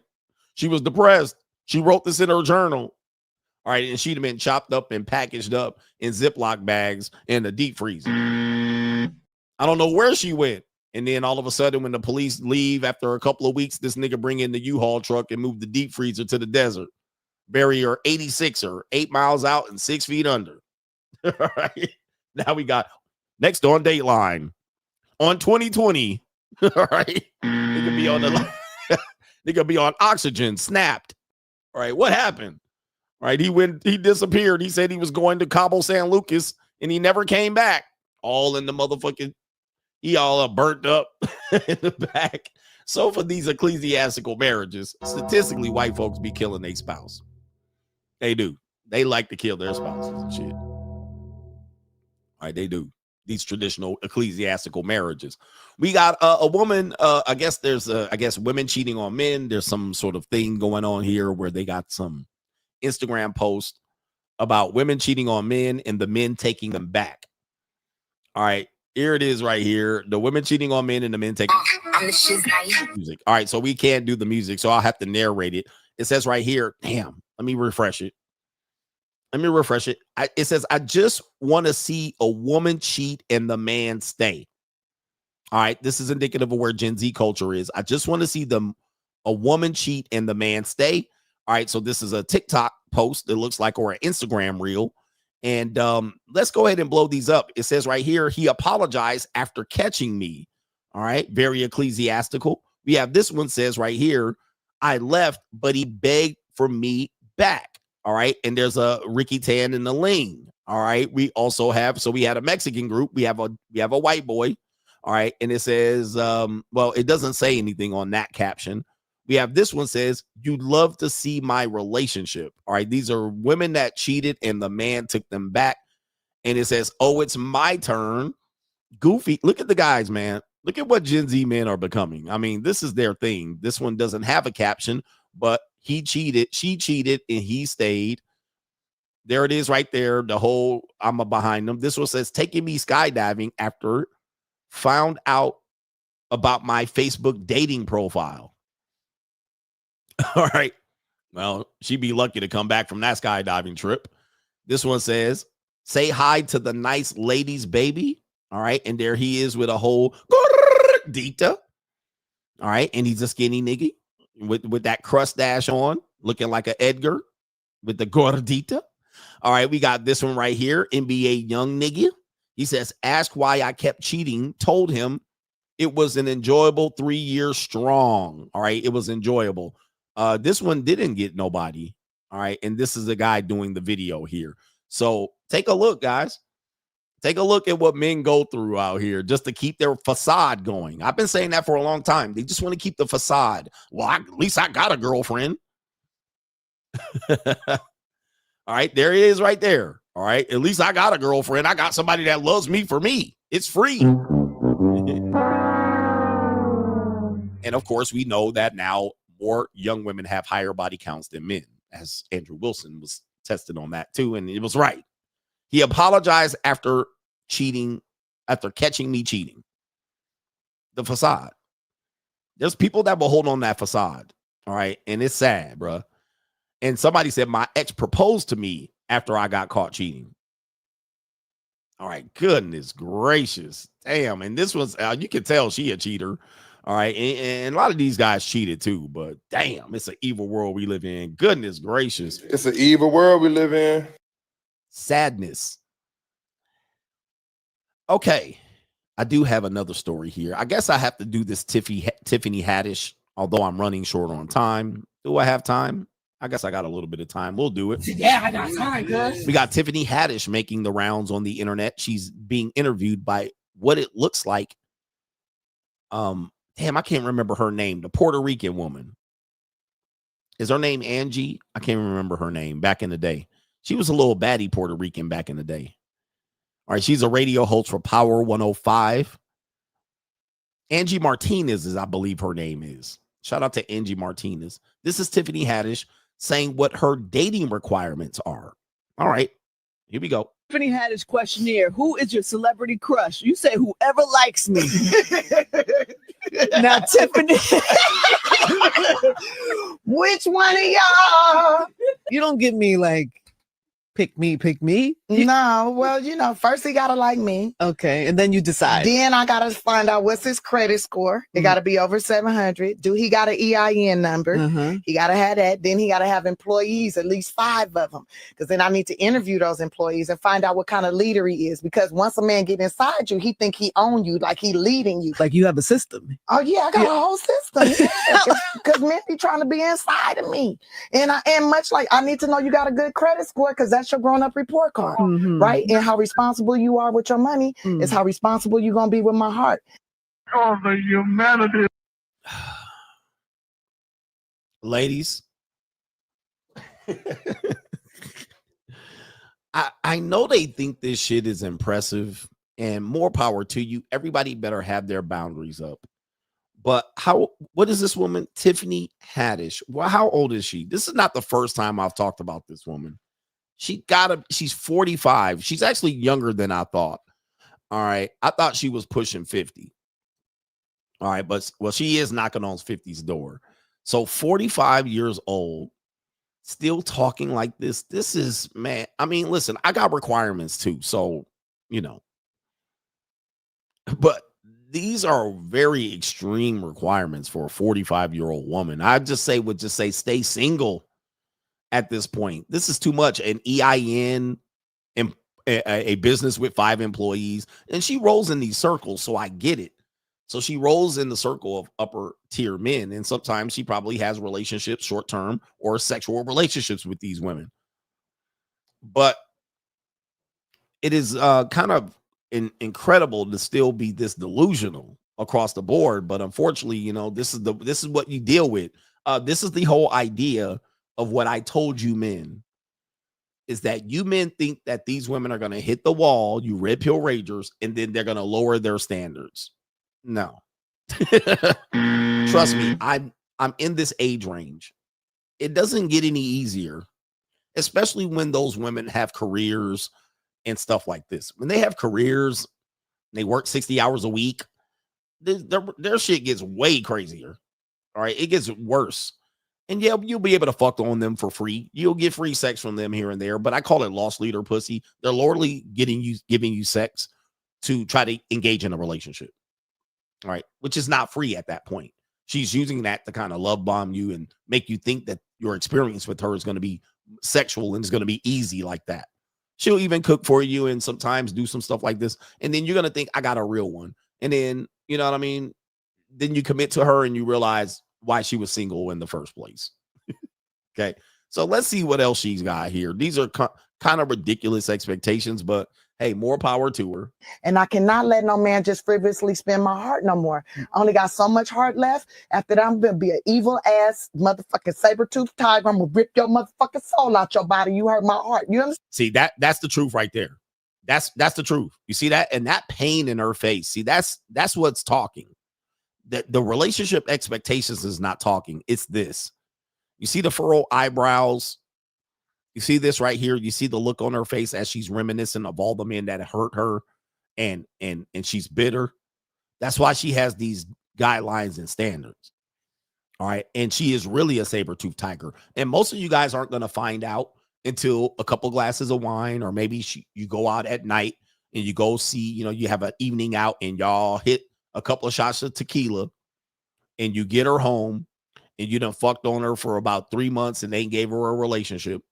And then all of a sudden you think you're going to fuck again and dip and leave. So you go ahead and drop that nut off, and then you put on your shoes and you about to hit the door and leave right afterwards after you wash your dick in the sink. And then this comes out. Now I'm tired of you fucking on me like this because it wasn't free. You got them bottomless mimosas. All right. You done took her to brunch. She done hit them bottomless mimosas. And now all of a sudden, here she comes. All right. You think you about to smash and dip? Oh, you be like, look at the time. All right. Let me wash my dick off. I'm leaving now. No cuddling. All right. You want to just go ahead and skip. And now this saber-tooth tiger. You're not going to stay and cuddle. You're just going to keep just fucking me and leaving me. Yeah. Well, I mean, you were doing that in the first place. Now she's scratching and clawing on you, and now she at your house putting a bunny in a pot. But you can see the pain. This is where the real story is, that pain. And all of us have this pain. So we use defensive things like increasing our dating requirements to be, they're completely unrealistic. So you can protect yourself from being hurt even more. And she even acknowledges, hey, I only got so much heart left. So she's in pain. See what I'm saying? I do, actually. I'm not playing. I almost want to go on YouTube and learn witchcraft so I can just yank a man's heart out his fucking chest. Yeah, oh my goodness. Now I got to cut you. What did I tell you about older women, bruh? What do I tell you about older? This is really her, man. She is not lying. Now I got to cut you. This is why I always say older women, no thank you, bro. I cannot take y'all seriously. Because Jesus. Now I got to cut you. Really? Yanking my heart out of my chest and leave it beating on my rib cage? Like, this is incredible. Now we see. Now she wants to learn witchcraft. I told you. Now I got to cut you. Look at this, man. Now she putting period blood in your spaghetti sauce. All right. This is insanity. You play with mine. And just like a bank, if a bank won't give you a loan or finance you to start a business or buy a home, why would I loan you my body? Now I got to cut At 45. At 45, gentlemen. And she be fucking YNs too. And that's fine. Now I got to the YNs get the skate, but who doesn't get the skate? The good guy, the that you guy, right? Roger.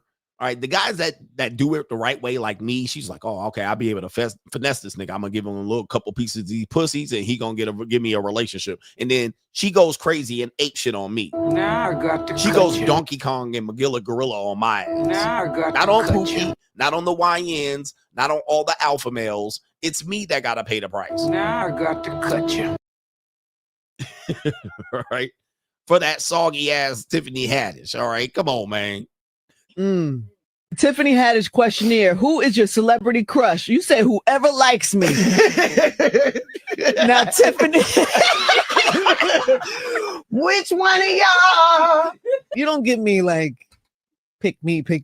No, well, you know, first he gotta like me. Okay, and then you decide. Then I gotta find out what's his credit score. It gotta be over 700. Do he got an EIN number? He gotta have that. Then he gotta have employees, at least 5 of them. Because then I need to interview those employees and find out what kind of leader he is. Because once a man get inside you, he think he own you, like he leading you. Like you have a system. Oh yeah, I got a whole system. Because men be trying to be inside of me.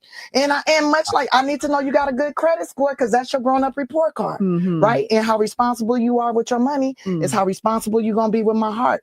And I cannot let no man just frivolously spend my heart no more. I only got so much heart left. After that, I'm gonna be an evil ass motherfucking saber-toothed tiger. I'm gonna rip your motherfucking soul out your body. You hurt my heart. You understand what I'm saying? I do, actually. I'm not And Angie Martinez, let's pull up Angie Martinez. Okay. Angie Martinez back in the 90s. All right. So for the young persons, all right, that don't know, Angie Martinez used to be a baddie. I got her here picture with Tupac. Is that the okay? That's not a good picture of Angie Martinez with Tupac. All right, she looking fucked up in 1996. All right, let me see if we can pull it here. She used to be kind of a baddie back in the day. All right, this is Angie Martinez, been on the scene for a minute. All right, for a minute. She been seen with everybody. All right, she been in these streets. Okay. Angie Martinez been a street general for a minute. All right, so this is Angie Martinez with Tupac. All right, she's been around since I was a kid in hip hop. That's Angie Martinez with Tupac. All right, so she's been around for a long time. That's Angie Martinez with Nasty Nas. Nasty Nas. All right, not even Nas Escobar. All right, that's Angie Martinez with looks like I can't tell who she's with there. That's Angie Martinez there. She was also on the song Ladies Night, if you don't remember. Ladies Night with Little Kim. That's Angie Martinez there with Mary J. Blige. All right, there she is right there. Oh, that was Mariah Carey in the picture. So that's Angie Martinez. She got the little traditional New York Puerto Rican look. All right, she got the traditional New York Puerto Rican. That's not Angie Martinez sitting on the lap. All right, that's somebody else. All right, so that's Angie Martinez. So looking at what Angie Martinez look like now, Angie Martinez, is she married? Somebody said she was married. So this is Angie Martinez now. All right, so she been around for a long time. Yeah, she was in the song with This Is Ladies Night, if I'm not mistaken. All right, and she had a little bit of she had like 8 bars on that song. Prime or Decline, Angie Martinez. Yeah, Angie, yeah. The butter peach got the shit getting the spice. I just motherfucker up last night. I'm the rookie on this all-star team. Yep, that's Angie Martinez. All right, she go back, man. Shout out to Angie. Now she looking like somebody's Tia for sure. All right, shout out to Angie. Well, we're going to give her the Mexican mariachi band too. He said it's Granny's night. Prime or Decline, Angie Martinez. Okay, shout out to our last one here. It's going to be It's the Evil World We Live In, and then we're going to do the main event. It's the evil world we live in. We have Ling Ling's. Ling Ling's been catching wreck here on Takeout Thursday. We got a Ling Ling who slept with an actor named Jeremy Renner. All right, you guys know him from the Marvel film. He's a character in the Marvel film. And there it is, her name. I can't pronounce her name, but she slept with Jeremy Renner once. He clapped them cheeks up. Okay, let's go ahead and show who Jeremy Renner is. There he is right there. All right, he is in Hawkeye in the Marvel movies, Marvel Cinematic Universe. And the Ling Ling who he clapped cheeks with is right here. All right, but this Ling Ling wants to know, what kind of fuck you give me? What kind of fuck you give me? So it was love fuck. What kind of fuck you give me? All right, and wow. Anytime I see these people with certain women, I'd be like, damn, I'm doing way better than these niggas. Like, goodness gracious. I mean, my women ain't this bad looking, but she wanted to know, what kind of fuck you give me? All right, what kind of fuck you give me? So this is what happened, and I'll read the article here on TM Zizzle reported yesterday. The drama between filmmaker Yi Zhu and actor Jeremy Renner ratcheted up the ugliness last week when Renner, it seems to be the story of misconduct and unethical business dealings, but Zhu, I believe it's pronounced, tells us it's more about a heartbreak. We caught up with Zhu in Beverly Hills Tuesday night, where she told us, I thought it was love, maybe true love. It seems that he thinks otherwise. What kind of fuck you give me? Right, she thought it was love fuck. American people, 8 kind of fuck. Love fuck, hate fuck, sex only fuck, breakup fuck, makeup fuck, drunk fuck, buddy fuck, pity fuck. Okay. And you can tell she's an older woman. It says, as reported, Renner alleges that he had a brief encounter casually, consensually in July with that Ling. But when they met up again in August, he allegedly told Zhu that he was not interested in a sexual relationship and put her in the guest bedroom that night. What kind of fuck you give me? But Zhu told us she thought he was her significant other. She previously told Daily Mail he tirelessly pursued her, allegedly sending intimate pictures and videos, but ultimately winning her over. She claims they worked on a Disney documentary together, but things quickly went sour and that he had even threatened to call ICE on her. What kind of fuck you give me? Zhu told us that she sent Renner 3 cease and desist letters. Goodness. What kind of fuck you give me? All right, she must have got dominated. I like to get dominated. He knocked the Mario coins out of this Ling. All right. So he was like, yeah, the pussy button, all that. Knocked the Mario coins out of her, hit the bottom and all that. All right. Knocked the goddamn shrimp fried rice and shoo mushu pork out of that motherfucker. What kind of fuck you give me? All right. On Takeout Thursday. All right. Hit that motherfucker with the whole cashew and shit and all that. All right. Knock the soy sauce out of that motherfucker. What kind of fuck you give me? All right, anyway. All right, it says right here, for his part, Renner has reportedly sent Zhu a cease or desist letter of his own for alleged unauthorized use of his voice in an AI-generated animated project called Stardust Future Stars and Scars. Zhu didn't speak to us about the animated movie claims, but she thanked Renner's powerhouse attorney, Marty Singer, All right, everybody catch a wreck today, not Marty Singer. I'm not going to say what race, what people. We know I can't say that. It says right here for being the peacemaker despite representing her accuser and all of this stuff here. I guess there's a text message. According to Zhu, she voiced her concerns not to get a settlement money, but to send a message to women that it's okay to share if you feel uncomfortable or frightened. Zhu says she's happy to have a chance to speak it out. She wants some more love fuck. What kind of fuck you give me? I just want women to be safe. And look at this guy right here. He ought to be ashamed of himself. All right, leading that poor woman on. She literally 50 years old or maybe 47. As for Renner, she still thinks he has a good side, which is what won her over in the first place. I hope he can develop more of that side of him. Well, you know, she got to take responsibility of who she was. Let me see this one right here. She says, I believed in the Disney fairy tale with Jeremy Renner. This is her on Twitter. Reached out to me and pursued me. I thought until recently, love was pure and his accident made him a new person. Therefore, Disney and the Stardust movie included him in the fairy tale I believed in was interwoven in the two works. Okay.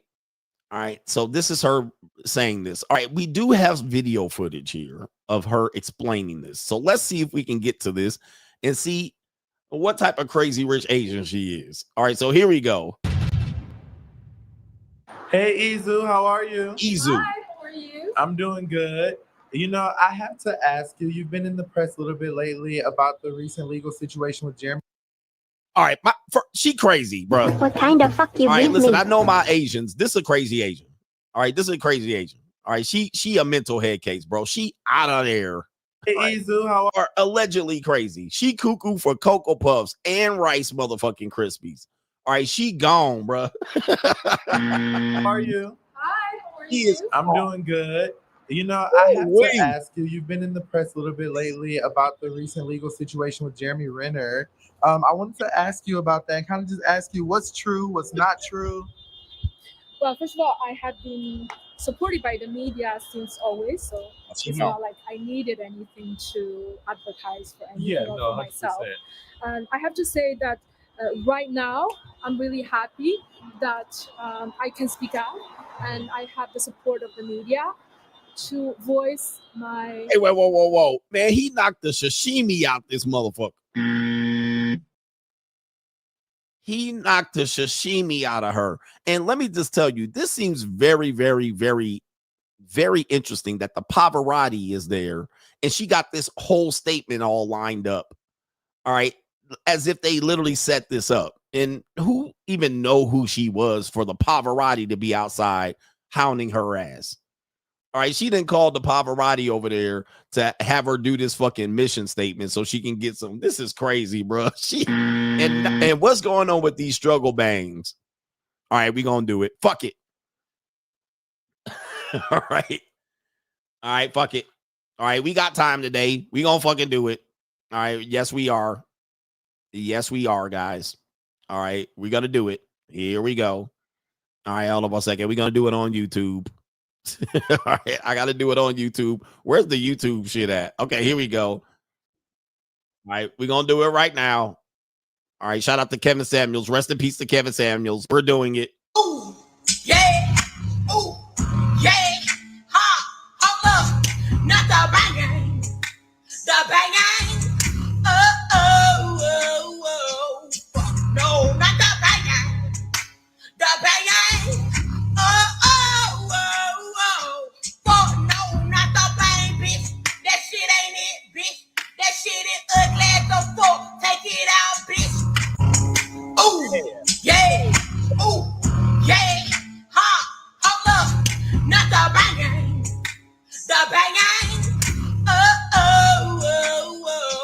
fuck no, not the banging,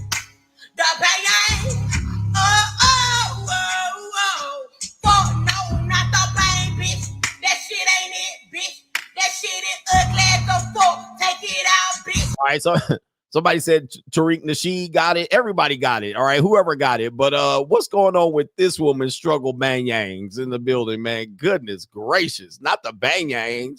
All right, goodness. She in 1999 with this bangs. Wowzers. What's going on here, bro? I think she balding at this point. All right, get rid of these bangs. Just slick that shit back, bro. All right, anyway, here we go. Concerns, my sorrow, and what I went through. And I'm happy that the media has been giving me opportunity, that the media has been fair to me in the reporting.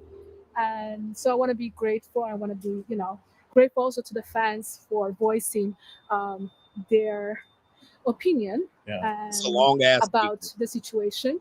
I think what I would like to ain't nobody care about this say is this, bro. She lying, man. This is nobody care about what she got to say. She called the Pavarotti over there, and now she out here trying to front like, "Oh, you found me. Oh, let me give my mission statement." All right, and she just running off on a whole goddamn filibuster about some shit nobody got. In this 5 minutes on this video, I'm not about to listen to this Ling for 5 minutes. What kind of fuck you give me? All right, hell no. Oh my goodness. All right, she just over here just talking. Don't nobody care. Let me see this. What does she got? Time that you two had together, or do you want to? I think there's a good side of him, and I hope he can develop more that side of him. And if he works more, man, she too old for this. She too old for this. But of course, when you're dealing with Lings, they get very manipulative. You gotta watch out for them Lings. All right, they will get you, man. You gotta treat your Ling right. All right, because they really be on borderline. Really, Hold on for a second. Like a Ling will crash out on you. Like, right, they will crash out on you. They on the unstable meter. All right, they on the unstable meter. Tell me I ain't lying. Anybody that live with Lings, they about a minute from being unstable. All right, into a complete crash out. So you got to handle them with kid gloves. All right, anyway. All right, let me get to the super chats here. What an evil world it is here. Watch out. It's an evil world we live in. Your Lings want to stay with you. They either want to stay with you or they're going to be throwing a pussy around the city to old white men. All right, any Linglings watching me? There's about a 99% chance every Lingling has dated a white man that is over 50. Okay. Tell me I ain't lying. And we're talking about when she was 20. At some point in their life, they got penetrated by a white man over 55. There's about a 100% chance, like 99.8% chance. I'm talking about the teenage Linglings, the Linglings all over the world, Linglings at University of California, Berkeley. All right, anyway. Anybody want to doubt me on that one? Yeah, they pour antifreeze in your coffee and shit. All right, you got to watch out for Lings. I'm telling you, man. All right, anyway. UCLA Lings, all right, they going to have an old white man around. They know at least 2 or 3 old white men that want to marry her, too. They want to marry her. They'll marry her right now. He said, my Linglings have. All right, shout out to them, man. 88 Anthony Allen says, what's up, coach? You are the truth. Just remember, gentlemen, for every nut you get is 10,000.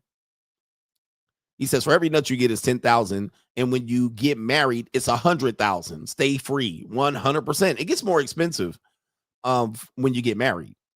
And marriage is the ultimate form of prostitution. I mean, it's legal prostitution.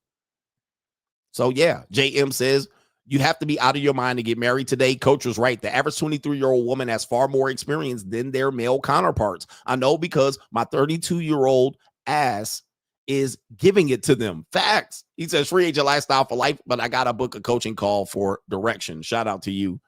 And, yep, this is the standard issued relationship right now where most women that are in their 20s have way more sexual experience, relationship experience, not just sex, relationship experience than their male counterpart. Even if she has a body count of 4 and had 2 relationships, she has way more experience than most men, especially the men she's probably going to marry. Shout out to our brother, Dr. Bito says, send in my fair share to keep you on the air. Shout out to you. Appreciate that. Hombre Lobo Doc says, here's a scenario, coach in the coach game. My 45-year-old cousin who eats the box in the brothels in Brazil now is saying that he wants his first child and son to come from a brothel sex worker over a shiesty USA chick. What is your take? Well, I do have to be honest with you. Not all women that work in these environments want to be doing this forever. And one pivot that they will make is that they will marry their tricks. All right. So do not underestimate the ability of a trick to give a brothel worker the offer that they can't refuse. This is certainly the case in Asia, in Colombia, in Brazil, across the board.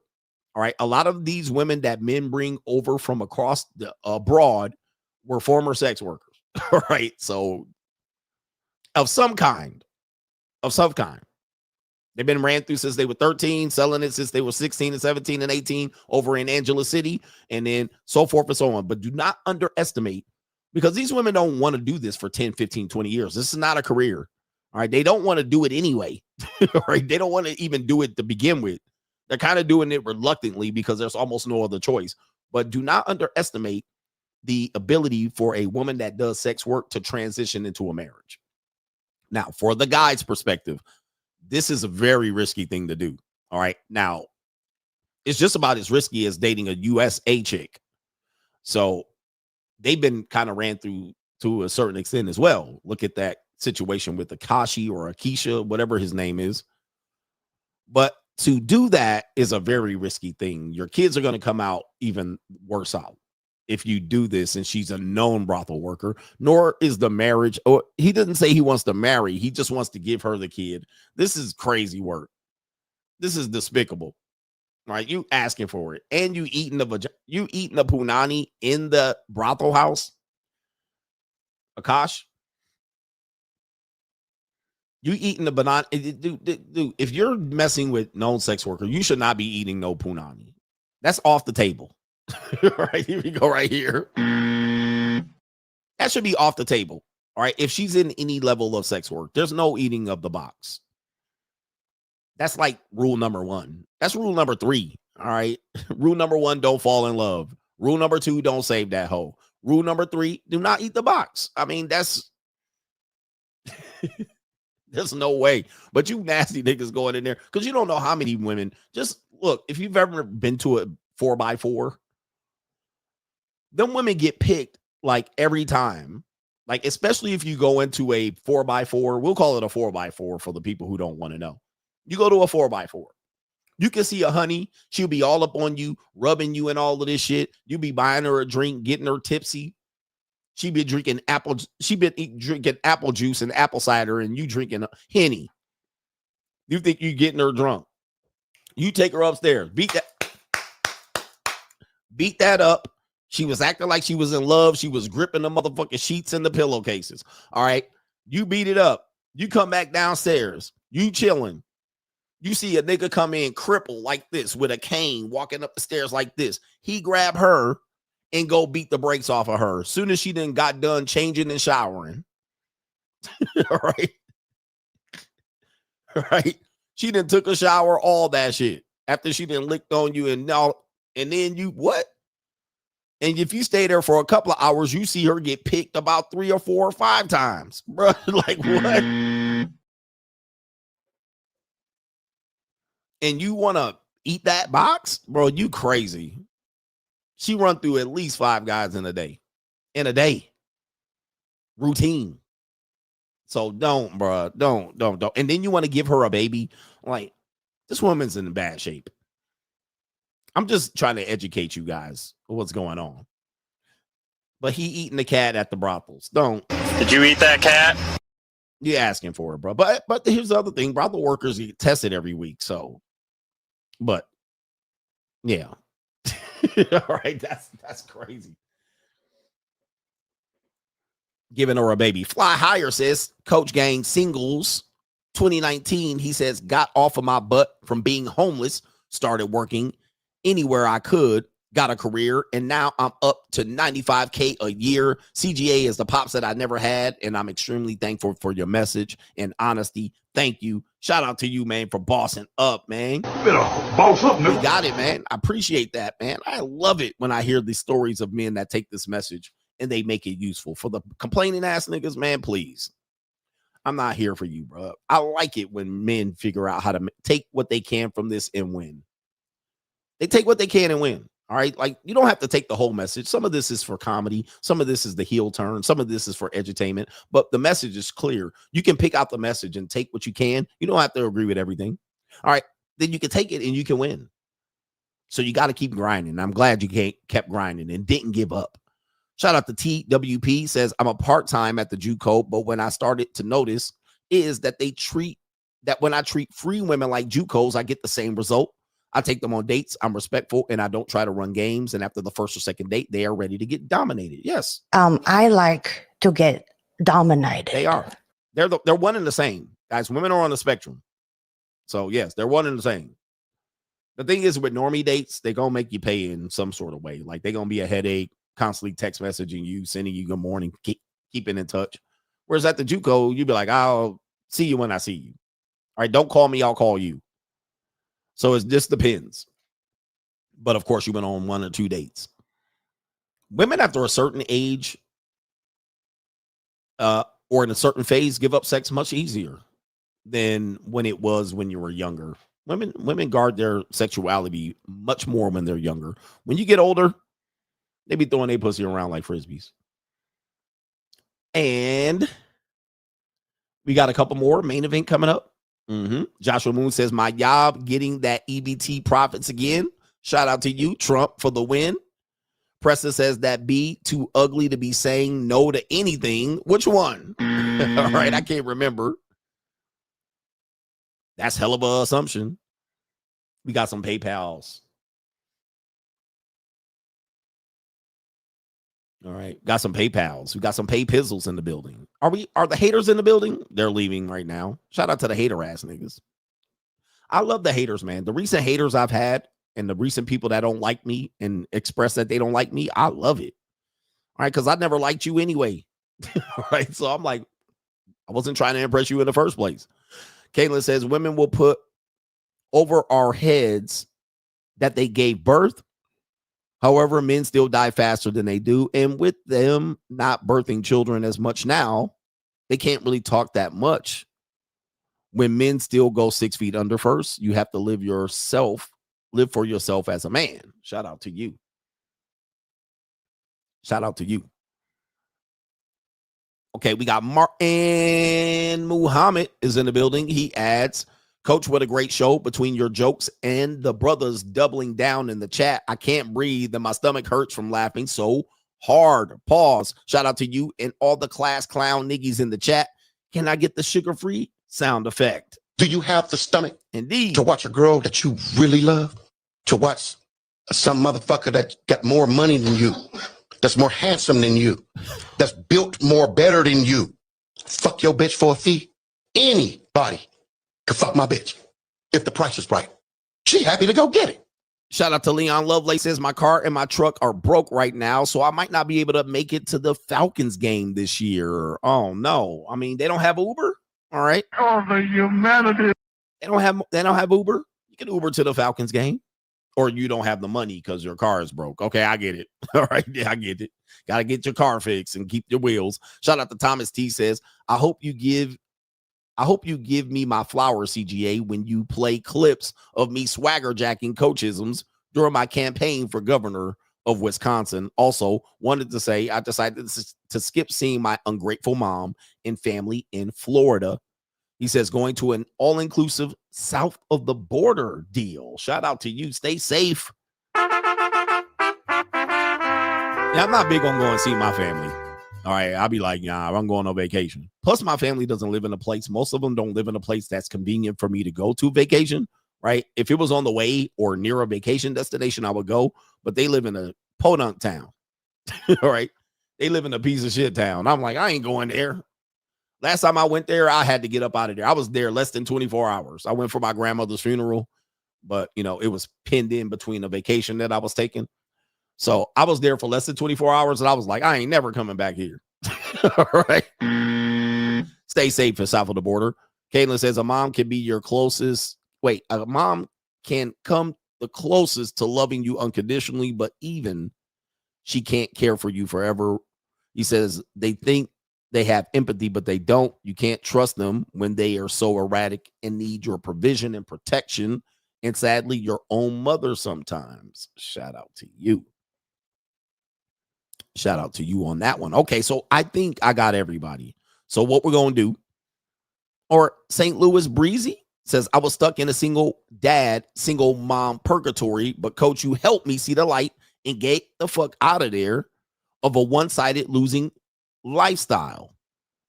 He said, my peace of mind and my money has been skyrocketing since I went single. Free agent lifestyle for life. A stepdad, single mom purgatory. Not a single dad. You went from a stepdad, single mom purgatory. There it is right there, man. Look at these men that we saving their lives. All right, you guys should be celebrating this. But of course, I get called all kind of names for promoting the free agent lifestyle. What's next? Degeneracy? What is next? Degeneracy? He was a crash out, nigga. All right.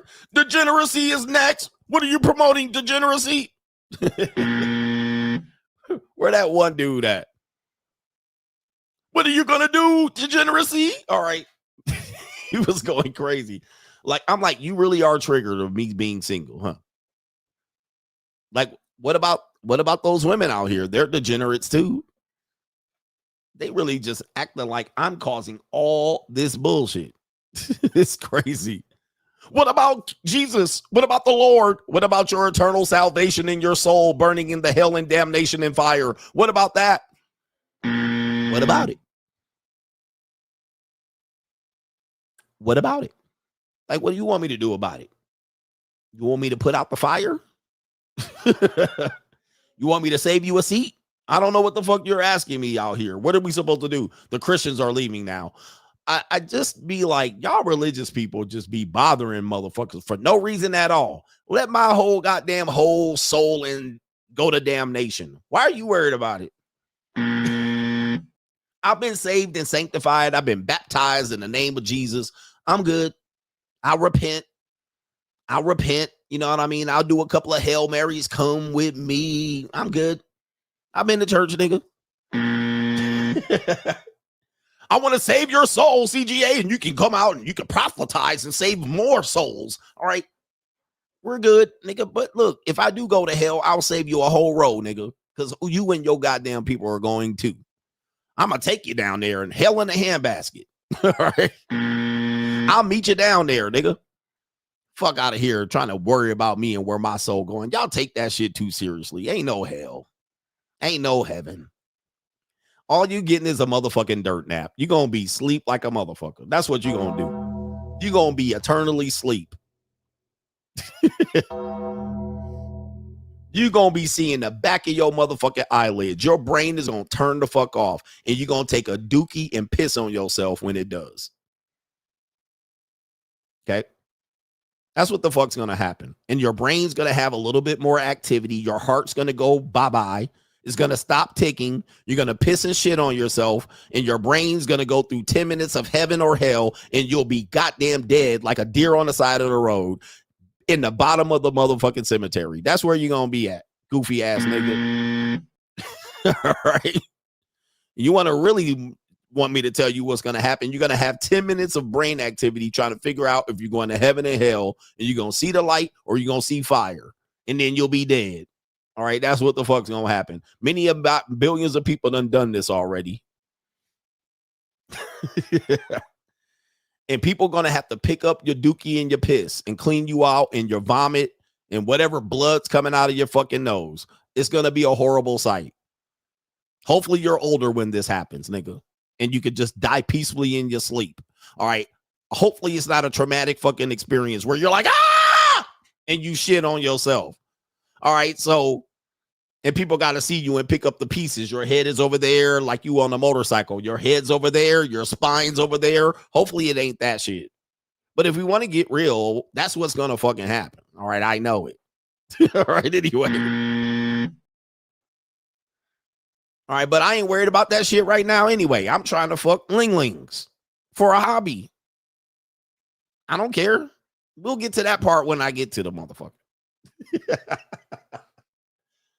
All right, but you worried about all this shit and community and all these things. What I think is that people are worried about way too much. You can't control. You can't control on none of this shit you worried about. Guys, the part of the free agent lifestyle is part of the free agent lifestyle is understanding you're gonna fucking die. You can't stop it. Nobody's been able to stop you dying. You're gonna fucking die. All right, we got that, right? So knowing that you're gonna fucking die, why are you wasting your time on some shit that ain't gonna matter in the end? Yeah, none of this shit gonna matter, bruh. Just go live your life. Live your life how you see fit. You want to get married? Go get married. You want to be single? Go be single. You want to fuck white women as a black guy? Go fuck some white women. You want to fuck black women as a white guy? Go fuck them. Go travel. Go do whatever the fuck you want to do. Worry about community and all this shit, and we need to uphold society and all this, man, bro. I got no time for this shit, bro. These motherfucking losers anyway. All right, these loser niggas ain't listening to me anyway. I ain't got no time to save this shit. What is your solution to do? Nothing. I ain't got no solution for you goofy ass dumb niggas that cause the problems that you live in today. Fuck that. Solving your punk ass problems for free. All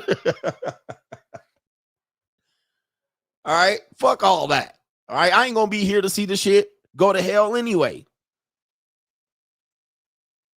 So let it be. Go live your life and enjoy it. Nobody's going to go to your funeral talking about, and he made a difference in the community. If he did, you're going to be dead than the motherfucker still anyway. With barely a mural. It don't matter. He did good for the community, and he actually cared. And he wanted people to get ecclesiastically married. So the fuck what? You're still dead.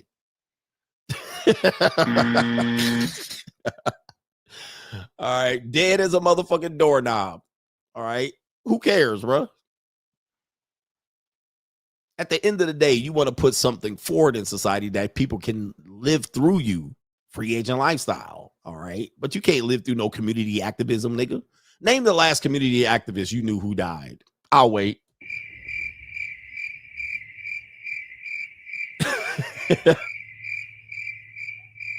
Yeah, Charlie Kirk been dead for less than 2 months, and y'all done already moved on with your fucking life. The world keeps spinning on its axis, and the world still filled with pimps and hoes. All right, so guess what? He died for what?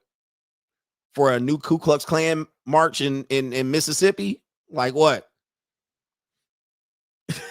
All right, anyway. Let me stop. I'll piss y'all off. Yeah, bro. His wife and already probably been folded up and shit since then. I know somebody gripping her ass already. Anyway, enough about this shit. I know some people are depressing. Who's scared to die? If you're scared to die, you haven't lived yet. If you're scared of death, that means you ain't living enough. If you're scared if you're going to go to heaven or hell, that means you ain't living enough. This is your one life. Go live. Go do some shit that can distract you from the reality that you fixing to die, nigga. You gonna dead. You dead, nigga. You can't stop it. Why don't you go live? If you're depressed and you're worried about, I need to fix the problems of the world, go live your fucking life. There's something wrong with you if that's what you're always consumed with. All right. You're always consumed with that. I need to make a difference. Just living a life. You're living example. As the Christians say, you don't preach Christianity. You live Christianity. You let Christ live through you. You demonstrate your allegiance to Christ by how you live. Not what you say and what you do and what you believe. How you live is a reflection of your relationship between the Lord Savior Jesus Christ, the King of Kings, the true King of Kings, and your relationship with him. That's going to be the shining example. how you treat your friends, your family members. That's it. It's not telling people what to do and thumping your Bible and waggling your finger and trying to prevent degeneracy and bringing back the patriarchy. If you can demonstrate it, then other people will follow. For me, Hollywood CGA demonstrates the free agent lifestyle and my relationship with my philosophy. Okay, so I live it.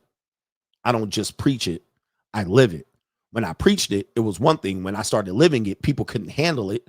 That tells you that they didn't believe in it in the first place. Now, the people who could handle it believed in it, and they say, I'm glad I see you living it, so I know what it looks like. And you're a shining example of what you preach. You can't just be a hypocrite out here and do things one way and preach another way. That's why people don't believe you. You need more people. All right, so enough about that. We got the main event coming up. Do me a favor, man. Hit that like button. Give me the likes. The Money Mindset 2025. Join us if you are looking to elevate your mindset to the next level and get your financial information and game back to where it needs to be. This is the Blue Chip Mindset on steroids. We have 80 plus episodes from the last 2 years that you missed available via playback. You can get all of those episodes. Also, every live stream on Sunday night with all of our great contributors with subjects, cryptocurrency, investment, money 101, money 201. Also, if you're looking to become a social media content creator, this is the group for you. 2 times a month, we give you content creator information about how much money you can make via content creation. What are the most popular forms of content creation coming forward in the next few years, and how you can capitalize on an opportunity to be a content creator. Join patreon.com/Coach Greg Adams to find the Money Mindset link. Let's get our blue chip mindset on. The window is still open.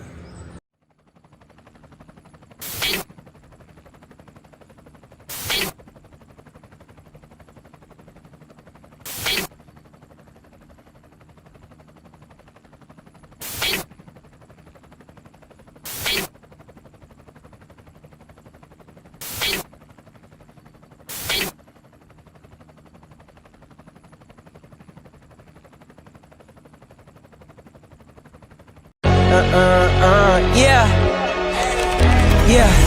Legends ain't born, they built from the grind. From benches to banners, we sharpen the mind. We sharpen the sword and promise and swore that we going hard and leaving it all on the floor. Hey, yeah, we going hard and leaving it all on the floor.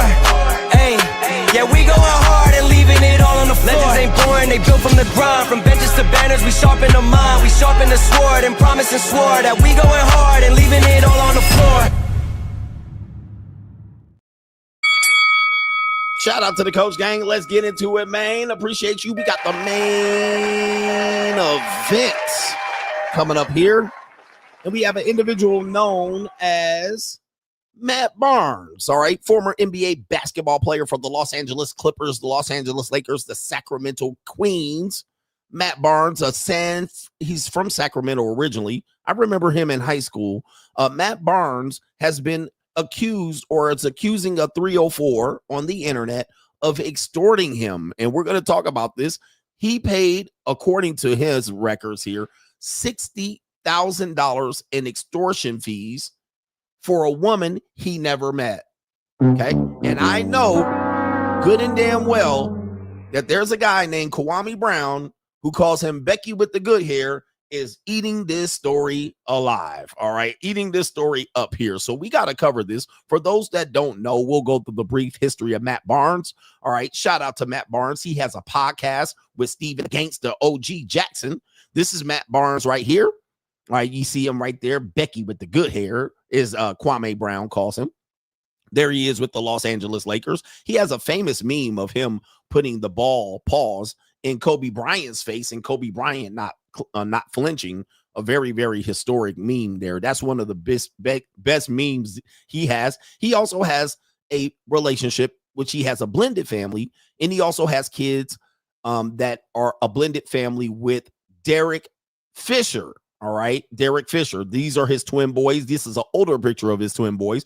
They are now future college prospects at a high school in Southern California, in which Derek Fisher coaches the twin boys of Matt Barnes. All right. So, but you don't remember Derek Fisher and Matt Barnes allegedly got into a fist fight because Derek Fisher stole his girl. All right. And he is now was raising the kids as his own.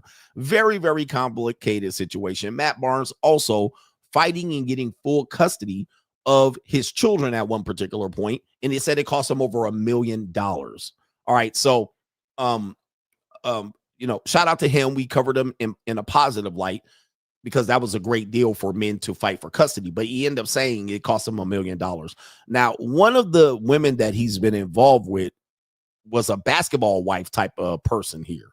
All right. And that was his original baby mom. And I can't remember her name.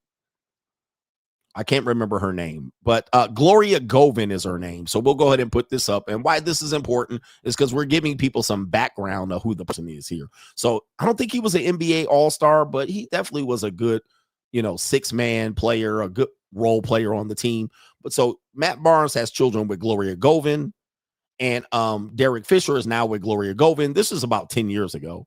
And he was able to get custody because of a dispute that happened at school, and she showed her ass.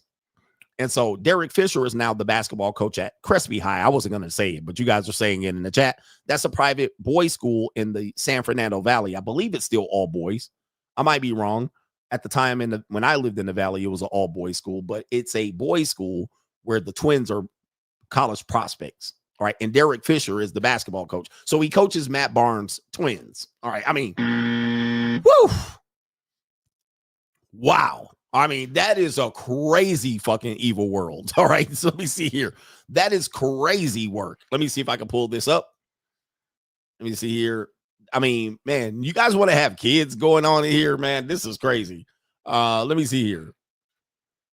I mean, this is what people call normal families. This is what people call normal families. Like, it's insane what people think is normal. I mean, I think that's absolutely abnormal. That's as abnormal as you can get. But of course, because there's love and relationships associated with it, well, that's fine. All right, goodness, that's very Ecclesiastics. All right, let me see if I can find a picture of Derek Fisher here with the boys. Actually, there was a picture just posted because I believe the twins' birthday is recent. I was doing some research, and I think the twins' the twins' birthday is this week. And so Derek Fisher, let me see if I can go to Derek Fisher's IG. Derek Fisher's Instagram. This is important to the show. Here it is right here. Now, this is I mean, man. Here we go right here. This is Derek Fisher, NBA player as well, former coach of the New York Knicks or the New York Liberty. He coached some basketball team. So this is Derek Fisher with Matt Barnes' boys celebrating their birthday. I mean, whew. I mean, I can't with you people. It's an evil world we live in. I can't with you people. Like, I think this is completely abnormal. Like, shit that y'all pass as normal. I can't do it, bro. All right, so let's go to the IG and take a look at the picture posted there. There it is right there. Posting the picture saying, happy birthday to the Barnes boys. And happy birthday to the boys, all right? This is no shade or disrespect to them. And he was the coach of the LA Sparks. I thought, wasn't he the Knicks coach? I might got it wrong. And Matt Barnes even comments, appreciate you, D. Hold up. Hey, yo, chill, son. Hey, yo. Hold the fuck up. Yo, bro. We got to stop the bullshit. Yeah, he was a coach of the Knicks. That's what I thought. All right. Hey, yo, chill, son. Hey, yo. Now he's a high school basketball. I mean, you go from the Knicks to coaching high school ball. All right. But that's because the twin brothers are there. All right. There's the twins there. And there's Derek Fisher showing off Matt Barnes' sons. Holy mackerel. Oh, man.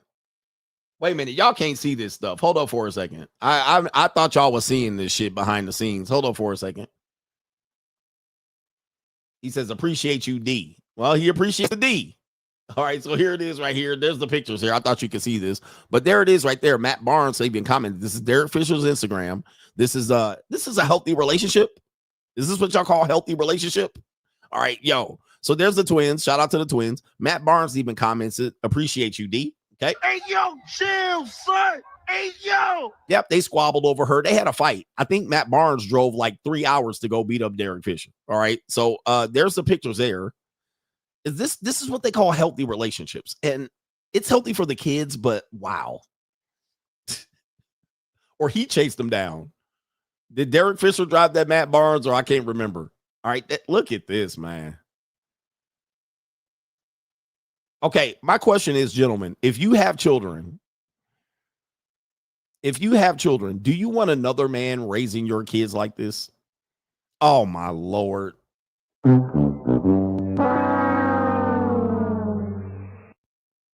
Oh, the humanity.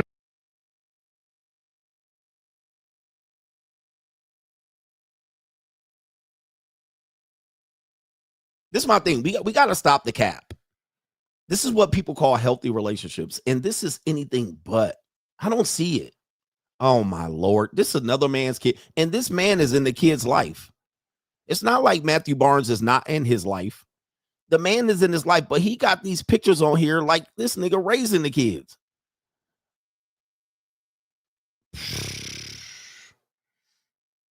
Okay. I think this is dysfunctional. This is and guess what? This is what I call polyamory, because there's one woman in the middle of all this shit. Right? This is why I don't believe in monogamy. I don't believe in monogamy, because there's one woman in all these niggas. All right. And y'all want to say people are monogamous. This is the literal definition of not monogamy. Because monogamy has more to do than just sex. It has to do with the whole family structure. It's not just sex. This is polyamory. And men are almost always, especially black men, but men in general, even Andrew Wilson, they're almost always involved in these polyamorous relationships, and then they're fronted off like it's healthy. Anyway, sad to see that people call these the healthy relationships. And then when you avoid it, there's something wrong with you. What's wrong with it? It's psycho. It's crazy. All right. With that being said, we have Matt Barnes accusing an Instagram wife after all he's learned in his relationships. He's also been accused of cheating on his girlfriend by previous women. Many of these women appeared to be sugar babies. I think I covered it.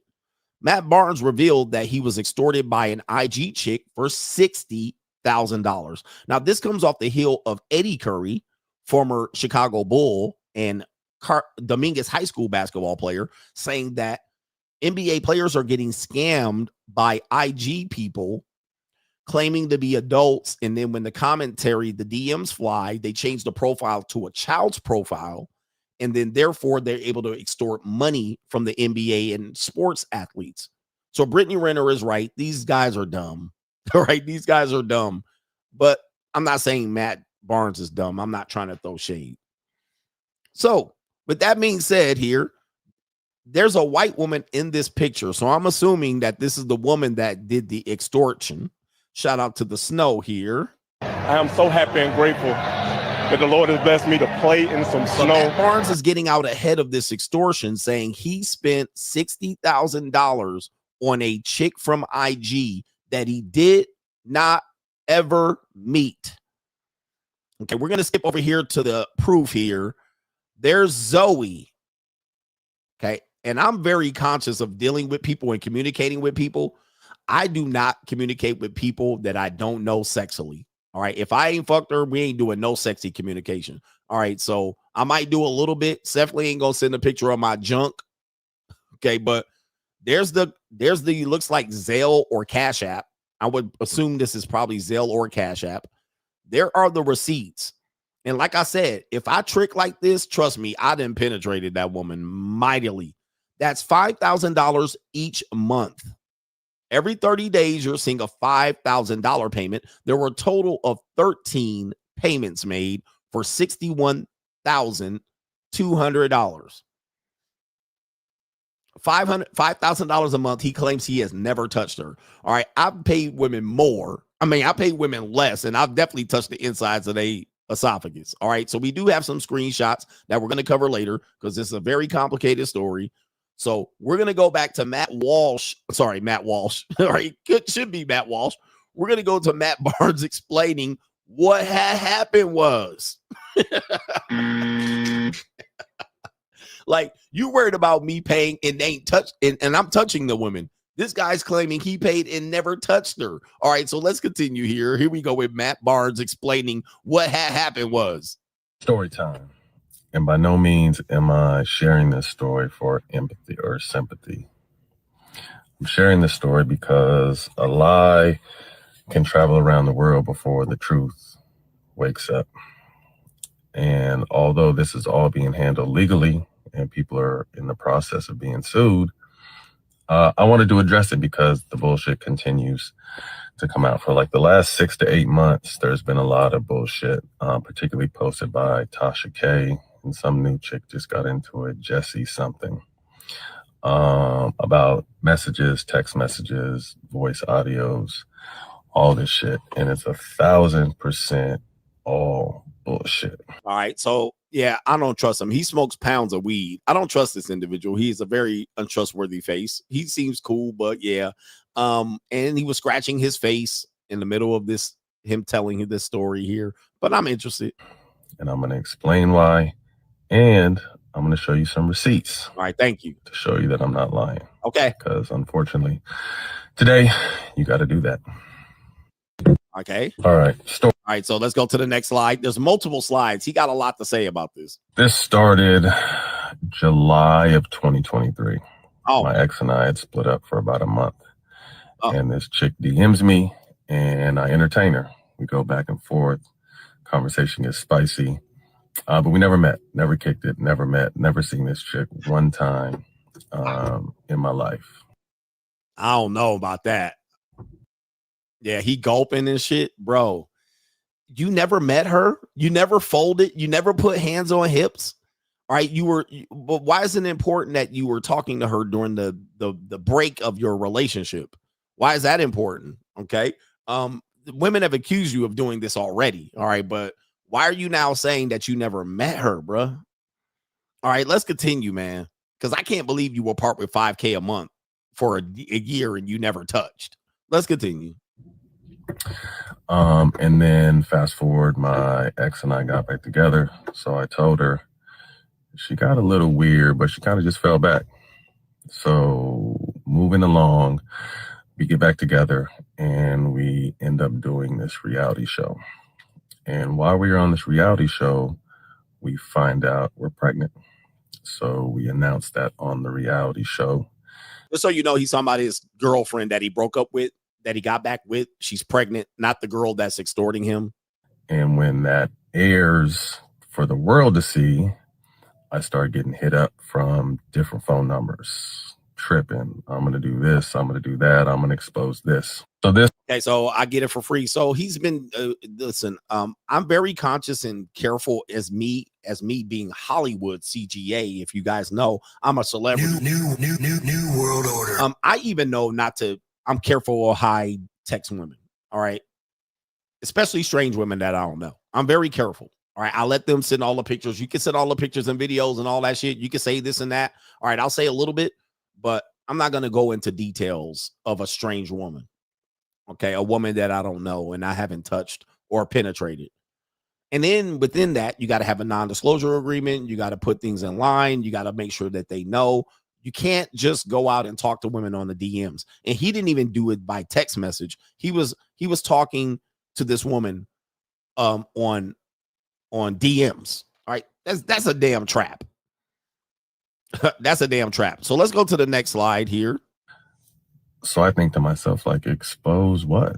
Like, we've never kicked it, met, person, shook hands, hugged, none of that shit. So I'm like, expose what? But at the same time, you know, my ex was a little older, which is a high risk pregnancy. And I didn't want no bullshit like that coming out. So what? Now, so I got to pay up? This chick said, pay me or I'm going to release our text, our conversation, our DMs. And I'm like, you really don't have shit. But again, Okay. I don't know, man. So she didn't have nothing on you. You admitted she had nothing on you, but some text messages and some voice notes. You never met her and smashed? And you just said $5K a month will do. He got it for free, right? $5K a month will do. But you ain't going to hit her at all. Okay, let's go with this. That's just his story. So I start paying this chick some bread for about a year. A year? And I'm going to show you those receipts too. Okay, please do. And during this time, I'm kind of just tapping in with her because she's a wild card. She's a nutcase, and kind of just checking in, having empty conversations to make sure she's cool. Okay, for white people who don't know, he starts sending her some bread, which means money. I'm pretty sure you guys know that. Then he said I was tapping in with her after he was sending the bread because she's a wild card, meaning that the sexual conversations were so good, but you weren't meeting her, obviously, because now you're back with your girlfriend or your fiance and now she's pregnant. So she's a wild card. So he's trying to keep the fire from spreading by paying her the money and keep checking on her. How you doing? Everything okay? All right. Is your extortion good? You don't want any extra bread? Like, I don't know about this, bro. And look at his look on his face. This shit sound unbelievable. Either way, it's dumb. But let's hear what he got to say. So I think to myself, like, expose what? Like, we've never kicked it. September of last year, we have the baby. And I keep paying her until the end of the year. So until December. I think December 6th was the last time I sent her bread. So come January, she flips out. Because you didn't send her no more bread. You need to do this. If you don't do this. Yeah, send her my money. Bitch better have my money. All right, that's what she said. Bitch, nigga, have my money. I got bills to pay, bitch, nigga. Gotcha, bitch. I'm going to expose everything. Yeah. So I just confessed. I told my ex, like, look, showed her the DMs, the conversations, proved that I'd never kicked it with the chick. But this chick starts going crazy and saying, I'm going to expose you and you just wait. And I'm going to show you that too, so y'all can see. Oh, man. But she just starts going on a rampage. The one thing I will say is this chick is good. Huh? We had DM for a little bit. There's some voice audios. He coming clean right here, bro. Hey, so there's some voice audios. Essentially, she got you recorded, nigga. She got you recorded saying some foul shit, right? Just like that Shannon Sharp muskrat. She had the recording of the said incident. That's why he gave up the 23 million, because it probably sounded like he was graping the girl, and she probably was saying, no, daddy, don't go up the Duke shoot. So you probably saying some of the nastiest, vile, foul shit, and she just out here documenting the shit. This is what you doing. This is what you doing out here. You got caught, and you stopped paying her that bread, and then she said she was going to expose you, and you had to come clean to your wife or girlfriend. I'm not sure what it was. Then you had to show her and bring her into it. Look at what this girl's doing to me. Oh, and then, okay, but yeah, I was doing this for a year and sending her bread. All right, let's continue, man. This sounds really faulty, or the judgment is faulty as well. And then during the process where I was trying to keep her sane, we exchanged phone numbers. September of last year, we have the baby. Okay, that's so she starts chopping and screwing, and even AI in my voice, because she had it on a few voice audios. And since then, not a lot of blogs, but Tasha K mostly, and we know how thirsty and desperate she is and how many times she's been sued, like not fact checking anything, just whatever she sent, she runs. So there was stories out there about me being gay. Oh, that's where it is. That's where it is right there. Okay, so that's what it is. That's what it is. That's probably now getting to what is going on. So there's AI chopped and screwed. What he means is she's edited it. All right. Like Andrew Wilson edited his video. So now you chopped and screwed it. You edited it. And there's probably some voicemails where you copped to doing some fugazi shit. All right. Some reading rainbow shit. All right, so you probably said you would want to get put up the cheeks, right? What do they call it? You wanted that she wanted to put the strap on. She probably said she would run up your guts with the strap on, that you would like to do this. You probably like trannies. It's probably some shit that you said on that one. Well, it's the AI said, and you're saying Tasha K ran with it, and everything I'm saying is alleged. Yeah, you probably have copped to, or she said the AI has created some voicemails that said you like to get pegged. All right, so that's what it is that he was paying up for. I think that was present before the date he said, because why did he pay the $5K from that point? So that's what it was. There's stories about me about allegedly trying to convince a girlfriend of mine not to go on reality TV. What else? There's a story about me, the recent one about me allegedly trying to talk someone into an abortion. Okay. They threaten stories about my kids and all kinds of weird and wild shit. So she starts chopping and screwing. I think in closing, a lot of you who follow me and know me know that I'm not perfect, far from perfect. Fucked up plenty of times. But all right, so this tells me he knows he fucked up. All right, he's already copping to fucking up, so he's already getting ahead of it and giving you the information. And then he's like, "I'm not perfect." He's changed the background and the scene. He's like, "Oh, I forgot to record this part. I'm a social media person. I know we do this. Oh, I forgot to add. Oh, might I add? I'm a bad human being. I done fucked up in the past. I have an issue with this. I probably need to go to rehab. I do drugs on the side, allegedly." I mean, I'm not saying he's saying that, but he's copping to bad behavior, and knowing that you're aware of his personality, he would still want you to believe him. Trust me, though, on this one. This time, I'm not lying. All right, here we go right here. Here we go. This time, I'm telling the truth, I should say. But I'm real. A lot of my private stuff is played out publicly.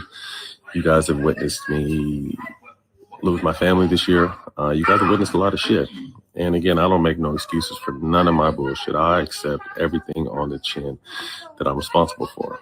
But again, I had to come and speak out this because it's bullshit. And perception is reality, and people run with perception. And yeah, perception is reality. He's right. Instead of understanding them. And your past performance indicates future performance. And not only that, guys, this is the degeneracy that people need to worry about, because these men that actually try to be faithful and in relationships, they're doing more degenerate behavior than me. I'm single. Like, I don't have anybody that I'm upholding to. I'm not cheating on any women. I'm not misleading any women. I'm literally just doing what I do. I'm not violating any person or personal contracts with people. But what these people do is they try to front and have a facade of being good marital people, and then in the background they're doing all kind of degeneracy. Like, you know, ecclesiastically, that's a shitty thing to do. Ecclesiastically. Reality. When I went in court for these people that I'm about to sue, no one to talk about that because they don't care about that, but they love to run with the lies. So, like I said, this chick is good. She chops conversations up. She AIs conversations. She pieces 3 or 4 different conversations together to make them seem like that's plausible. Something that's not true. So again, I'm gonna show you some shit so you can see.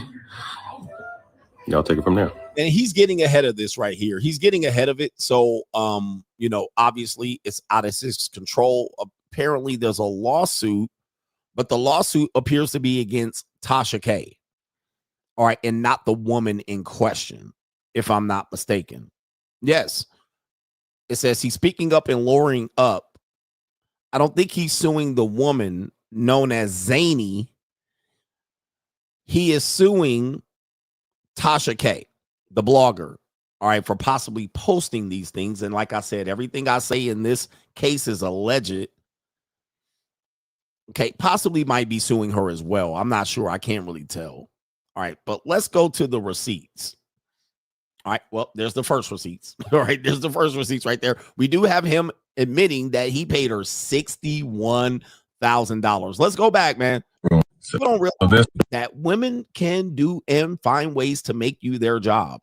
So, you know, you think these women ain't getting money from dudes? They are. And they're still doing, you know, things. They got a boyfriend. They are out here selling some. $61K is a lot for a woman to do. And she has 61,000 reasons to make AI videos related. So she starts. All right. She has a time. So apparently what we're looking at is DMs. Okay. These are the DMs that he's showing as proof. Unfortunately, these are not the complete DMs. These don't show the DMs of you talking to her and doing things. And I'm not going to read all this. Okay. First to send it on the 6th. Now nothing at all. Okay. So this appears to be when he stopped sending the bread. And that's when she went cuckoo for Cocoa Puffs. And everybody can understand that. You have an extortion. You have a mark. You have him sending. He's consistently sending every 30 days. And it's the 1st of the month. Rent is due. You don't send the money. Now she got to go see CGA. All right. Now she calling CGA up so I can fix that bind. So that's how you want to play. Okay. I'll check in and play with you. I never meant your name. I think mention your name still to this day. I haven't said anything, even with the guy, Sean M. Butler, asking me if I knew you. You played in Hollywood's face and didn't take care of him with all you've done. Okay, there's a lot of shit going on there. She says, Happy New Year, but you didn't fuck with the wrong one. All right, and you're going to get the right one now. It says, like I said, you played in my face and all of that shit. Good day. There seems to be some messages deleted. There seems to be some communications deleted. All right, from his point of view, because she's responding to something and those messages don't appear. So we do have voice messages here that we cannot play, but possibly these are voice messages sent by her. I can't tell. Maybe those are the messages sent. Okay, the messages sent by him. Apparently here, no, these are her messages here. Her message is here. Allegedly gets a side chick. Zany exposes him for cheating. Who's that woman? That's not you. Okay, he's in the green. She's in the white. For what? I'm done going back and forth about something you stopped doing. So I'm done caring. Matt, let me just start here. I never, ever expose something self because I never did anything. I'll let that set right there. All right, a lot of stuff going on here. And yeah, she going ham. Damn, he's scrolling too fast. All right, he's scrolling too fast. All right, I can't even read all this shit. All right, holy mackerel. All right, by the way, if a woman ever texts me like this, it's a wrap. All right, I'm okay. He called her a stalker. Yep, because he hasn't responded to her. He knows he's up shit's creek. She on his motherfucking neck. And she like, oh, stalker nigga, I got you. All right, here it is right here. Are you still trying to extort me, Miss Zoe Davis? So we do know her name, Zoe Davis, a.k.a. Zany. It says, when my Cash App goes off, I'll be done. Good day. All right, sheesh. Gotcha, bitch.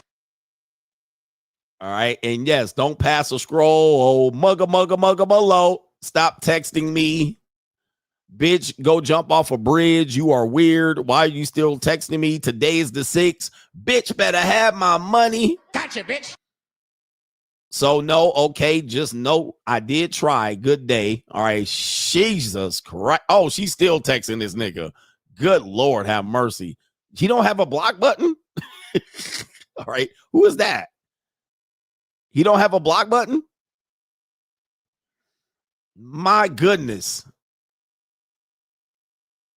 You're a scammer. She's got novels on this one right here. God damn, I wish I could read this. Shaq's name was mentioned in there. All right, why is he not blocking her? I'm confused. All right. Oh, okay. He said, wait in this room. I'm going to meet you at the motel. Uh-oh. How the fuck you get my fucking address? Okay, so now he's got her address out here. How did you get those addresses? Okay. Man, they playing dangerous games. Boy, this is a very toxic relationship. And she is on this nigga's neck. All right, let's go to the next one here.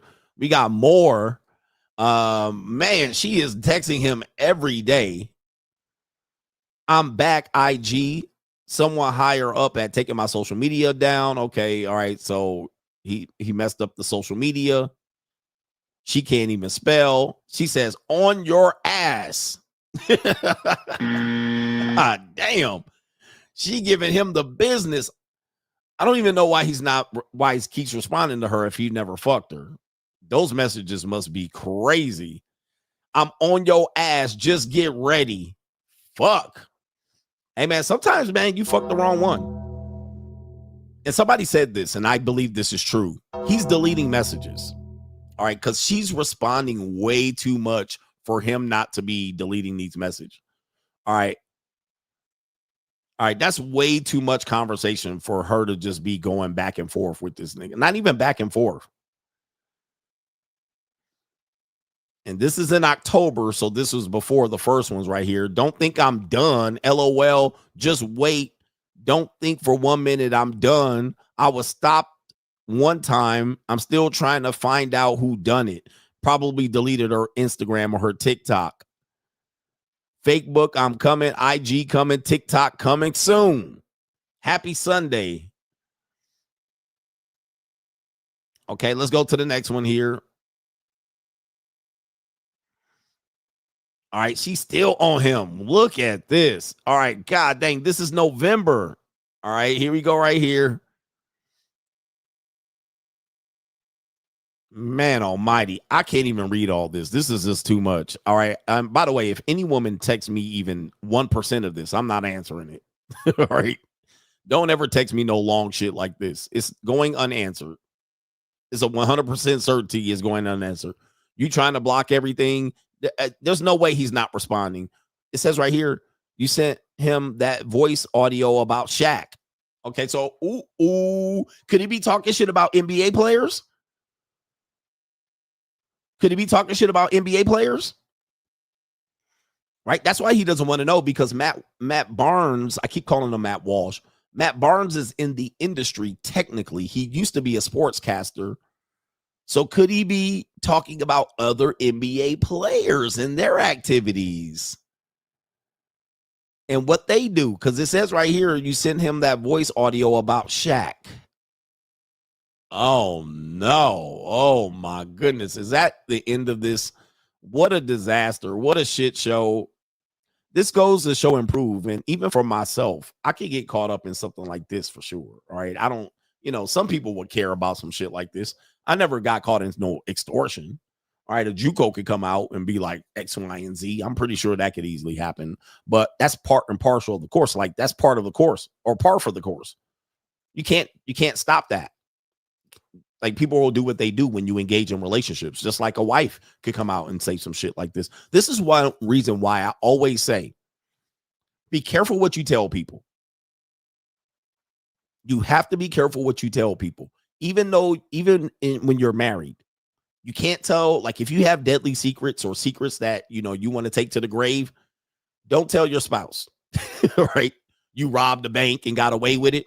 Do not tell her, because if you break up, you can probably be certain that they're going to go find that record and they're going to put the pieces together. All right. And they're going to expose you, and they're going to do it in court or to create some sort of advantage. Coach, judge, he said he did this. I got audio of him saying that. So please be careful when you're in these relationships to not engage in too much pillow talk. And even if you're not in a relationship with them, all right, do not tell people too much information, even about others, because that can be used against you. Okay. Yep. Don't tell them you was part of a gang crew and y'all used to street sweep everybody, and you got, 4 bodies that you done buried and they done poured liquor out. Don't tell them you got away with some mercs. There was a guy that actually got that. He was a guy in Newport Beach. He was dating this crazy crystal methany flatback, and he took her out on the boat, and he was trying to fuck her on the boat, and he ended up telling that woman that he killed his wife on the boat. Right, threw her ass in the Pacific Ocean. And so what did she went to do? She went to snitch, because she was like, damn, and he got away with it. He got away with it. So he didn't get away with it after she snitched on his ass. She went right to the popos, and then they did a private investigation on his ass, and he was just trying to impress the woman. I don't know what he was trying to do, but he was doing too much talking. All right. And then he told the woman that, And she went and told and said, yep, he did kill his wife. She told me that he took her out on the boat and threw her ass in the ocean. All right. All right. Let me see here. For people that don't think I'm lying here, I do have a little bit of time. Woman proves man killed wife. Yeah. There's a couple Newport Beach murders out there. These niggas be crazy in Newport Beach. All right, but let me see. 1997. Yeah, Eric right there. On the second wedding anniversary, she disappeared. Threw her ass in the river. Threw her ass in the motherfucking river. Might get a copyright for this shit, but just quickly. Quickly. And it all got uncovered because of a woman he was dating. Husband gets life sentence for killing wife at sea. And it was uncovered by a woman he was dating. This woman right here. He started dating this girl right here. Let me see. She had her better days. This is what she looked like back then. All right. So you can see her now. And I started the copyright. That's her now. All right. Obviously, she's been weather beaten, but there she is right there back in the day. All right. So she was a nice little piece of arm candy right there. And he didn't fall for it. He was trying to hit them skins. And there she is actually when she was younger in her 20s or 30s. And he ended up telling. And he was going to throw her ass in that motherfucker too. He's going to throw her monkey ass in there too. There she is, nice little redhead. And she was like, oh, I ain't going to be next. Shout out to Newport Beach, California. I think she was like a Rams cheerleader too, possibly. I can't remember all the details. But shout out to everybody out there in Lake Balboa Lake, Newport Beach. I miss Newport a little bit when I see this shit. All right. Maybe I'll go visit Newport. All right. Anyway, that's the main event on that one. Let me get to the super chats and we're going to clean house and get up out of here. Thank you for the support. Shout out to St. Louis Breeze is in the building. Bree G says, my JUCO was deleted last month in a car accident. We've been hooking up since 2017. Her little sister saw our chats and guess who is my new JUCO contact? This guy. Wow. Jesus. I did cover Akashi on the Coach Greg Adams channel last night. Shout out to you, G. Just like that. Keep it in the family. Keep it in the family. Oh, my goodness. All right, man. The world is small. Oh, the humanity. You sound crazy, man. That's crazy work there. All right. Hey, man, just scoop her in the casket and get the little sister. There's nothing wrong with that. Ken Rose says, what Charlie Kirk was saying did not promote racism. Interesting. what that mean? Is that why he died? I don't know. I have no idea. I never thought he was. Shout out to JC says this AI gonna shit. Get somebody skitty pop. He says if they can make music and Donald Trump fight, imagine what they could do to you. Yep, that's going to be bad news. I think AI is going to be bad news for content creators too. Shout out to Jules says first day on the new job, coach also got hit up by a major transport company, one with wings. Shout out to you also. I've done some analysis on the Sugar Forum survey and found some interesting trends. I may post it on Locals if you think that's okay. Please do. Boss Up Time is here, and I love it. Shout out to Boss Up Time out here and the JUCO Fund. Better boss up, nigga. Shout out to you, Jules. Speaking of the guy that said he had, oh, by the way, Jules, that's a double sponsorship. I better acknowledge you real quick. Let me get you some acknowledgement. Congratulations on the new job. Don't get fired. I'm rich, Do not get fired after your new job. Listening to CGA. I'm rich, You know how these people are. They're a little bit more funny-eared. All right. They don't like the way CGA talks. I actually had a young lady die that I was in a relation. It was a sexual hookup. It was a hookup. It was a free woman. And I remember the similar things happen. And it was right at the beginning of COVID. And this woman told me she was going to go visit her family. And she went to go visit her family during COVID, and she was quite scared as she had some pre-existing conditions when she was going to go visit. And I was like, man, but at the time people were unsure. I was like, fuck it. I had traveled at the time, and I was like, fuck it, I travel. I don't care.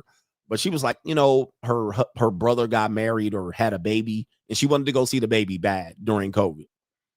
She goes to cross-country flight, goes and sees the baby, comes back and dies. All right. She come back and she dead. Now, she was a person that I would just see every now and then, like maybe once a month, twice a month. Well, sorry, yeah, once a month, once every 2 months, once every 3 months. It wasn't that much because she lived even a distance away from me at the time when I was in California. So she would have to drive to me, and then I would kick her out. So the drive wasn't even worth it. I wouldn't kick her out, but I wouldn't hang out with her much after that. Like, okay, we're done, go home. And so she would find other people to hang out with. Well, anyway, the funny thing was I didn't hear from her from a while. So I decided to text message her. I was like, hey, what's going on? How you been? I haven't heard from you, because she normally checks in with me. But I was like, what's going on with you? She says, they respond back, and it was like, oh, do you have time to for a phone call in the text message? And I'm like, huh? And they call me from her number. It pops up, her number. And it was like, oh, I'm sorry to tell you she died. And I was like, of what? AIDS? I was like, what? What she die of? I need to go get checked up? I was like, what? Was she dead? She get did syphilis get her? What happened? So I'm thinking she done caught something and she had something and she done died. Got that easy E. So they like, oh, I'm sorry to tell you she died. She went over to the family thing and went to go see the family. She came back 2 days later. She was dead. Now, at the time, this was the beginning of COVID. It was like early COVID, or right at the early middle part of COVID. And I was like, was it COVID? Right?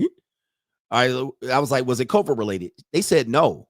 All right. They was like, the autopsy said it had nothing to do with COVID. So I was like confused. So I was like, wow. And they sent me a link to the funeral on Zoom. And I was like,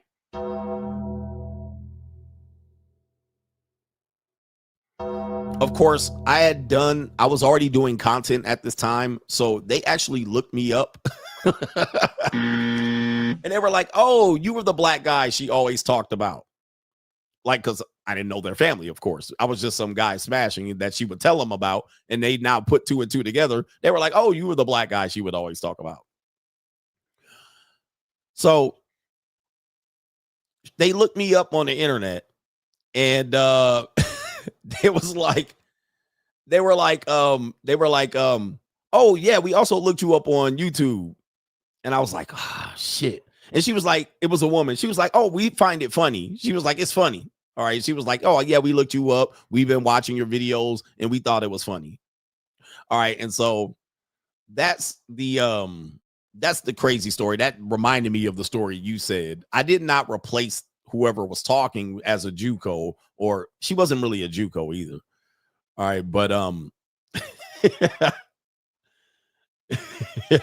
but they were like, thought it was funny that they were watching on the internet on YouTube. So I was like, damn, but I didn't go to the funeral. So, all right. Anyway, I didn't go to the funeral. So I was just like, they sent me a link. They were like, if you want to come, go to the Zoom funeral. And I was like, nah, I'm good. All right. I'll just like, have a nice life. See you later. I'm not going to the Zoom funeral. All right. So I want to ask that one guy who had the JUCO that died in a car accident. Did you go to the funeral?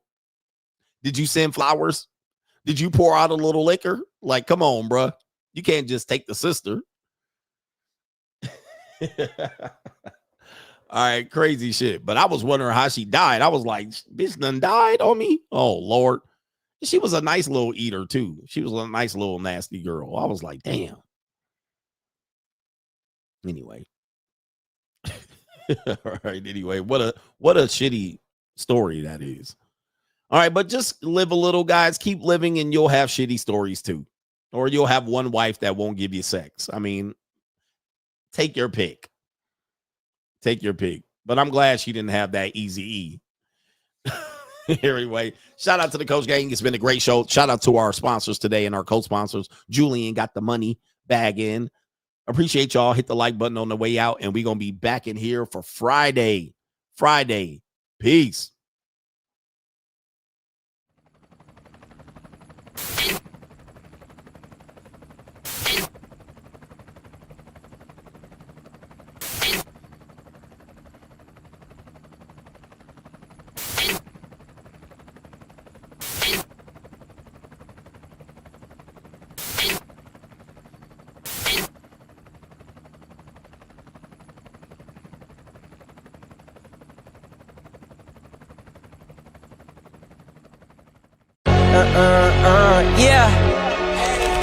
Yeah. Legends ain't born, they built from the grind. From benches to banners, we sharpen the mind. We sharpen the sword and promise and swore that we going hard and leaving it all on the floor. Hey, yeah, we going hard and leaving it all on the floor. Hey, yeah, we going hard and leaving it all on the floor. Legends ain't born, they built from the grind. From benches to banners, we sharpen the mind. We sharpen the sword and promise and swore that we going hard and leaving it all on the